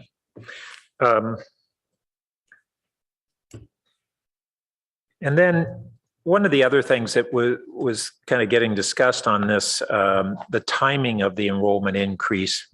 I see that basically staff interpreted the motion from last March as implying that the enrollment increase would start before the construction. Is that correct? What we interpreted as the council motion is you get to start at 450, and there was a direction to explore. Right, but the question is, the 450 starts when? Oh, yeah, we interpreted that as upon approval. I believe allow an enrollment increase starting at 450. So we interpreted that as, if approved, they start at 450. Yeah, as I read the motion and I was trying to recall it, it's not clear in that regard. It doesn't state one way or the other on it. And as Councilmember Du Bois was bringing up, we have this whole other dilemma of the construction impacts. So we're talking about potentially enrollment increase not starting once the construction has really remodeled the campus, but preceding that, and then throughout a construction period where we would have both a disruption on the campus, but a higher enrollment and a lot of construction traffic all at the same time. Understood. And you may recall the original staff recommendation was to have the starting enrollment be, I think it was 426. And then after a phased tied to the construction schedule, do I remember this correctly? Once the garage was constructed, then the enrollment would increase. That was the original staff recommendation. So yes, if okay. And Amy's telling me up to 490 after the garage. Okay, thanks. And then, we had a period where we had violations over essentially a decade on enrollment. We've had, and that was under a prior administration at the school. Going forward, say 10 years from now, after we're maybe up to 540, and we might have a different administration at that time who may have less allegiance toward following the rules again. If we find that we have violations, the current proposal is a maximum of 5 students per year decline in the enrollment as a result of conditional use permit violations, not just the TDM. Is that correct? So if there's a violation of the TDM, and specifically AM peak and average daily trips, 3 consecutive violations in a row, at least 5 students, and not the existing students, but the incoming class would be reduced by at least 5 students. It says at least? Yes. Okay. And then there's a whole process for how that can get restored. But any violation of the CUP, it doesn't necessarily trigger a reduction in student enrollment. However, if we have a problem and there is a hearing before the Planning and Transportation Commission, and that comes to the City Council on consent, it may be that if the problems are associated with the number of students that are there, that could be an outcome of that process. Okay, thanks. And I had noticed I'm running long too. All right, who would like to go next?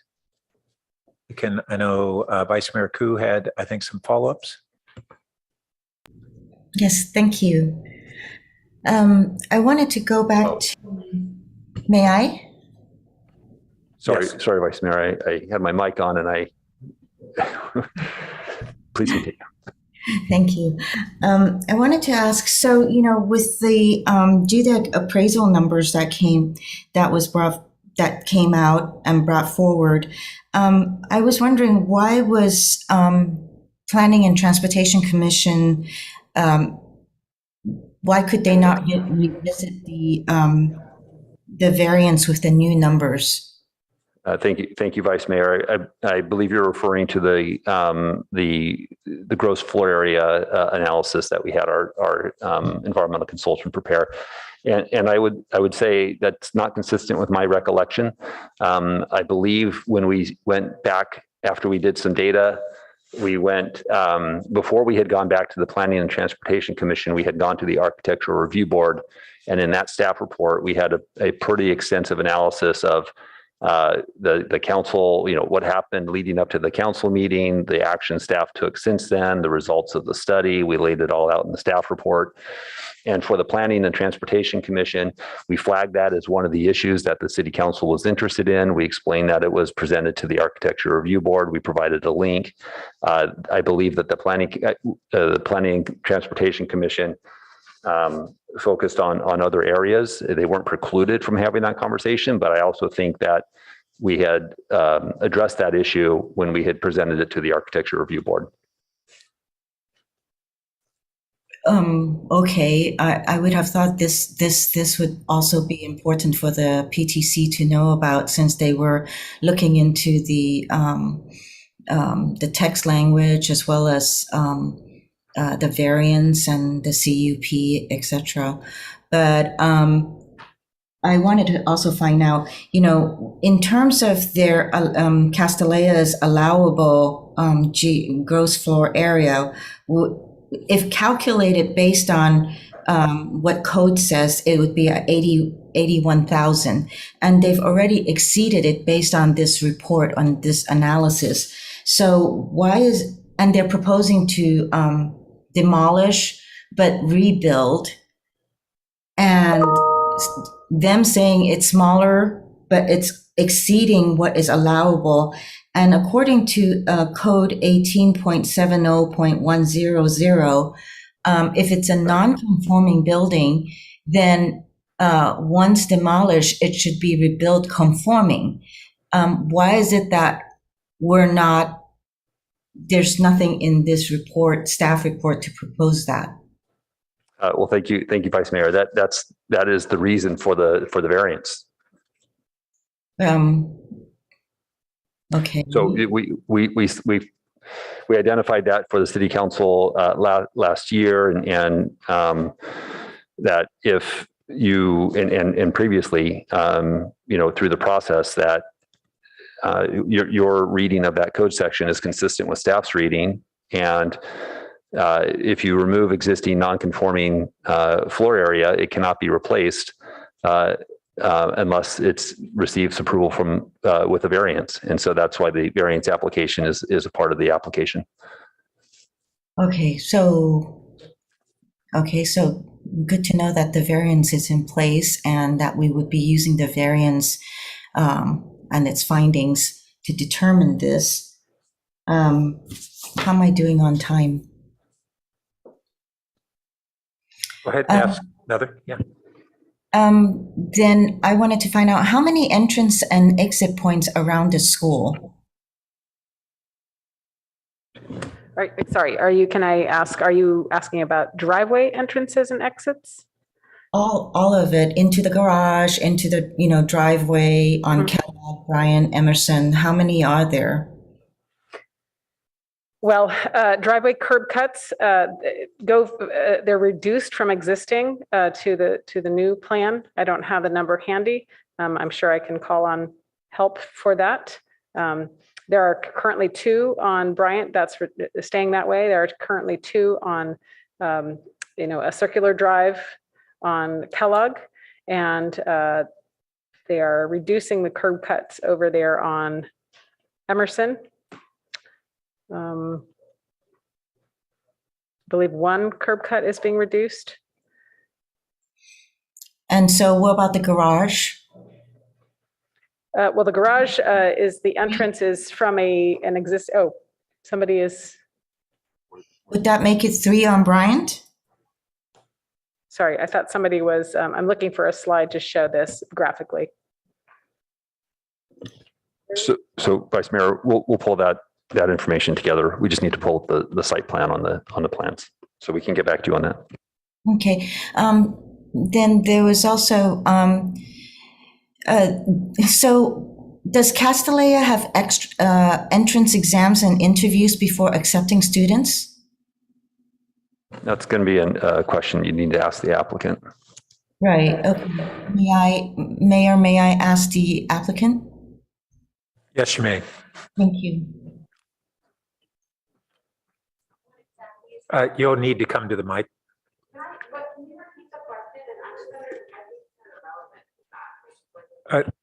I'm sorry. First, the applicant doesn't get to debate the relevance of the question. Second, can you repeat the question? Yes. Does Castellea have entrance exams and interviews before accepting students? We don't have entrance exams. However, we do follow all the independent schools are in the same cycle of application, interview, and issuing of acceptances. Yes. Thank you. Thank you, Ms. Kaufman.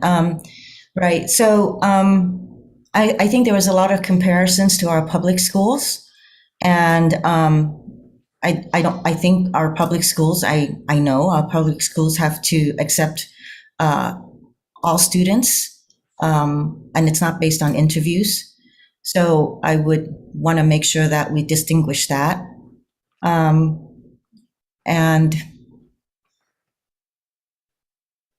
am I out of time? Yes, you are for the moment, or over. I mean, we're not a strict clock. Okay. Anybody have other questions? I have a couple. Councilmember Cormack. Thank you, Mayor Burt. And I know we're sort of still asking questions, but when we get to making decisions, maybe we can start with the findings to support the structure that I think that the staff is suggesting. That might help us as we go through this. Okay, so before I get to the two ordinance options, some public speakers alluded to the cost of the daily monitoring. Does staff have any information about what the cost of that is? I'm going to see if our chief transportation official has some insight into the costs, or someone else on our staff. If you want to put your, Philip's there. Okay, Mr. Cammy. I'm so sorry. I heard the question about costs, but I didn't. Yeah, I'm just, we had a number of public speakers allude to the fact that one of the requirements is costly, which is having the daily monitoring, right? The installation of the things that are going to track the cars that come in and send that information to you and your staff. Do you have any idea what the cost is of that hardware or the process? Ballpark. I do not know what the cost is of that offhand. I'm checking to see if one of my senior engineers has that handy though. Great, no problem, thanks. And then now back to the two ordinances. So let me just be sure I understand the differences between them. The first would require option E for the garage, would apply to only 2 parcels in the city, each of which are 6 acres and have a historic resource, right? And that's the narrowly crafted one that staff did. Correct. Okay. And then the alternative, we could select any of the options of the garage, including the hybrid, which we will call E-ARB or whatever is we're going to call it, would apply to 16 parcels of 2 acres each, and there's no requirement that there be a historic resource. Correct. Okay. Can you just help us with the implications of that? Would we be essentially saying, we think it's a good idea when there's a large space to put some parking underground? We'd be just sort of saying that makes sense for parcels that are this large? Yeah, I think the with the CUP, right? Sorry, I left that out. That there has to be a CUP that goes with that option as well, right? That's correct, and there are findings associated with that. And I'll note that the commission, this notion didn't get a lot of traction. I understand from the rest of the commission, but so we didn't have the all the benefit to get to the inner workings of it. But what this alternative does is it provides more of a context-based analysis of a proposal for this type of a request instead of just arbitrarily setting a series of standards. And okay.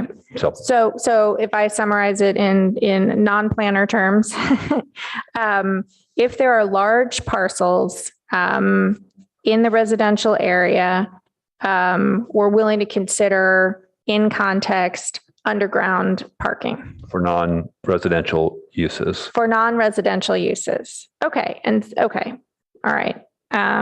So those would be churches, community centers, private schools. And private schools. Yeah. I'm just looking for other categories. Okay. And that also speaks to the commission's concern that the draft that we presented was too narrowly crafted. So they wanted to broaden that. Okay. Well, I appreciate having the option. Thanks to staff for doing that. Apologies, Councilman. Yes, Mr. Cammy, go right ahead. I'm sorry. Just wanted to note that, potentially the actual equipment for counting could cost a few $1,000s, although it really does depend what type of equipment they go with. Okay. That's very helpful. Thank you. Thank everyone who worked on getting the changes made that the council asked for. I think the project before us is responsive to the concerns that were expressed about trees and design and public art and a variety of other things, that we haven't talked about yet, but we certainly talked about a lot last time. And I see my time's up. Thank you. Councilmember Stone. Thank you, Mr. Mayor.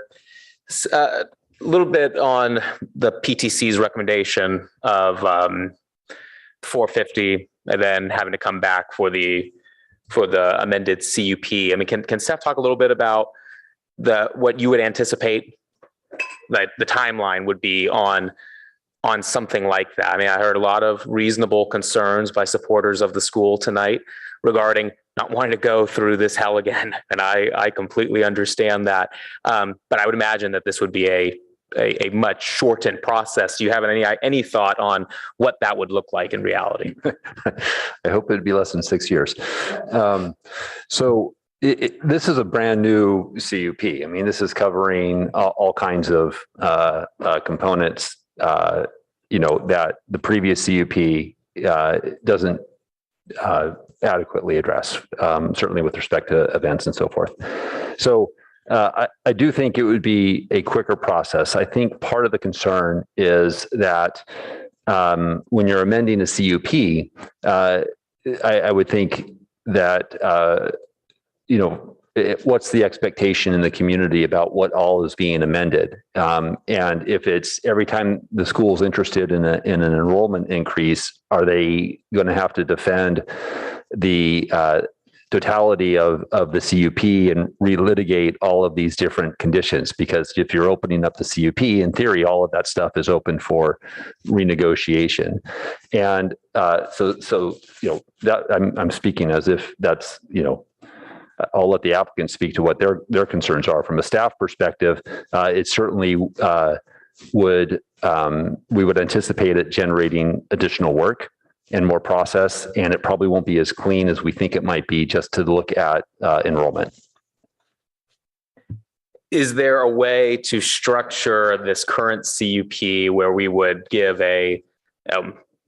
indicate an interest in that increase to 540, but still have that ability to have that community dialogue every year or every 2 years? I don't think that would be a CUP amendment.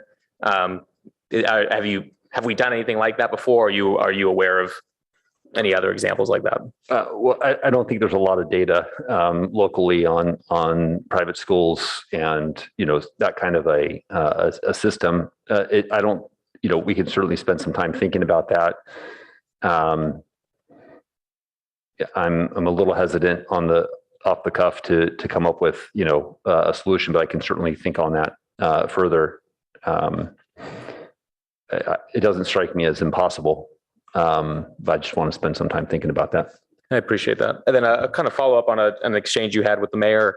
So it would be regarding the TDM reports. It would be at a minimum 5 students reduction if we had the three reports showing increase in trips. But on the other side, if 3 reports showing no increase in trips, is that then up to 25, or is that an automatic 25? I believe the way the conditions are written, it would be 25. Okay. So no violation. Sorry? No violation. Okay.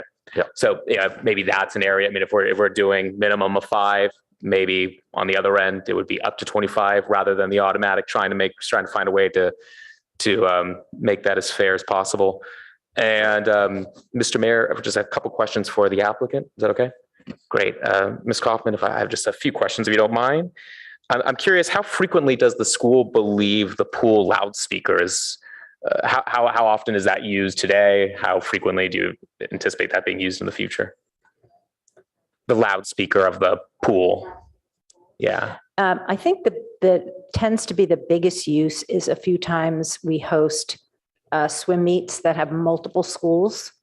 And then there's water polo, which is, I don't know, I think maybe we host 4 to 6 in the upper school and maybe 2 or 3 in the middle school. Okay, so it's not being used during practices, just during meets. Oh, yeah, definitely not. Great. And then kind of sticking on that point, one thing I was surprised by, I saw the list, the events listed on your detailed event matrix. And I was surprised that athletics was only listed as 5 events total during the year. And I think all of them were pool related as being athletic events. Are there others?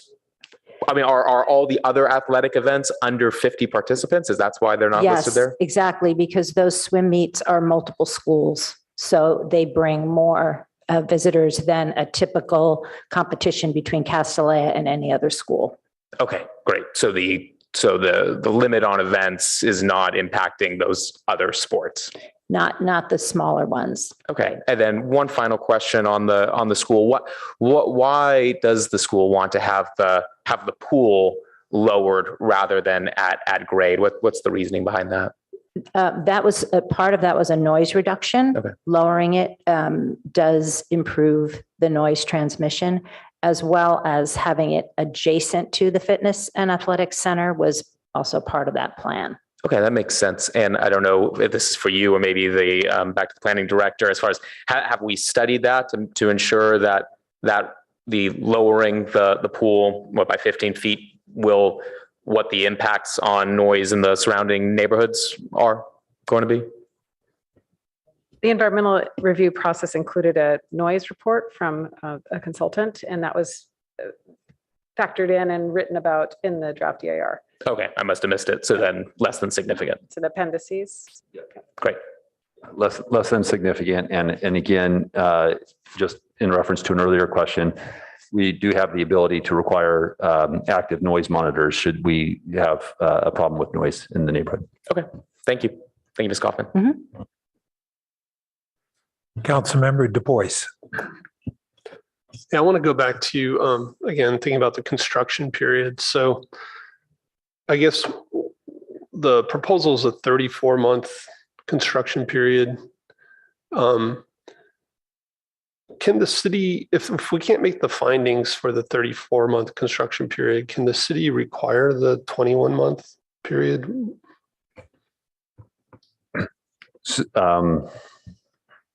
So we couldn't do that on the fly tonight. The 21-month construction period has Castellea finding an alternative campus while construction is underway.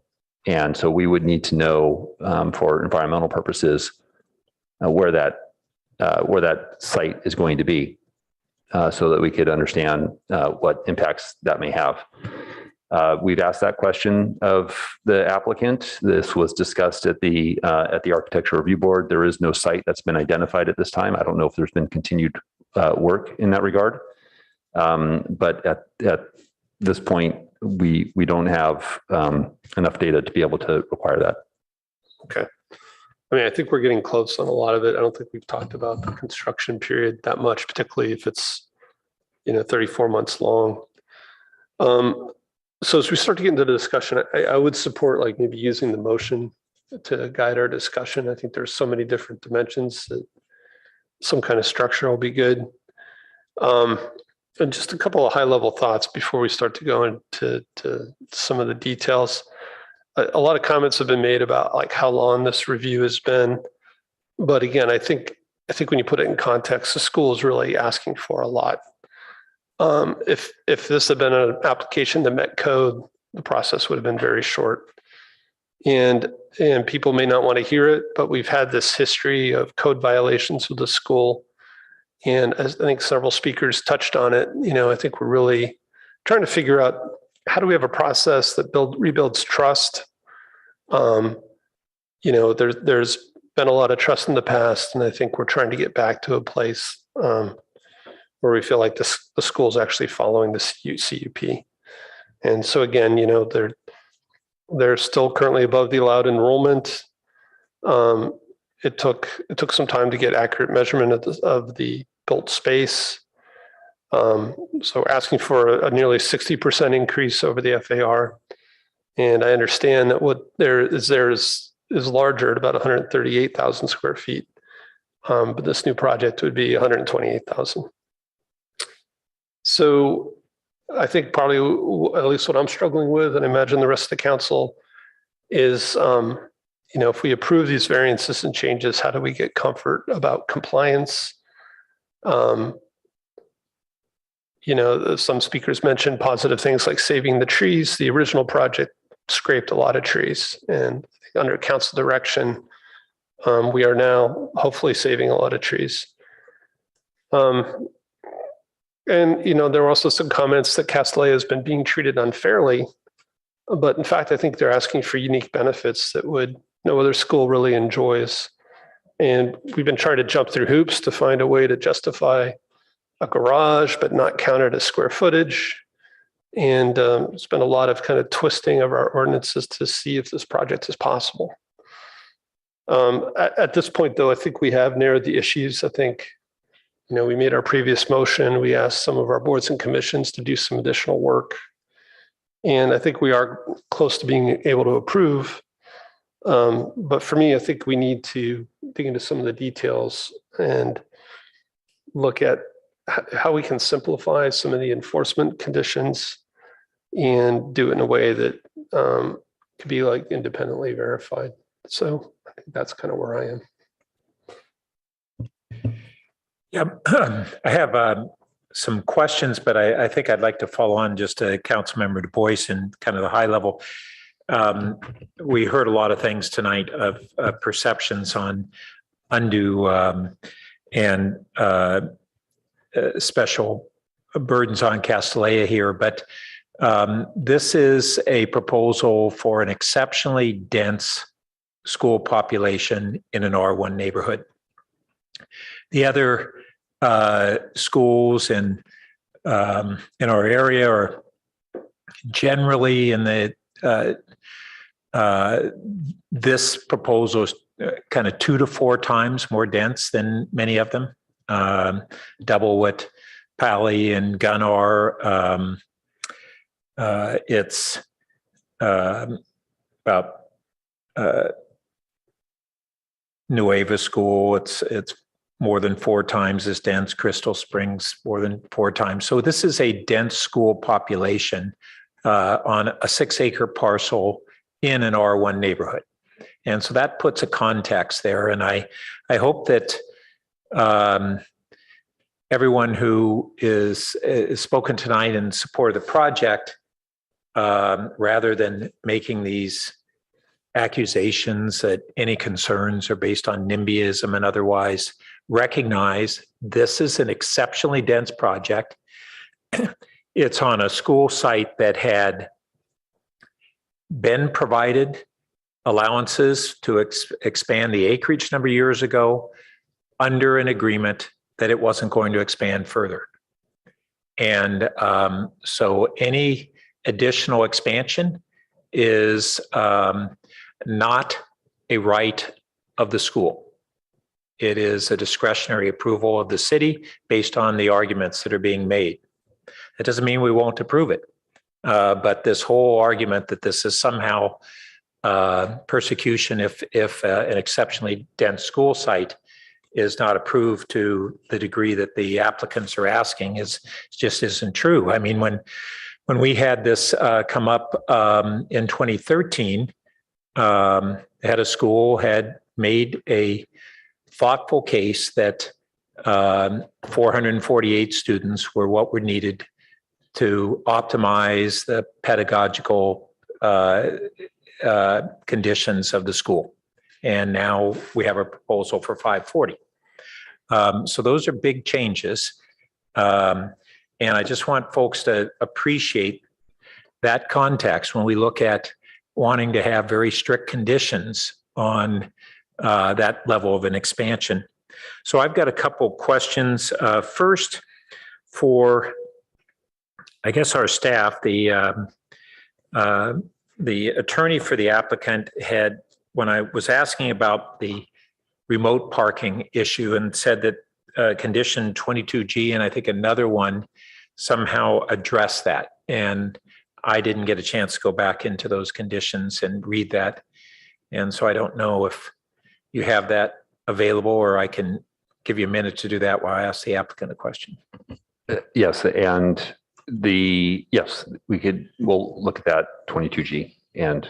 Okay, great. So I have a couple questions of the applicant. So first on the, there was an issue on the whether an egress for the garage had been evaluated for Embarcadero Road. And I want to make sure that we're distinguishing between what I thought was early on in the process, ingress and egress evaluated for Embarcadero versus egress only.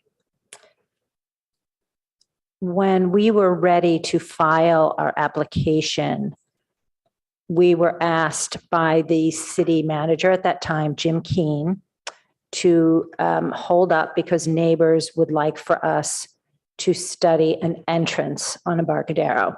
That's ingress. Yes. And we hadn't studied it because the traffic, I forget what the position is. Yeah, but are you going to focus on the egress part? I just want to talk about I'm egress. sorry. I thought you wanted to know if we studied it I or want to not. know about egress only. Okay. So I'm Which is sorry. Have what I I had answered, have I raised to you as answered a the question when we question met. then or not? We studied it. We were required to study it before we filed our application. Is there something in the record about studying egress only? I don't know. I think your attorney is, no, you can't speak from the audience. You have to come to the podium. I have just sent a message to Fair and Peers, Robert Eccles, who did the study, to confirm whether it was ingress, egress, or just one of them. And I can let you know as soon as he responds. Okay. Actually, he said, I said, did we look at egress and ingress off Embarcadero or just egress? He said, actually, I can't understand his answer. Let me get him to clarify it, but I will let you know. But it was at the request of the city before we. Well, my recollection is that there was an analysis of ingress and egress, and that was not feasible principally because of cars backing up in the ingress, which makes perfect sense, that you don't want cars backing up on Embarcadero. Egress only means the backup would be within the parking garage, and that's why I'm asking that. Sure, and I'll get you that answer. Okay. Thanks for your patience. All right. And then, Ms. Kaufman, I think I had a couple other quick questions for you. So I think you may have answered this in a year ago, but I don't have it in my record. So the current proportion of your students that are from Palo Alto and East Palo Alto, or numbers or proportion? What is that? About 25 to 27% are from Palo Alto. I'm not sure I know the percentage from East Palo Alto. Would you know that, Jill? Okay, so if you can. We do have, what I do know is we have one shuttle that goes to East Palo Alto, and that shuttle probably carries Well, 9 I'd like to to 10 yet, middle schoolers. if you're able to get that answer this evening, I'd value that. Absolutely. And then in this whole TDM program, you still allow juniors and seniors to drive to school? Is that correct? Very few of the students drive to school at this point. No, because my question is. Yeah, there's no parking for them. So we don't necessarily monitor which individuals drive and don't drive. We just know that they have to carpool because they wouldn't have anywhere to park other than on our side of the street. Well, that's not necessarily the case. They could park in the neighborhood and walk to school, right? They could. And anecdotally, I believe that may be the case. So you were stating that they had no other choice, but that's not the case. Yeah, you're right. So is there a reason that as a condition of enrollment that they strictly are not allowed to drive, whether they park on campus or not? Well, we have a number of students who travel from further than your typical like local school. So some of them really would have no other way to get to school other than to carpool. But we do have a number who also No, take I'm talking about whether they're driving individually as teenagers. Typically, they do not drive individually. Well, we cannot okay. drive to our campus. Okay, so here's my question again.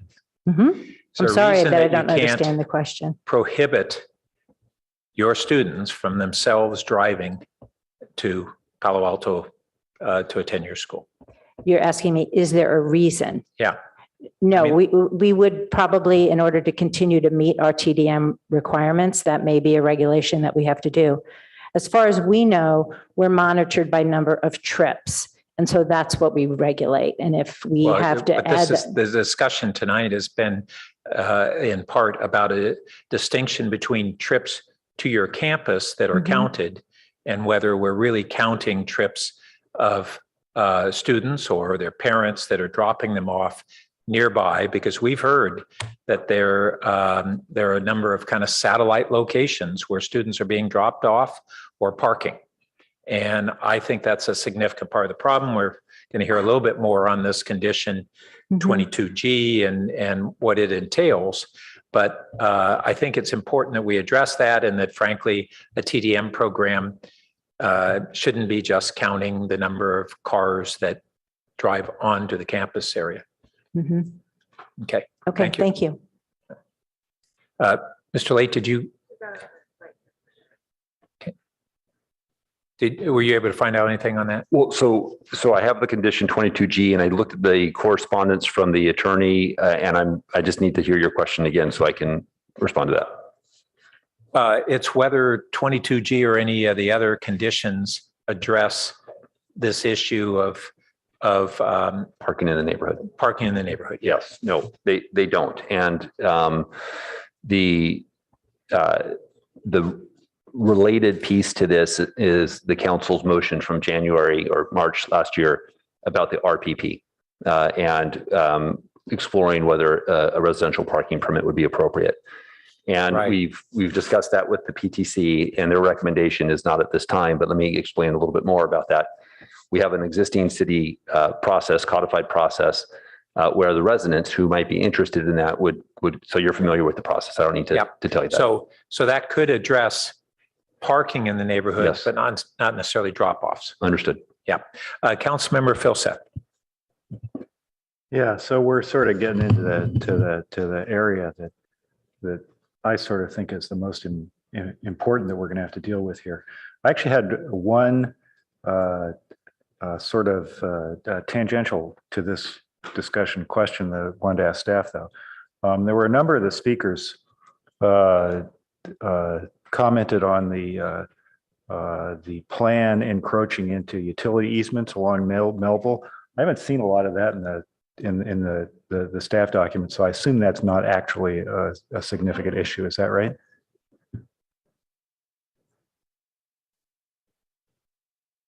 Yeah, so our Public Works Department has reviewed the plan, and there's a condition that requires, I think, the easement gets adjusted in some ways, but it doesn't in any way impact our operations. Okay, that's what I thought, but I wanted to make sure.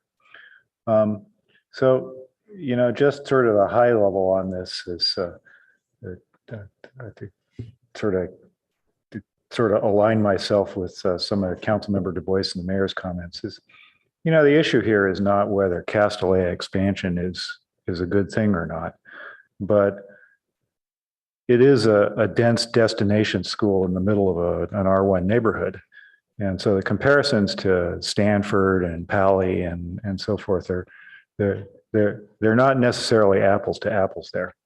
And so the issue is not whether Casti expansion is good or not, but what constraints should there be to expansion in the middle of a low density residential neighborhood. And Castellea is not the first destination school to have to grapple with this, and probably won't be the last either. So I think, the issue points for me are first of all, traffic in and out, including parking, and how do we monitor and enforce that one. The next one we haven't talked that much about is noise, primarily from events. The third one is aesthetics, which I think between the ARB and Casti, I think, I feel pretty good that we got a handle on that one. Trees and other environmental impacts, also it seems like we made a lot of progress there, and that one we're probably there on. And then what Councilmember Du Bois brought up was the construction impacts on the neighborhoods during that period. So for me, those are sort of the principal issues, and the main one I look forward to hearing further on the discussion is sort of the traffic in and out and parking. And on that, I'll just comment and turn it back over. But the RPP has been, we've said the RPP is one solution to these issues. And I think that's true. I think we should bear in mind that, RPPs are a pain, okay, right? They're not something you want if you don't have to have. It's kind of like surgery or something like that, And so I think we should at least make some effort to avoid getting into a situation where we got to start putting RPPs in neighborhoods. And if they're unavoidable, then they're unavoidable. But I think it's sort of not the first choice path for setting up circumstances. But yes, the other thing I would say is to Councilmember Du Bois's point about restoring trust and so forth. I think in the 6 years that this has been going on, right? There's been a lot of sort of tension, between the school and the neighbors, and a lot of this,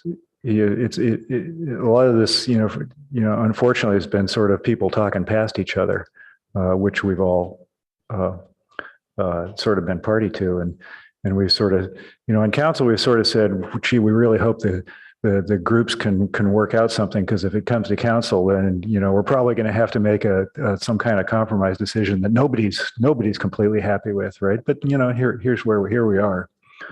What I would say is that some of the rhetoric, as the mayor pointed out, has not been terribly helpful. So this notion that if you oppose our expansion, you must be opposed to women's education. I think that hasn't moved us forward. To be honest, I think some of the rhetoric, even recently from some of the attorneys involved, has not been terribly productive in this direction. And the ramification of that is that, if we don't develop trust, then what it means is there's a bigger burden on enforcement and compliance and monitoring, right? And so I think, we need to take that pretty seriously. Okay, so that's my time here. Okay. Vice Mayor Koo.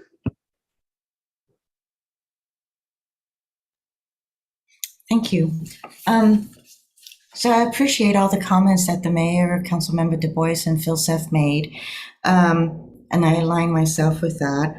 I do have a question. In our last motion, there was also the directive for maximum build out, and I see that in the staff report, there's a little bit about it, but that it cannot. That it would be unable to bind the actions of future councils. Can you kind of explain to me a little bit about that? There's been council after council from previous that has made their decisions, and what is wrong with us kind of setting intent, setting a number so that there's no misunderstanding or missing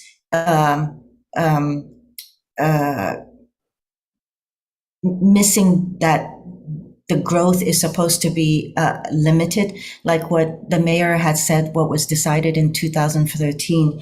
Why is it that maximum build out is not something that we should be looking into? So I think I'd like to invite Assistant City Manager Albert Yang, if he's still on, to expand. I don't know how much more we can add than was provided in the report, but let's see. Yeah, so I think as explained in the report, it's hard to really imagine what we could do in terms of a maximum build out, because any action that the council takes to say, this is it could be overturned, if Castellea applied for, some change and the future city council agreed that they wanted to approve that application. So, right. And that would be for the future council to decide at that point. It could, it might be the right thing to do at that point, but also at the same time, it's politics, right? it's up to them to play the politics at that point. But for this council, we could take that next step in placing a maximum build out, and that could be intent of what this council is trying to do. So I just want to confirm that you're not saying that we can't do it because you feel that we can't bind the future councils. We can still enact a maximum build out so that we can create the institutional knowledge should there be an administration turnover or whatever. Sure. I think I would want to understand what is meant by enact a maximum build out. But you could certainly put a statement into the record of land use action about this council's intention. So we can also state a number, right, of what council feels should be the maximum number of enrollment. Yes. Which the future council could also overturn if they so choose to. Right. But I think that would set an expectancy for the school itself, as well as for the neighbors, at least knowing what to expect in terms of how many, what is the enrollment for some time. Right? That's certainly an option. But again, I'd want to understand the specific proposal to think through the implications. Right, that was at the last motion, and I was hoping that it would come back with some of the decisions on implications so that we can move forward on it. But okay, thank you. I do want to say also that, the general public had come and said that we should be working with facts and study, no rhetoric and rants, but facts through study has shown at this time, the GFA is exceeded by 47,000 square feet, right? Fact is enrollment at this time is out of compliance. Fact is the TDM cannot be claimed to be robust and accurately monitoring and reporting. The fact is also the CUP says no events on Sundays, yet on May 15th, there was an event at the school. I could go on with more, but, again, I think that what Councilmember Philsif said, at this time, we do need to move forward and come to a solution or resolve this matter and let the healing process with this community start. So I think I want to say thank you. I'm sure I exceeded my time. Okay, thanks. Councilmember Tanaka. So first of all, I just want to thank everyone's work on this. It's been quite some time. I'm looking at slide 11 and I'm looking at the process. It's been 6 years, 21 public meetings, 105 conditions of approval, lots and lots of public comment from everyone. And right now it's 10:55 p.m. And I think as a community, we want great education, right? I think that's something that our community values. I certainly know that's why I moved to Palo Alto. And I think that's why a lot of people move here. And I think in general, folks on this, listening to my colleagues, I think most people here also support that. And so to get this moving, I'd like to make the motion for status recommendation.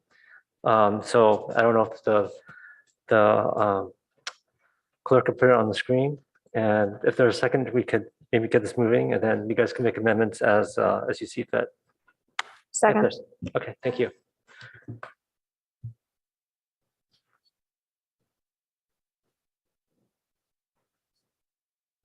But when the maker's ready, I'll have some amendments. Mayor, can I speak to it? Yes. Okay, I think a lot has been said already. It's been an incredibly long process. I think the uncertainty is not just bad for the school, but it's also bad for the folks in the city. It's an immense amount of staff time, immense amount of effort, a lot of angst. I think it's caused a lot of division. But I think, we heard everyone say they want a great education here. I think that's just generally true. There's been a ton of mitigations put in place to try to resolve any and all issues. I can't say it's perfect, and maybe we spend another 2 years or 3 years on this, we'll get there. But I think at some point we have to say pencils down and move forward. So I think now is the time, and I'm hoping that we are able to take what's here, which I think is overall pretty good. It's not the best, but I think it's pretty good, and we could refine it a bit more. But hopefully, we could come to some sort of decision tonight, if possible, and hopefully not too late tonight. Councilmember Corman.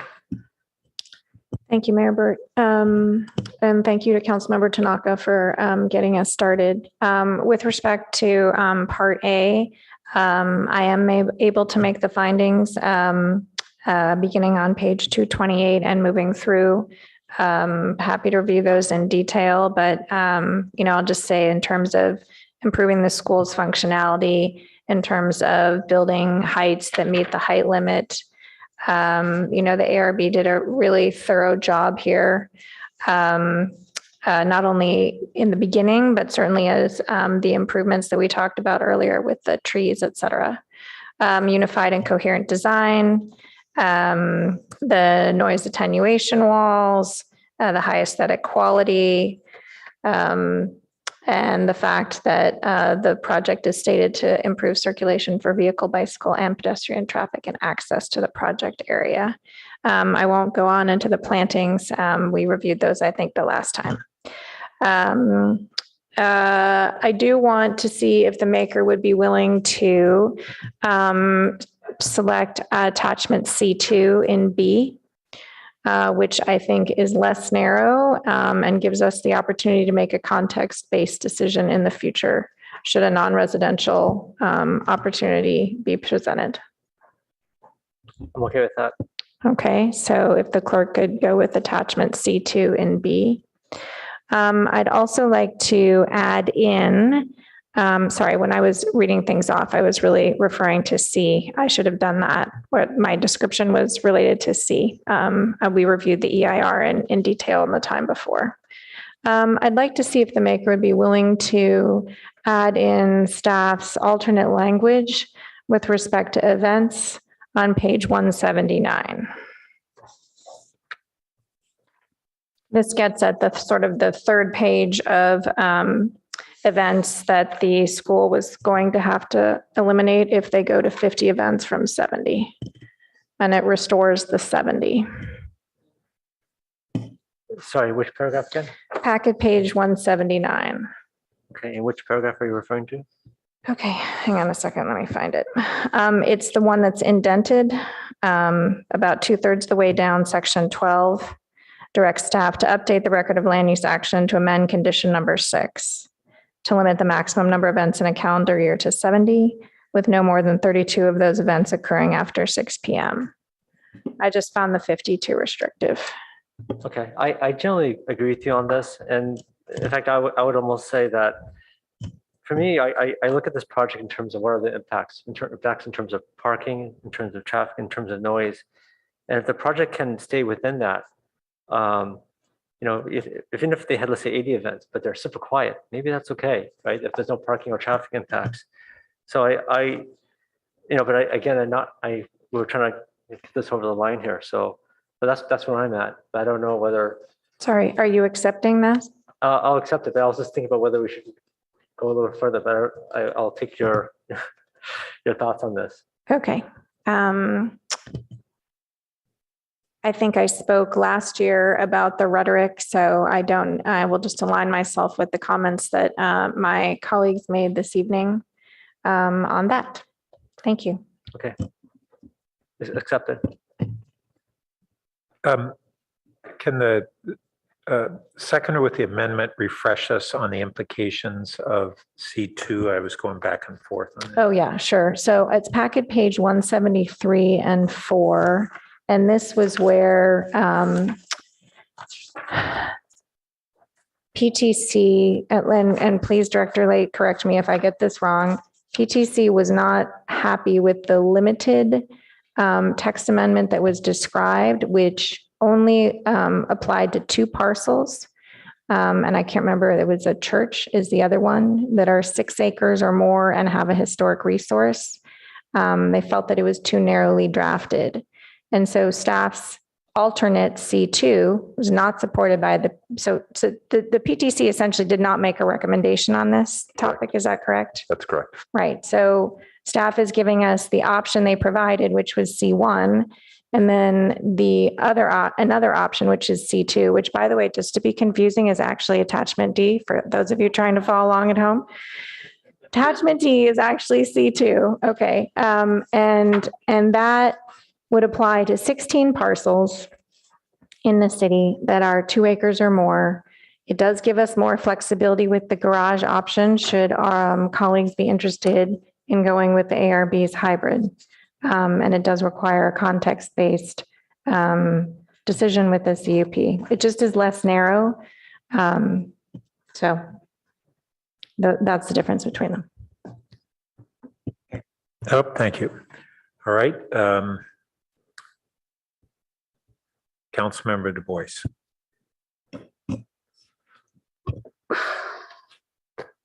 Yeah, so I was leaning in much different directions. I don't think I'll be supporting the motion. I do think C1 is the way to go. I think the idea of more underground garages for non-residential use in low-density residential seems like we'd be creating more and more of these controversies. And so I didn't really have a problem with having it applied to just 2 properties in the city. We really haven't talked about the events. I was leaning more towards the 50 events, but I have a lot of concerns about the TDM process, which I think we need to flush out, and also some specific conditions of approval. So I won't be supporting this the way it is.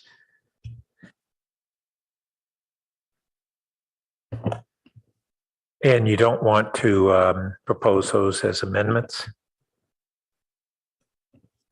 No, I really think, I mean, based on the conversations I've heard, I think we should spend some time on the TDM and not try to maybe even ask staff to work on that a bit more before we approve it. Okay. Well, I would like to just kind of related to that, see if there's follow-up on first my question that I had of Castellet on whether the egress to Embarcadero only was evaluated specifically. You're welcome to come to the mic. Okay, thank you. So the analysis was studied in 2016, both ingress and egress. The issue that was problematic was the city's traffic engineer did not think that an unsignalized entrance would work due to safety on Embarcadero for going in or coming out. And that the traffic that was coming at high speeds down Embarcadero made it difficult with sight distance and merging onto Embarcadero. It just was completely unfeasible per the study. The study is in the record. It was done in 2015 or 2016. Okay, thank you.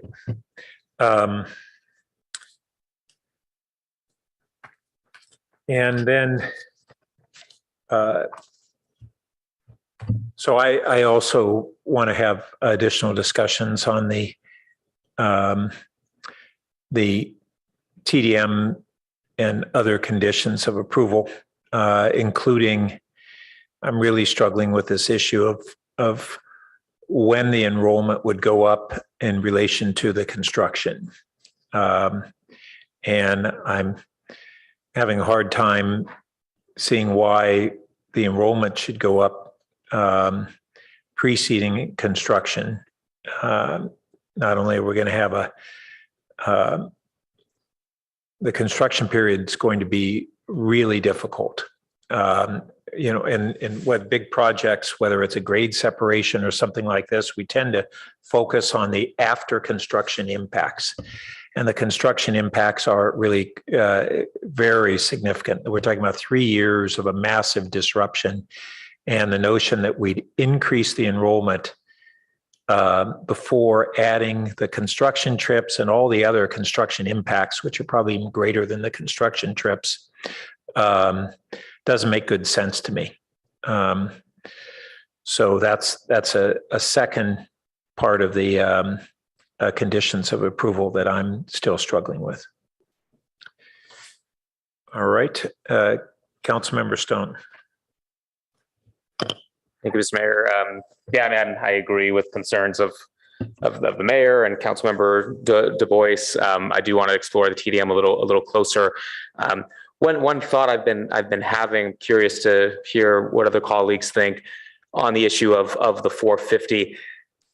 It seems the community would be best served having the temporary campus moved off campus during that time. It shortens the construction by, I think, a little over a year, and the health impacts on the students on the campus, not to mention the noise that they're going to be going through and the increased traffic and everything else, seems like a good incentive for us to try to move that temporary campus. I wonder if there's be an interest, not only from us but the applicant as well, if we were to try to incentivize a temporary off-campus campus during the construction by saying, if you do that, you get the 450 enrollment immediately. If not, you're capped at what you are now until after construction. I think that provides them a nice incentive to locate off campus and can help mitigate some of those impacts. So that's a thought I've been having. Curious to hear my colleagues. To talk about the events a little bit. I mean, I think this is an area that I've been really wrestling with. I mean, as an educator myself, I think the importance of community building and events is critical. I was the student activities director at Palo last year. I mean, this is stuff that is really important to a campus. And so I was leaning towards increasing that, but then I also did a deeper dive into that detailed event matrix. And if you look at it closely, 29 of the 78 events listed by the applicant really seem to be solely focused for parents, adults, other alumni, not for current students. And so if you really break it down, only about 49 events are for the students themselves. And so I think I know a lot of other schools require fundraising to be off campus. I think those are areas that we can look into a little more. I mean, I have no interest in limiting actual true student events. But the PTC recommendation at 50, at least according to the applicant's own detailed event matrix, doesn't seem to do that. I'd be curious to hear my colleagues' thoughts on, I know at the end of one of the PTC hearings, Chair Ed Lowing brought up what I thought was an interesting idea. Apparently it seemed like may have been too late for them to really do a deep dive into it, but an idea of creating a subcommittee, could be possibly included into the TDM committee, but some sort of function where that committee can reevaluate the events either annually or every other year to make sure that that is still working for the school. That seemed to be a compromise that seems to make sense, because I do think setting the events right now in stone in perpetuity does, I understand that concern from the school and wouldn't want to overly burden them on a too restrictive event limit. I think those are my thoughts right now. So let me just look through my notes. And then, sorry, a question then, I guess, of the maker. So then this motion would include alternative garage alternative E, correct? Okay. Seeing a nodding by the seconder. Perfect. Thank you. Yeah, I do think, again, back to the TDM, I think independent monitoring is going to be really important. I am concerned about really limiting that to what appears to be the ingress and egress of the parking structure, as well as maybe some of the side streets. I mean, this is anecdotal, but I have talked with Castellea students in the past, kind of asked about their their parking tendencies, and one of them said, "Yeah, it's pretty common that students might park on the streets in the neighborhood." I mean, I think we all know that must happen. So that wasn't anything shocking, but just recognizing those realities and finding ways to be able to address that here is really important. I do applaud the applicant and staff. I think what is a lot of good here. I mean, undoubtedly, this is a better project today than it was last March. I'm very glad to see the saving of trees and other mitigations. So I think we're getting close, but I don't think this motion gets us there. Okay, Councilmember Philsett. Does this motion include the staged increase when from 450 to 540 as we monitor TDM and so forth? Is that included?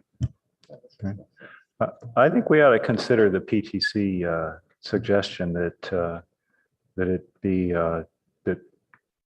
Cassidy comes back in a couple of years and we see how things have gone and then consider the increase beyond 450.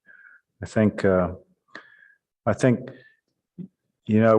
we're trying to do a more complex enforcement of this kind of stuff than we've done in the past. And I think there's, still a number of open questions and the mayor and Councilmember Du Bois have brought up a couple of these, parking on the streets and stuff like that.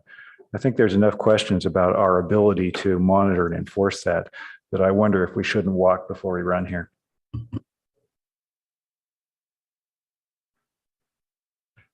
Vice Mayor Koo. Thank you. So I really have a big issue with exempting the below grade parking square footage. It's another giveaway, and there's a lot that we've given away already. The Melville portion that is now part of the school, and potentially, this increase in enrollment. And in addition, the suggestion that the square footage, the demolished square footage, and then the replacement, allowing it to be continued, even though it's supposed to be conforming according to our code. So there's a lot of problems with this, and I do agree that we should look further into making our TDM have more teeth, and have some mandatory programs that we suggest. One of them being what was suggested by some of the neighbors who had researched and came back with Archer School in LA for girls, where they do have a shuttle program, and they meet up at some parking lot and pick up the students from there and bring them back, including the busing that goes to the train stations to return with the students. So I do think it needs more vetting, and this motion just doesn't do it, but just give away more. So I won't be supporting this. Councilmember Cormack. If the clerk could please just edit the top part of the motion, remove the part after, I guess, my name. Because great, thank you.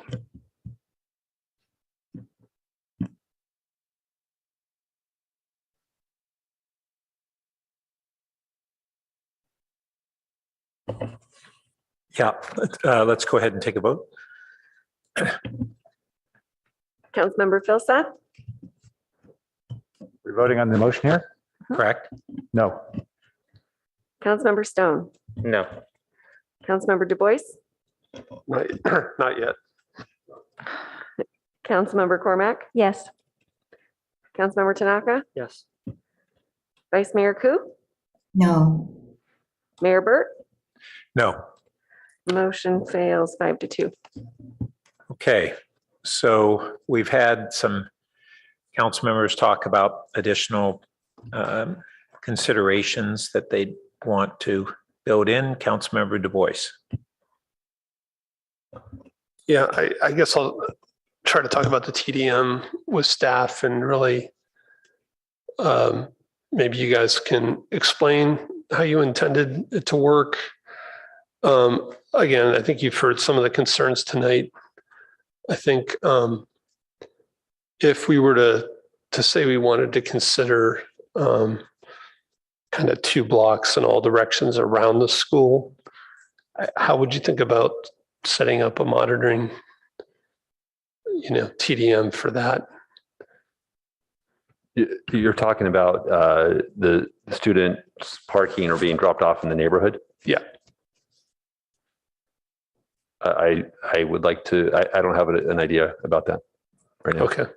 I mean, you talked about, we have counters at the drop-offs at the school, and maybe we do traffic counts on other streets, but we just wouldn't know where those traffic counts are, what they're originating from or where they're going. Yep. I mean, what about TDMs that do reports on kind of mode share where we would ask maybe how the students got to school? And yep, we have that that's embedded in the TDM plan that's before you. We asked for that kind of mode share analysis. So how would that work? The applicant would report on how their students and faculty and employees are reporting or driving to and from school, or getting to and from school, I should say. So there'd be a survey. Would they have to hit like a certain percentage of respondents? I don't know if there's a performance target, but it's tied to their trip reductions. But again, as we've discussed this evening, it doesn't, address the issue of folks parking or being dropped off in the neighborhood.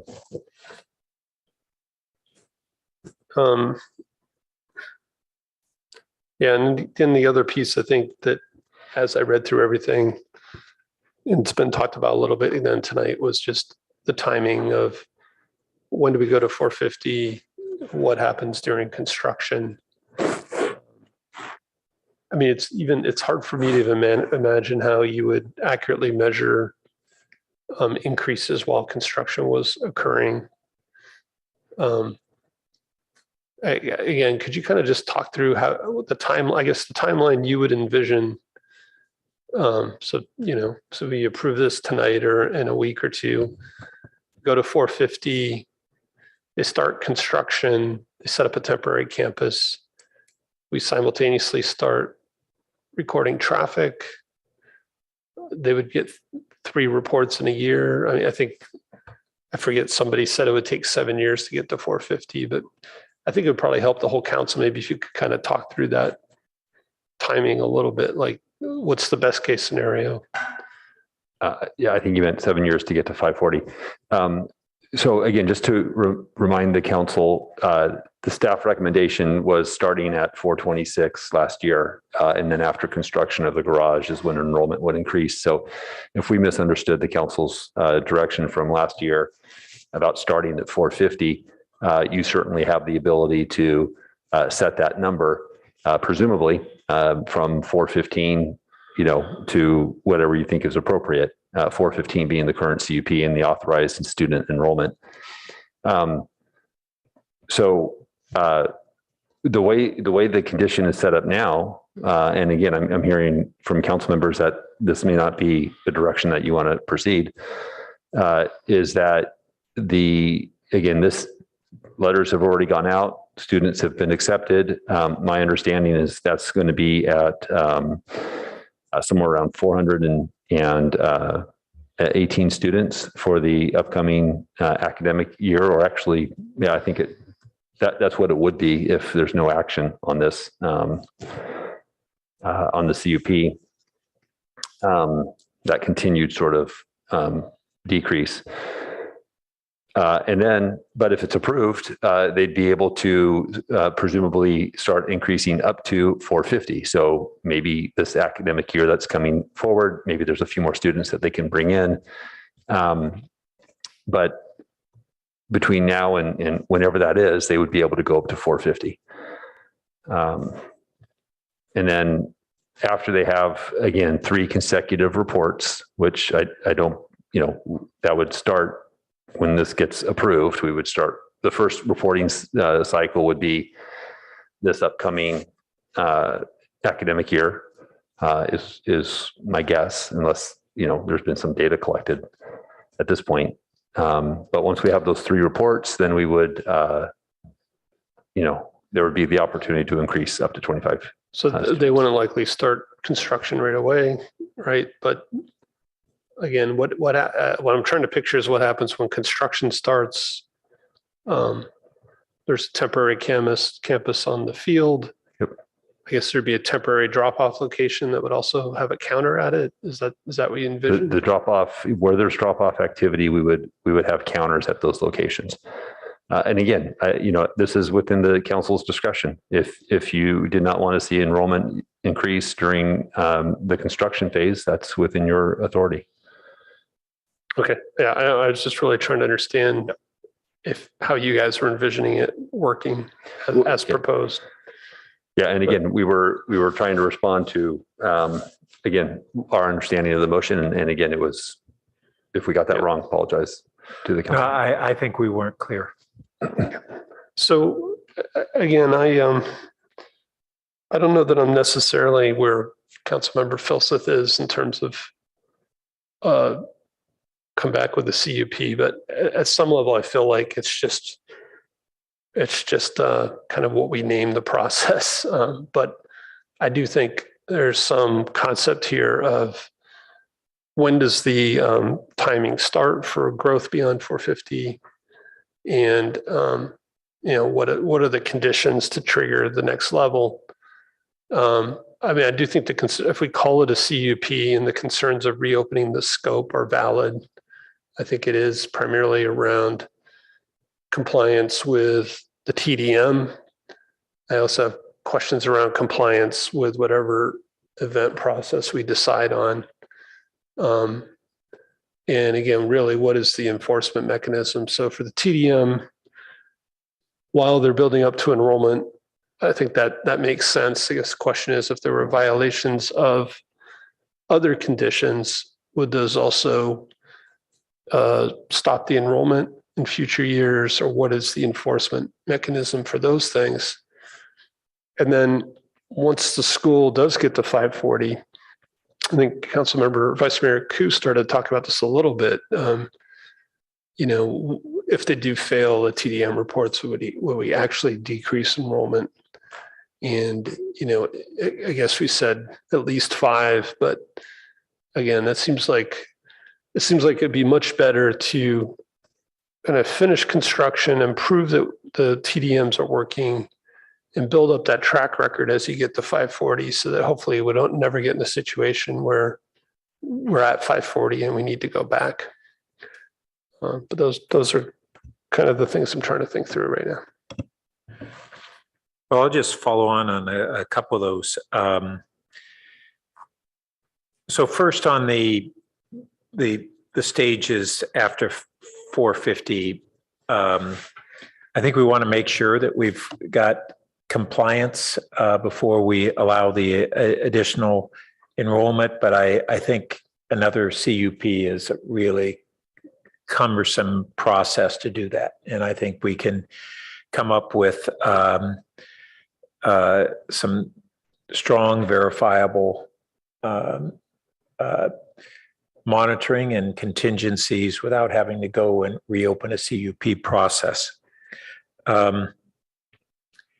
I was thinking about this concept of a maximum build out, which is addressed also in the staff report, and appreciating the limits on how legally binding it would be. But there's really 2 parts to that. There's the city taking that position, and there's also Castellea taking that position.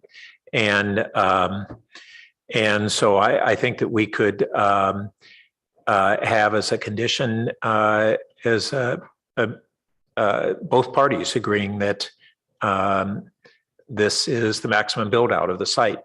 And even if that's not legally binding on either party, it's a pretty strong political obligation for both parties. So that's something I'd be interested in. Small issue is this one on whether all the public art would be on site. And I saw that Castellea was receptive to if half of that was in lieu fees, and I think that's a good idea. Really because of the limited public value of the on-site public art to the public. I mean, they're really one of the arguments that a lot of people have made is that this is an expansion and intensification of use, and there's not a great deal of public benefit for the public of Palo Alto. There are arguments that this is to the benefit of girls getting this exceptional education. But that goes back to another question I've had, which is, couldn't we serve our community better and further our trip reductions by Castellea expanding modestly the proportion of their students who are from Palo Alto and East Palo Alto? And I brought this up a year ago, and we talked about it quite a bit. And maybe if I can get it, I don't know if the Castellea folks have had a chance to look at the proportion of students who are from East Palo Alto. That was a question I had earlier. Yes, it's 4%. 4%, okay.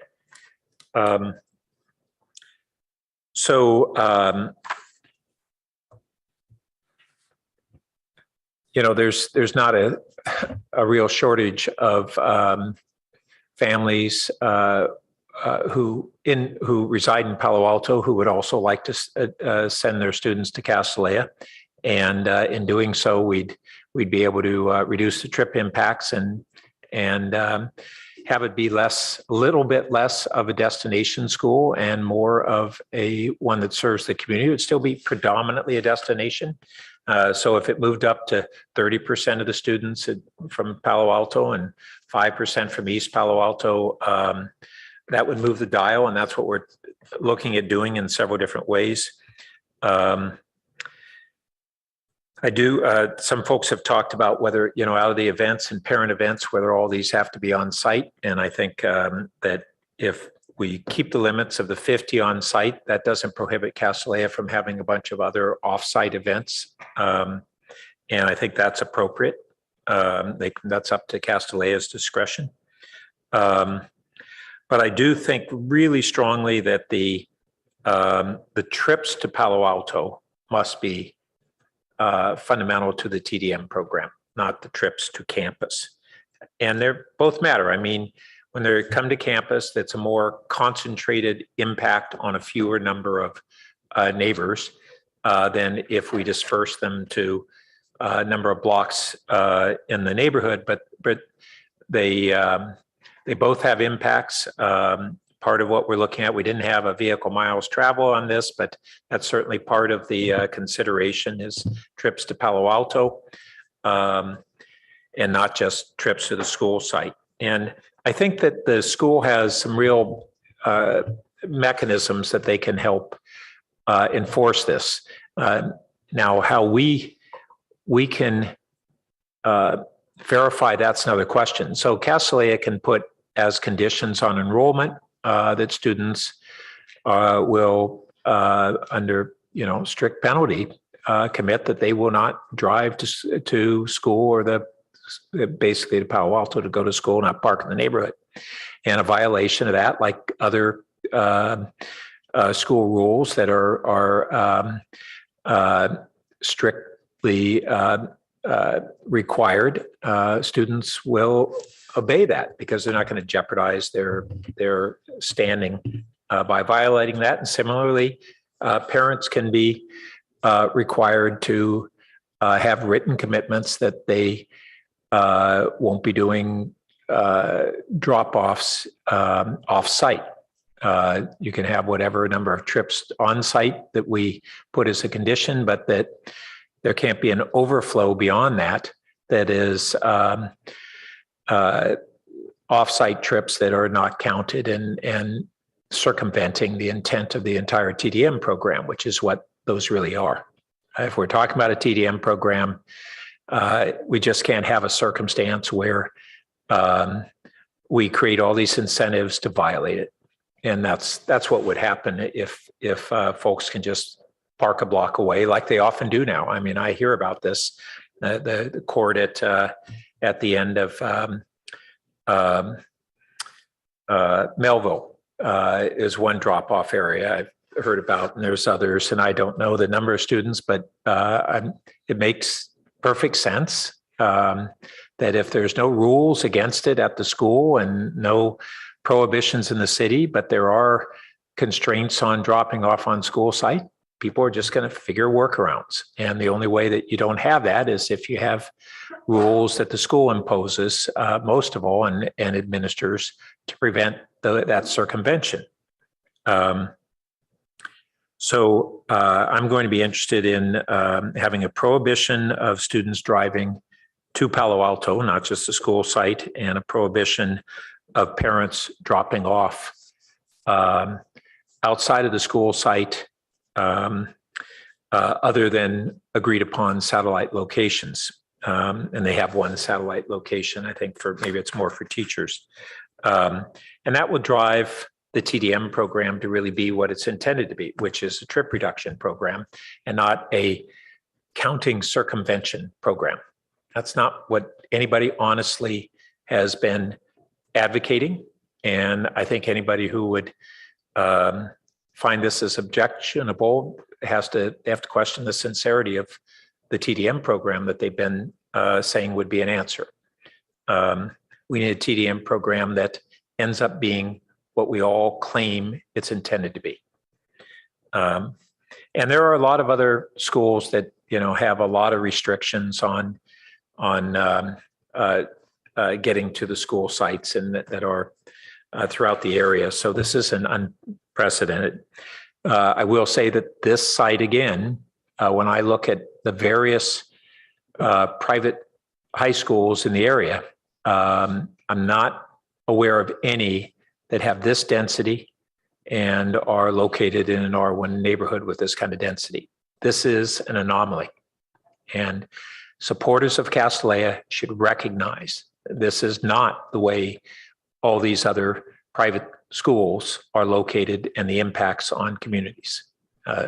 And so if we're going to allow this expansion, it needs to be with strict controls on the mitigations. So those, let's see. Oh, and just this other thing on the staged enrollment, I had forgotten that staff had originally proposed that the enrollment increase would be after the garage. And thank you for reminding us of that. So that's the same thing in principle that now we're getting back to, which is the enrollment increase should follow certain of the construction.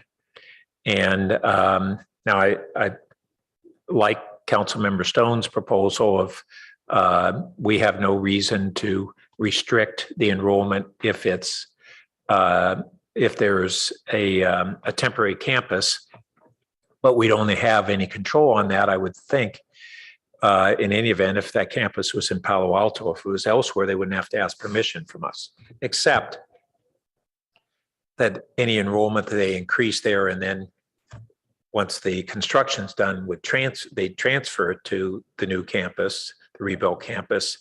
They wouldn't want to reduce their enrollment at that time, so they'd have to manage that themselves.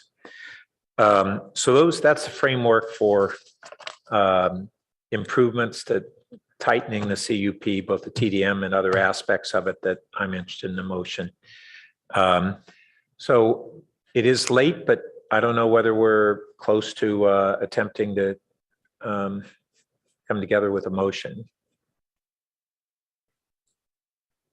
Councilmember Du Bois, did you have a framework that you were ready to suggest, or and then? No, I don't. I mean, I was actually going to suggest continuing the meeting. But if I go ahead and make some more comments, I think unless somebody else would like to. I think another thing we haven't. So I guess thinking about the mode share report, I mean, one thing, if there is a shuttle or a bus, could we get a report of how many students are taking those modes? I'm just trying to think of ways that we could verify that would be a little more rigorous. And then, potentially even Caltrain or train pass information. Question? Well, yeah, I mean. So yeah, we can do that. I asked you last time about mode share and you said, well, it would kind of be a survey. We'd ask people, but yeah, I mean, I guess we could look at like actual ridership levels, right? Yep, we could ask them to, they probably, excuse me, probably have data already on, they definitely have data on mode share. They probably have a sense for, shuttle pickup and drop off. Certainly we could continue to require that information. We talk a lot about enforcement. There's, I don't know of a way that we can independently verify that. You could also ask for, you can set a performance standard of how much of the students you want to see brought in through shuttles. But again, it's self-reporting and tracking. Yeah. And then I think the intention was that the details on the TDM program would come later, right? I think you've got a lot of the details before you. I don't know. What we were going to put together was just any refinements to the motion or to the conditions. But I think for the most part, we've got most of that.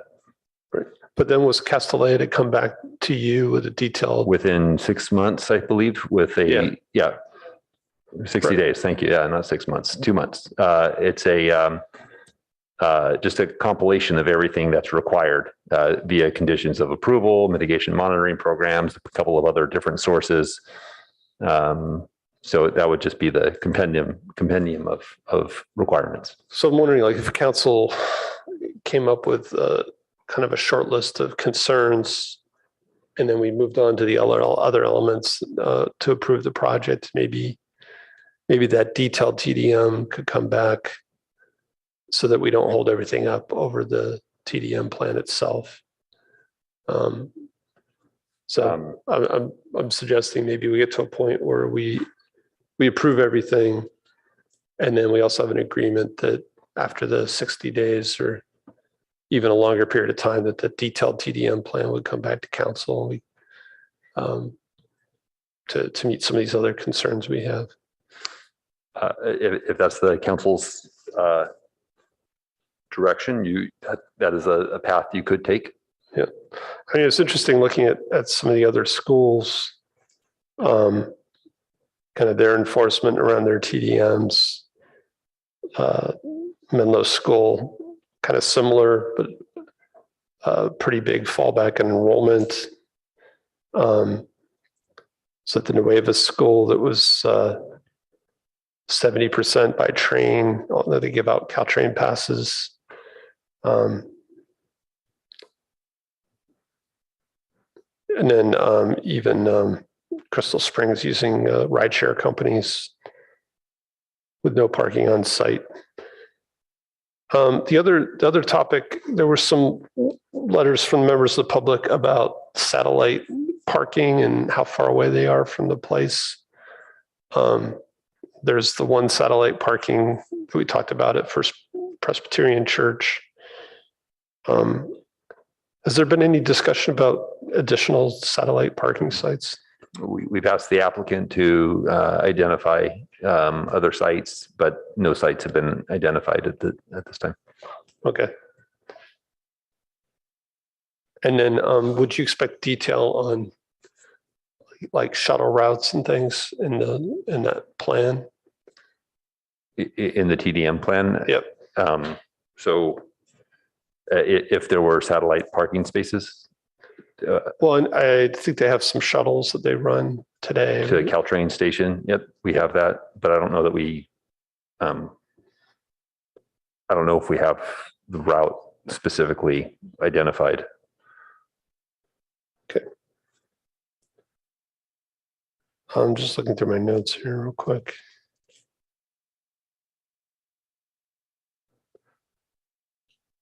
And John, how would you see this TDM committee actually working? Like, what would they do?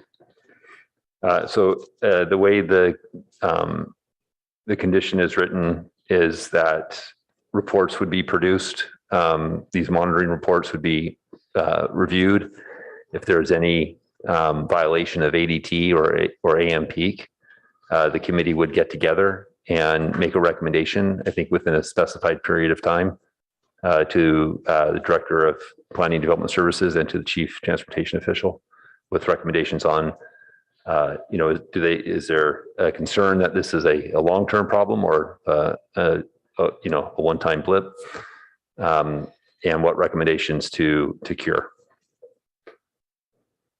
So I'd understand Castellia presenting the data to the committee, but why would they also be on the committee? I mean, if they're going to make a determination on the. I think part of it is, so they're producing the reports. The city has a chance to, we'll be reviewing those reports. We're also getting the data, but they'll be preparing the reports and we'll be reviewing it. But then if there's a violation, and then they're also determining what the penalty is. Well, yeah, I think that's in part and parcel to their trying to solve the problem. I mean, they have a vested interest in solving it, and they know what resources or opportunities they may have some insight as to how to solve the problem.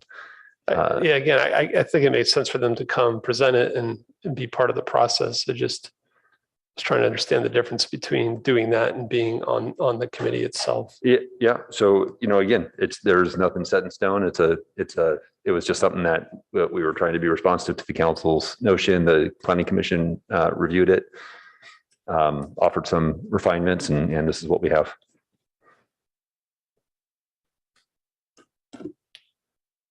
Yeah. So I don't know where my colleagues are, but I would suggest maybe we continue this item. Yeah, I guess the good news is that I think when the date that we reschedule it for, we're going to be real close to fresh minds being able to do this without spending hours on it. I think we're pretty close right now, but 12:15 at night's probably, or no, 11:45 is probably not the best time to try to hammer out all the final details. But I think we're closer than I had thought we might get.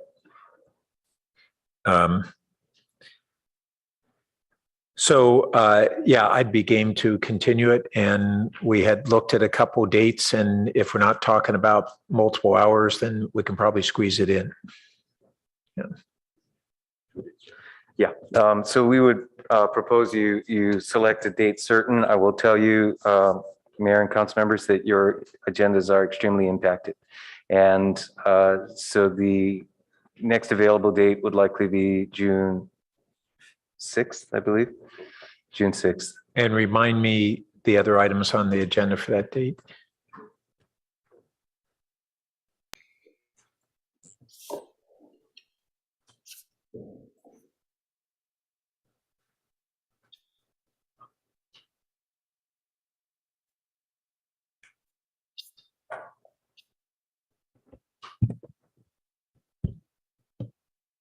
Your action items for the evening at this point relate to the suspension of the Downtown Business Improvement District, the continued temporary ban on eligibility of parking in lieu, and I believe, what happened to the tree ordinance? It's on there. Okay. Tree ordinance is the primary one. Yes, there it is. All right. Well, those first two seem pretty perfunctory. So you agreed? Yes. Yeah. All right. Well, let's schedule it for June 6th. I think we'd be looking for a motion for continue the public hearing to June 6th. Okay. So I will move that we continue the public hearing to June 6th. Second. And Mayor, just to so the public hearing's closed, you're continuing the meeting, so there would be no additional public No testimony. additional public comment at that time. Councilmember Cormack?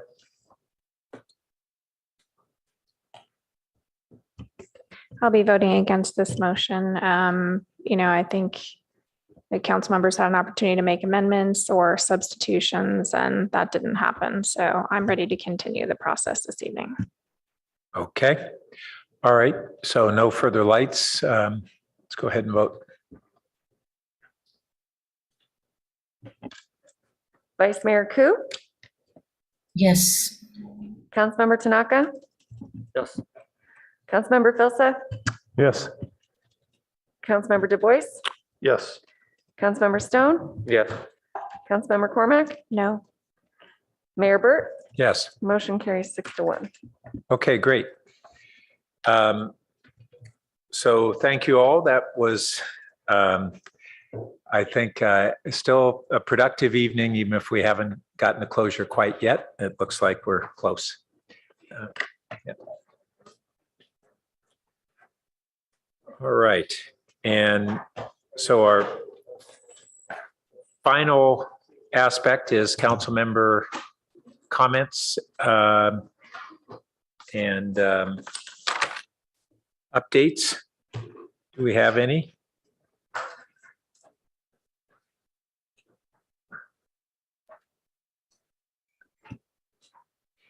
And I see none. So on that note, I'm sorry, Vice Mayor Ku, I'm not looking at the screen properly. I know it's hard. It's easy to miss. I saw an email that came in from a member of the public speaking about Bosqua and the lawsuit. Could Councilmember Cormac just give us a idea what that's all about? We were approving the budget, which includes an increase in the assessment of the rates, but that is the member assessment. That doesn't affect the rates of that the people who live in Palo Alto pay. So there will not be a change in the water rates for this year based on the action that we took. I think that, we can double check with our utilities staff, but that's Bosca's position remains consistent on the Bay Delta lawsuit. Thank you. Can I ask, as our representative, we've taken a position